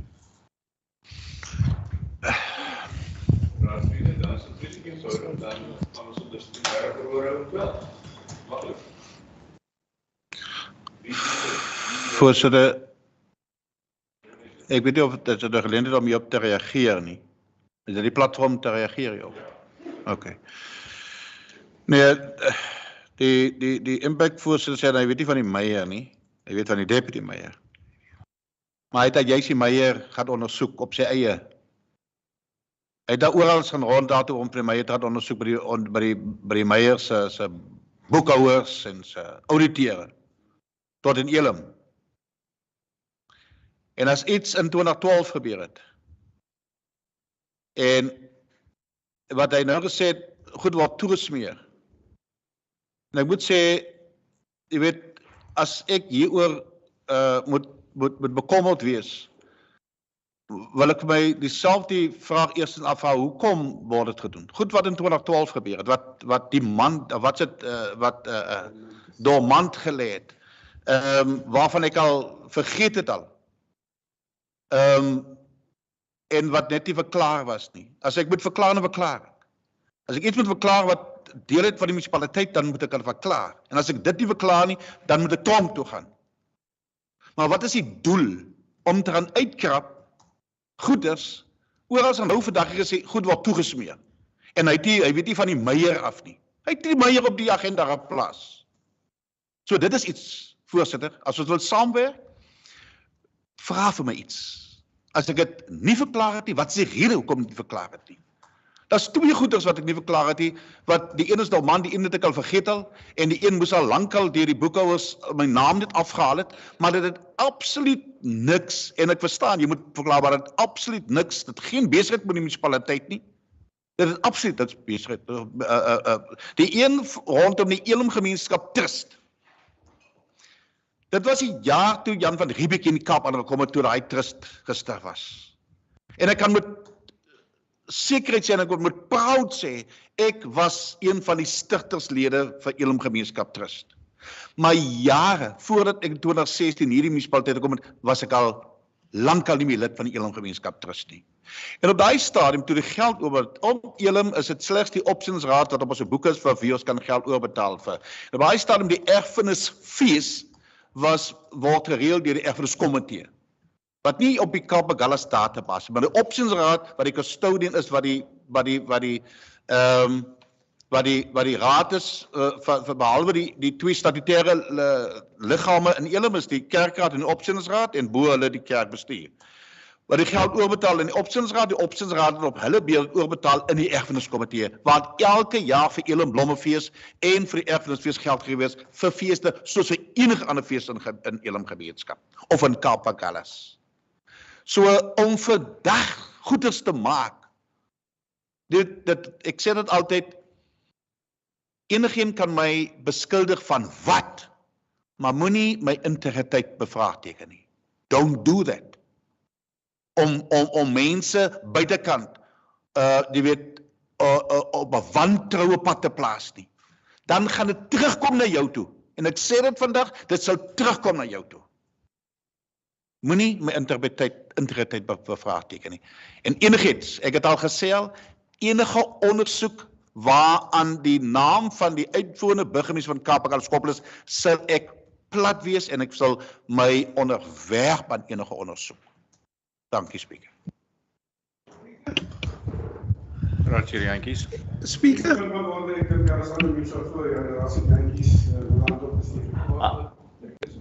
Yes, thank you. Speaker, ek wil vir u sê, laat ons interne ouditeur, hy het die opdragte gekry om dit te doen, die ondersoeke, en hy kan sê, of het Dirk Jantjies is, wat 'n burgemeester of 'n onderburgemeester, dit is soos hulle dit verkondig na buitekant. Die verklaring van belange is 'n besluit wat die MP-komitee geneem het, en nie om die vir meneer Raadslid Ross, die deputy en die meier te ondersoekie, al die raadslede is ondersoek, almal. Want daar het 'n klagte gekom, en dit is die rede. En wat die trust van Elim betref, dit is 'n klagte wat ons gekry het uit die gemeenskap van Elim uit. Dis nie wat ek gegaan het na mense toe nie, en ons het 'n oogse rol om te speel. En mense moet nie dink dat die Elim Blommefees bestaan van 2016 af. Hy bestaan al vir jare wat ek op die raad is, en nog nooit het hierdie raad 'n oorbetaling aan Elim Gemeenskap Trust gedoen, vir Elimse Blommefees. Nog nooit het hy dit gedoen nie. Maar ek gaan nie debatteer oor hierdie aangeleentheid nie. Ons het 'n voorstel gemaak, en ons volstaan daarbey. Burgemeester. Punt van orde, punt van verduideliking. Punt van verduideliking. En u weet, Raadslid Jantjies is so gou om te sê, hier op platforms, ons moet eerlik wees. Dit sê hy altyd, ons moet eerlik wees. Hy sê nou juis, al die jare was die geld oorbetaal aan Elim Opsienraad, word er nooit oorbetaal aan die trust nie. En dit is presies wat ek nou gesê het. Die geld is oorbetaal aan die Opsienraad. Dit het ek nou gesê, as hy reg luister. Die tweede ding wat ek nou gesê het, wat hy sê, hulle het opdrag hier aan die interne auditeur om te ondersoek, Dirk Jantjies ondersoek nie, maar ek kan vir nou nommers gee vir wie hy gaan verraad het rondom Paul Swart se sake. En dit is eerlikheid. Moenie op 'n platform sê, ander mense moet eerlik wees en ek staan agter die deur nie. Dan gaan jy seer kry. Dankie burgemeester. Wie was eerste? Speaker. Councillor Mokotwana. I think as we're sitting here, we've been elected. And we're being elected as such that we must do our work diligently, and we've got official that are professional in the work that they're doing. And that must be also respected. Same applies with the MPEC. It may happen maybe the chairperson of the MPEC need to do investigation. He must do that as the chairperson. And secondly, the response that is coming from the mayor wasn't even supposed to. Now, every time that you run even to respond, it's also referring to other Manjanjis. But other Manjanjis is not only MPEC or alone. And the recommendation in front of us was mainly made by MPEC members. And also the code of conduct of the councillors remain also in your responsibility of the speaker. So, and also the recommendation that has been made here should be also be followed, because now the public is expecting us to respond to them, to the complaints that they launch, whatever what is happening. It can even happen to me as a councillor. We mustn't shy away with the work that will be done. And also the response that is coming from mayor, I've done this and that, was that and that. He's supposed to respond on the allegation made by the MPEC, because the MPEC are here to stay, and they've got the rules and responsibilities and also the work that will be done, carried out by them. And you mustn't shy away and say that, no, it's fine, because I'm now that, and no one can tell me what to do. And also, let us act as a professional, let us act as a senior citizen of this of Kaipakalas. In the way that we talk, the public are listening. Really, I'm very shocked the way that we're really even trying even to lead us. And let us respect even the internal auditor, that what they are doing. Let us not shy away. They are professional, know what to do. So we mustn't even by all means shy away and also hide something that will be hidden. So even we are not even supposed to be here. I left when my name was being called, not what was being called, but the item that also involved me, because I declared. So I think that, Speaker, whatever that's been recommended here must be followed, and a recommendation that's been made must be also be followed. Thank you, Councillor. Jy wou ook iets gesê het. Burgemeester. Wat ons sê, moet ons doen. Ek verstaan wanneer MPEC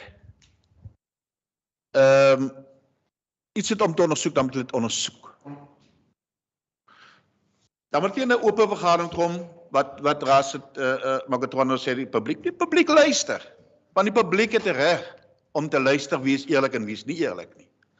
As die MPEC saak het om te ondersoek, dan moet die ondersoek, die burgemeester moet dan 'n paar vrae kom vra gewees het, en dan moet dit 'n verslag deurgestuur word, nie in 'n wille notule nie, dis soos ek het verstaan. Ondersoek die burgemeester dan. Kom vra vir hom, hoekom jy dit gedoen, hoekom jy daai gedoen? Nie punte in 'n notule voor in 'n raadsvergadering, die oop vergadering, dan moet die antwoorde alreeds aan die MPEC-voorsitter gegee word deur die burgemeester of deur die beskuldiger.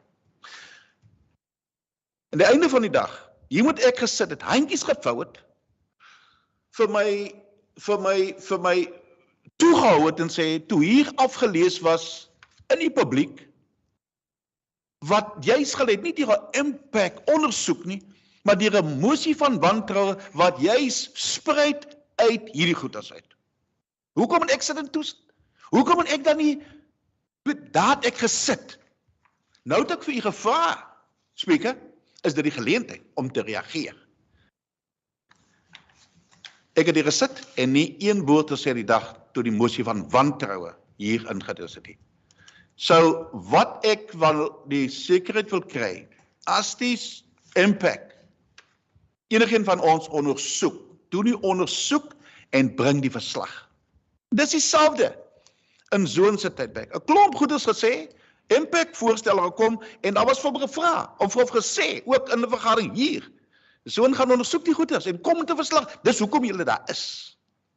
Moenie kom met stof wat in die lug staan en met aantuigings nie. Ondersoek dit en kom met die punte na die gemeenskap toe. Dan kan die gemeenskap hoor, hierdie goed was ondersoek. Die burgemeester het erken of nie ontken nie, dit was die burgemeester se sy van die saak. Hier gaan ons heeldag sit, want ek gaan nie toelaat dat my naam hierdie môre gesleep word nie. deur stof nie. Dankie. Dankie. Is vreeslik eenvoudig. Ek wou dit anders doen, maar ek het nie kans gehad nie. So wat ek gaan doen nou, daar's nog 2 aanbevelings toe recommendations vir 7 September 2022 en 'n recommendation for 3 2022. En dan is die impact recommendation that council consider the impact reports, dis wat ek gedoen het, ek het hier by my. For 28 July 22, 26 August 22, 7 September 22 and 28 September 22 for acceptance. Nou, ons moet die korrektheid van die notules aanvaar. Dis die eerste punt. Secondly, that council considers the impact recommendations made per recommendation 1, 2 and 3 for 2022 and take specific decisions regarding these recommendations. Vreeslik eenvoudig. Ek gaan dit ondersoek en gaan terugvoering gee. Klaar. Dankie. Becky? Wat ons gooi so binne die raad, sal wat nog nooit in Kapakallas gebeur het. Voorsitter, ja, net groot verskoning. Op 30 September verlede Vrydag, so is die notule van die 28 September afgehandel. En ek het die agenda item aangepas om daai notule in te bring, maar ek het vergeet om die resolusie in te sluit in die agendapunt. So daai vergadering van 28 September het recommendation 4 van 22. Ek mag net lees. Een is that the Finance Department explain the policy to the community as a matter of urgency. Dit gaan oor die Masikani beleid wat ons vroeër bespreek het dat Hannes weer sal omgaan by die mense en so aan. Want dan sê hulle ook is dat die IPAC is van mening dat die Masikani beleid nie reg toegepas word of eenvormig toegepas word nie. En hulle vra vir 'n ondersoek daaroor. So ek moet maar net jammer dat ek dit vergeet het om dit in te sit in die agenda. Dankie.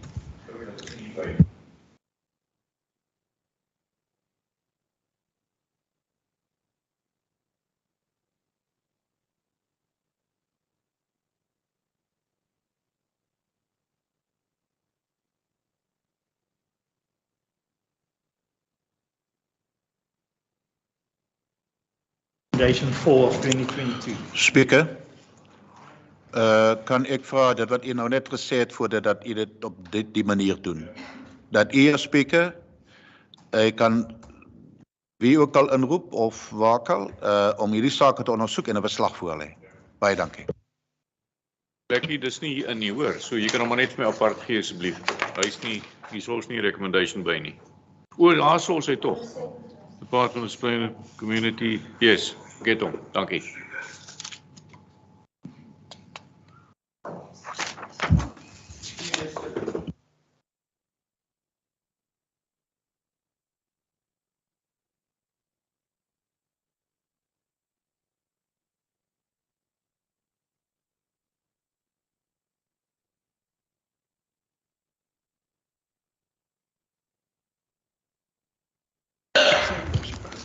Thank you, Speaker. Now, if I may, the Council have adopted Masikani Indigenous Support Policy.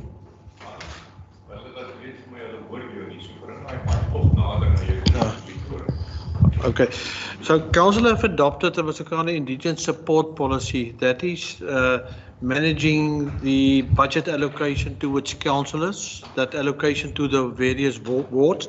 There's a detailed policy.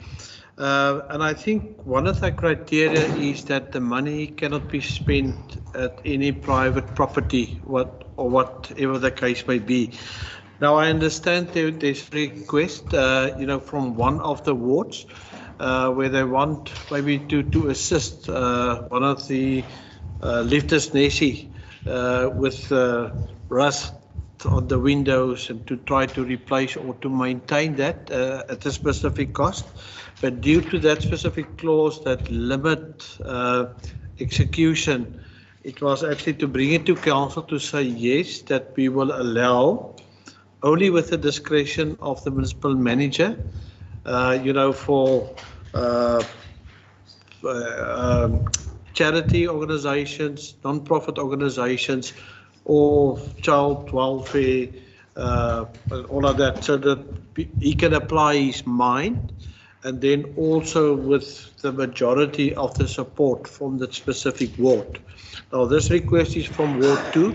So if one look at, it was clearly indicated in terms of paragraph 6, no private work allowed on private property.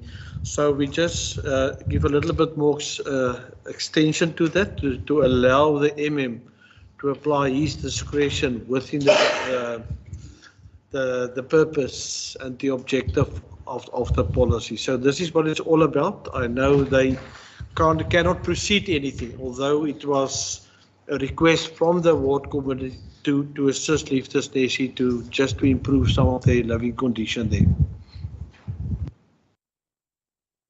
Collega's, aanvaar is dit so? Dankie. Baie dankie, Speaker, raadslede. Item 12 is dringende sake deur die munisipale bestuurder. Ek het nie dringende sake. Miskien net nou om die raad se aandag weer te bring. Ons het as 'n geskeduleerde werkswinkel vir maandag, as ek reg is, Marius. Spesifiek ter voorbereiding vir die summer holiday plan, maar daar gaan 'n baie groot fokus natuurlik wees op die kwessie van die water. So ons sal 'n omvattende verslag ook daar voorlê, want dis een van die groot risiko's wat ons nou in die somermaande ten doel stel. So ek sal graag raadslede aanmoedig om daai werkswinkel by te woon, dat ons insette kan kry en dat ons gesamentlik verseker dat ons nie met 'n waterkrisis sit tydens die vakansie of die somerseisoen in Kaapagallus nie. Oorweging van mosie, Speaker, ek het geen ontvang. Weet jy of u dalk iets ontvang het? Ek het geen oorweging van vrae ontvang nie. En dan is dit natuurlik net die lys van raadsbesluite, item 15. Jy sal merk dat daar is van die raadsbesluite van die vorige vergaderings is gelys, soos tot en met 5 Oktober, en dan is die vordering natuurlik ook aangedui in die tabel self. So ek weet nie of daar enige vrae is van enige raadslede rondom die aangeleenthede soos gelys daar nie. Enige vrae, raadslede? Kommentaar, Raadslid Jan? Voorsitter, nee, ek wil net teruggaan na die eerste een toe oor die werkswinkel waarvan die MM gepraat het. Maandag is daar 2 Salga werkswinkels. Ek gaan nie daar by die werkswinkel kan wees nie, en Raadslid Donald ook nie. Dis die health ene en die finance ene. So maandag, jy weet, dit het gesê ODM se goeders vind op 'n maandag plaas. Maar behalwe dit, daar's 2 Salga werkswinkels op daai dag. So indien dit aangaan, dan maak ek nou al reeds verskoning. Okay, so Marius, jy sal net aan die ding gee of ons moet hom uitstel dat al die raadslede teenwoordig kan wees of Okay, so ons los dit vir die administrasie om te kyk na die datum. Ons sal definitief dienooreenkomstig kommunikeer. As daar geen ander vrae is nie, voorsitter, dan kan die raad basies nou in komitee gaan. Ja, dankie kollegas en die wat ingeskakel is. Ons gaan hierdie vergadering nou vandag, ons gaan nou in komitee.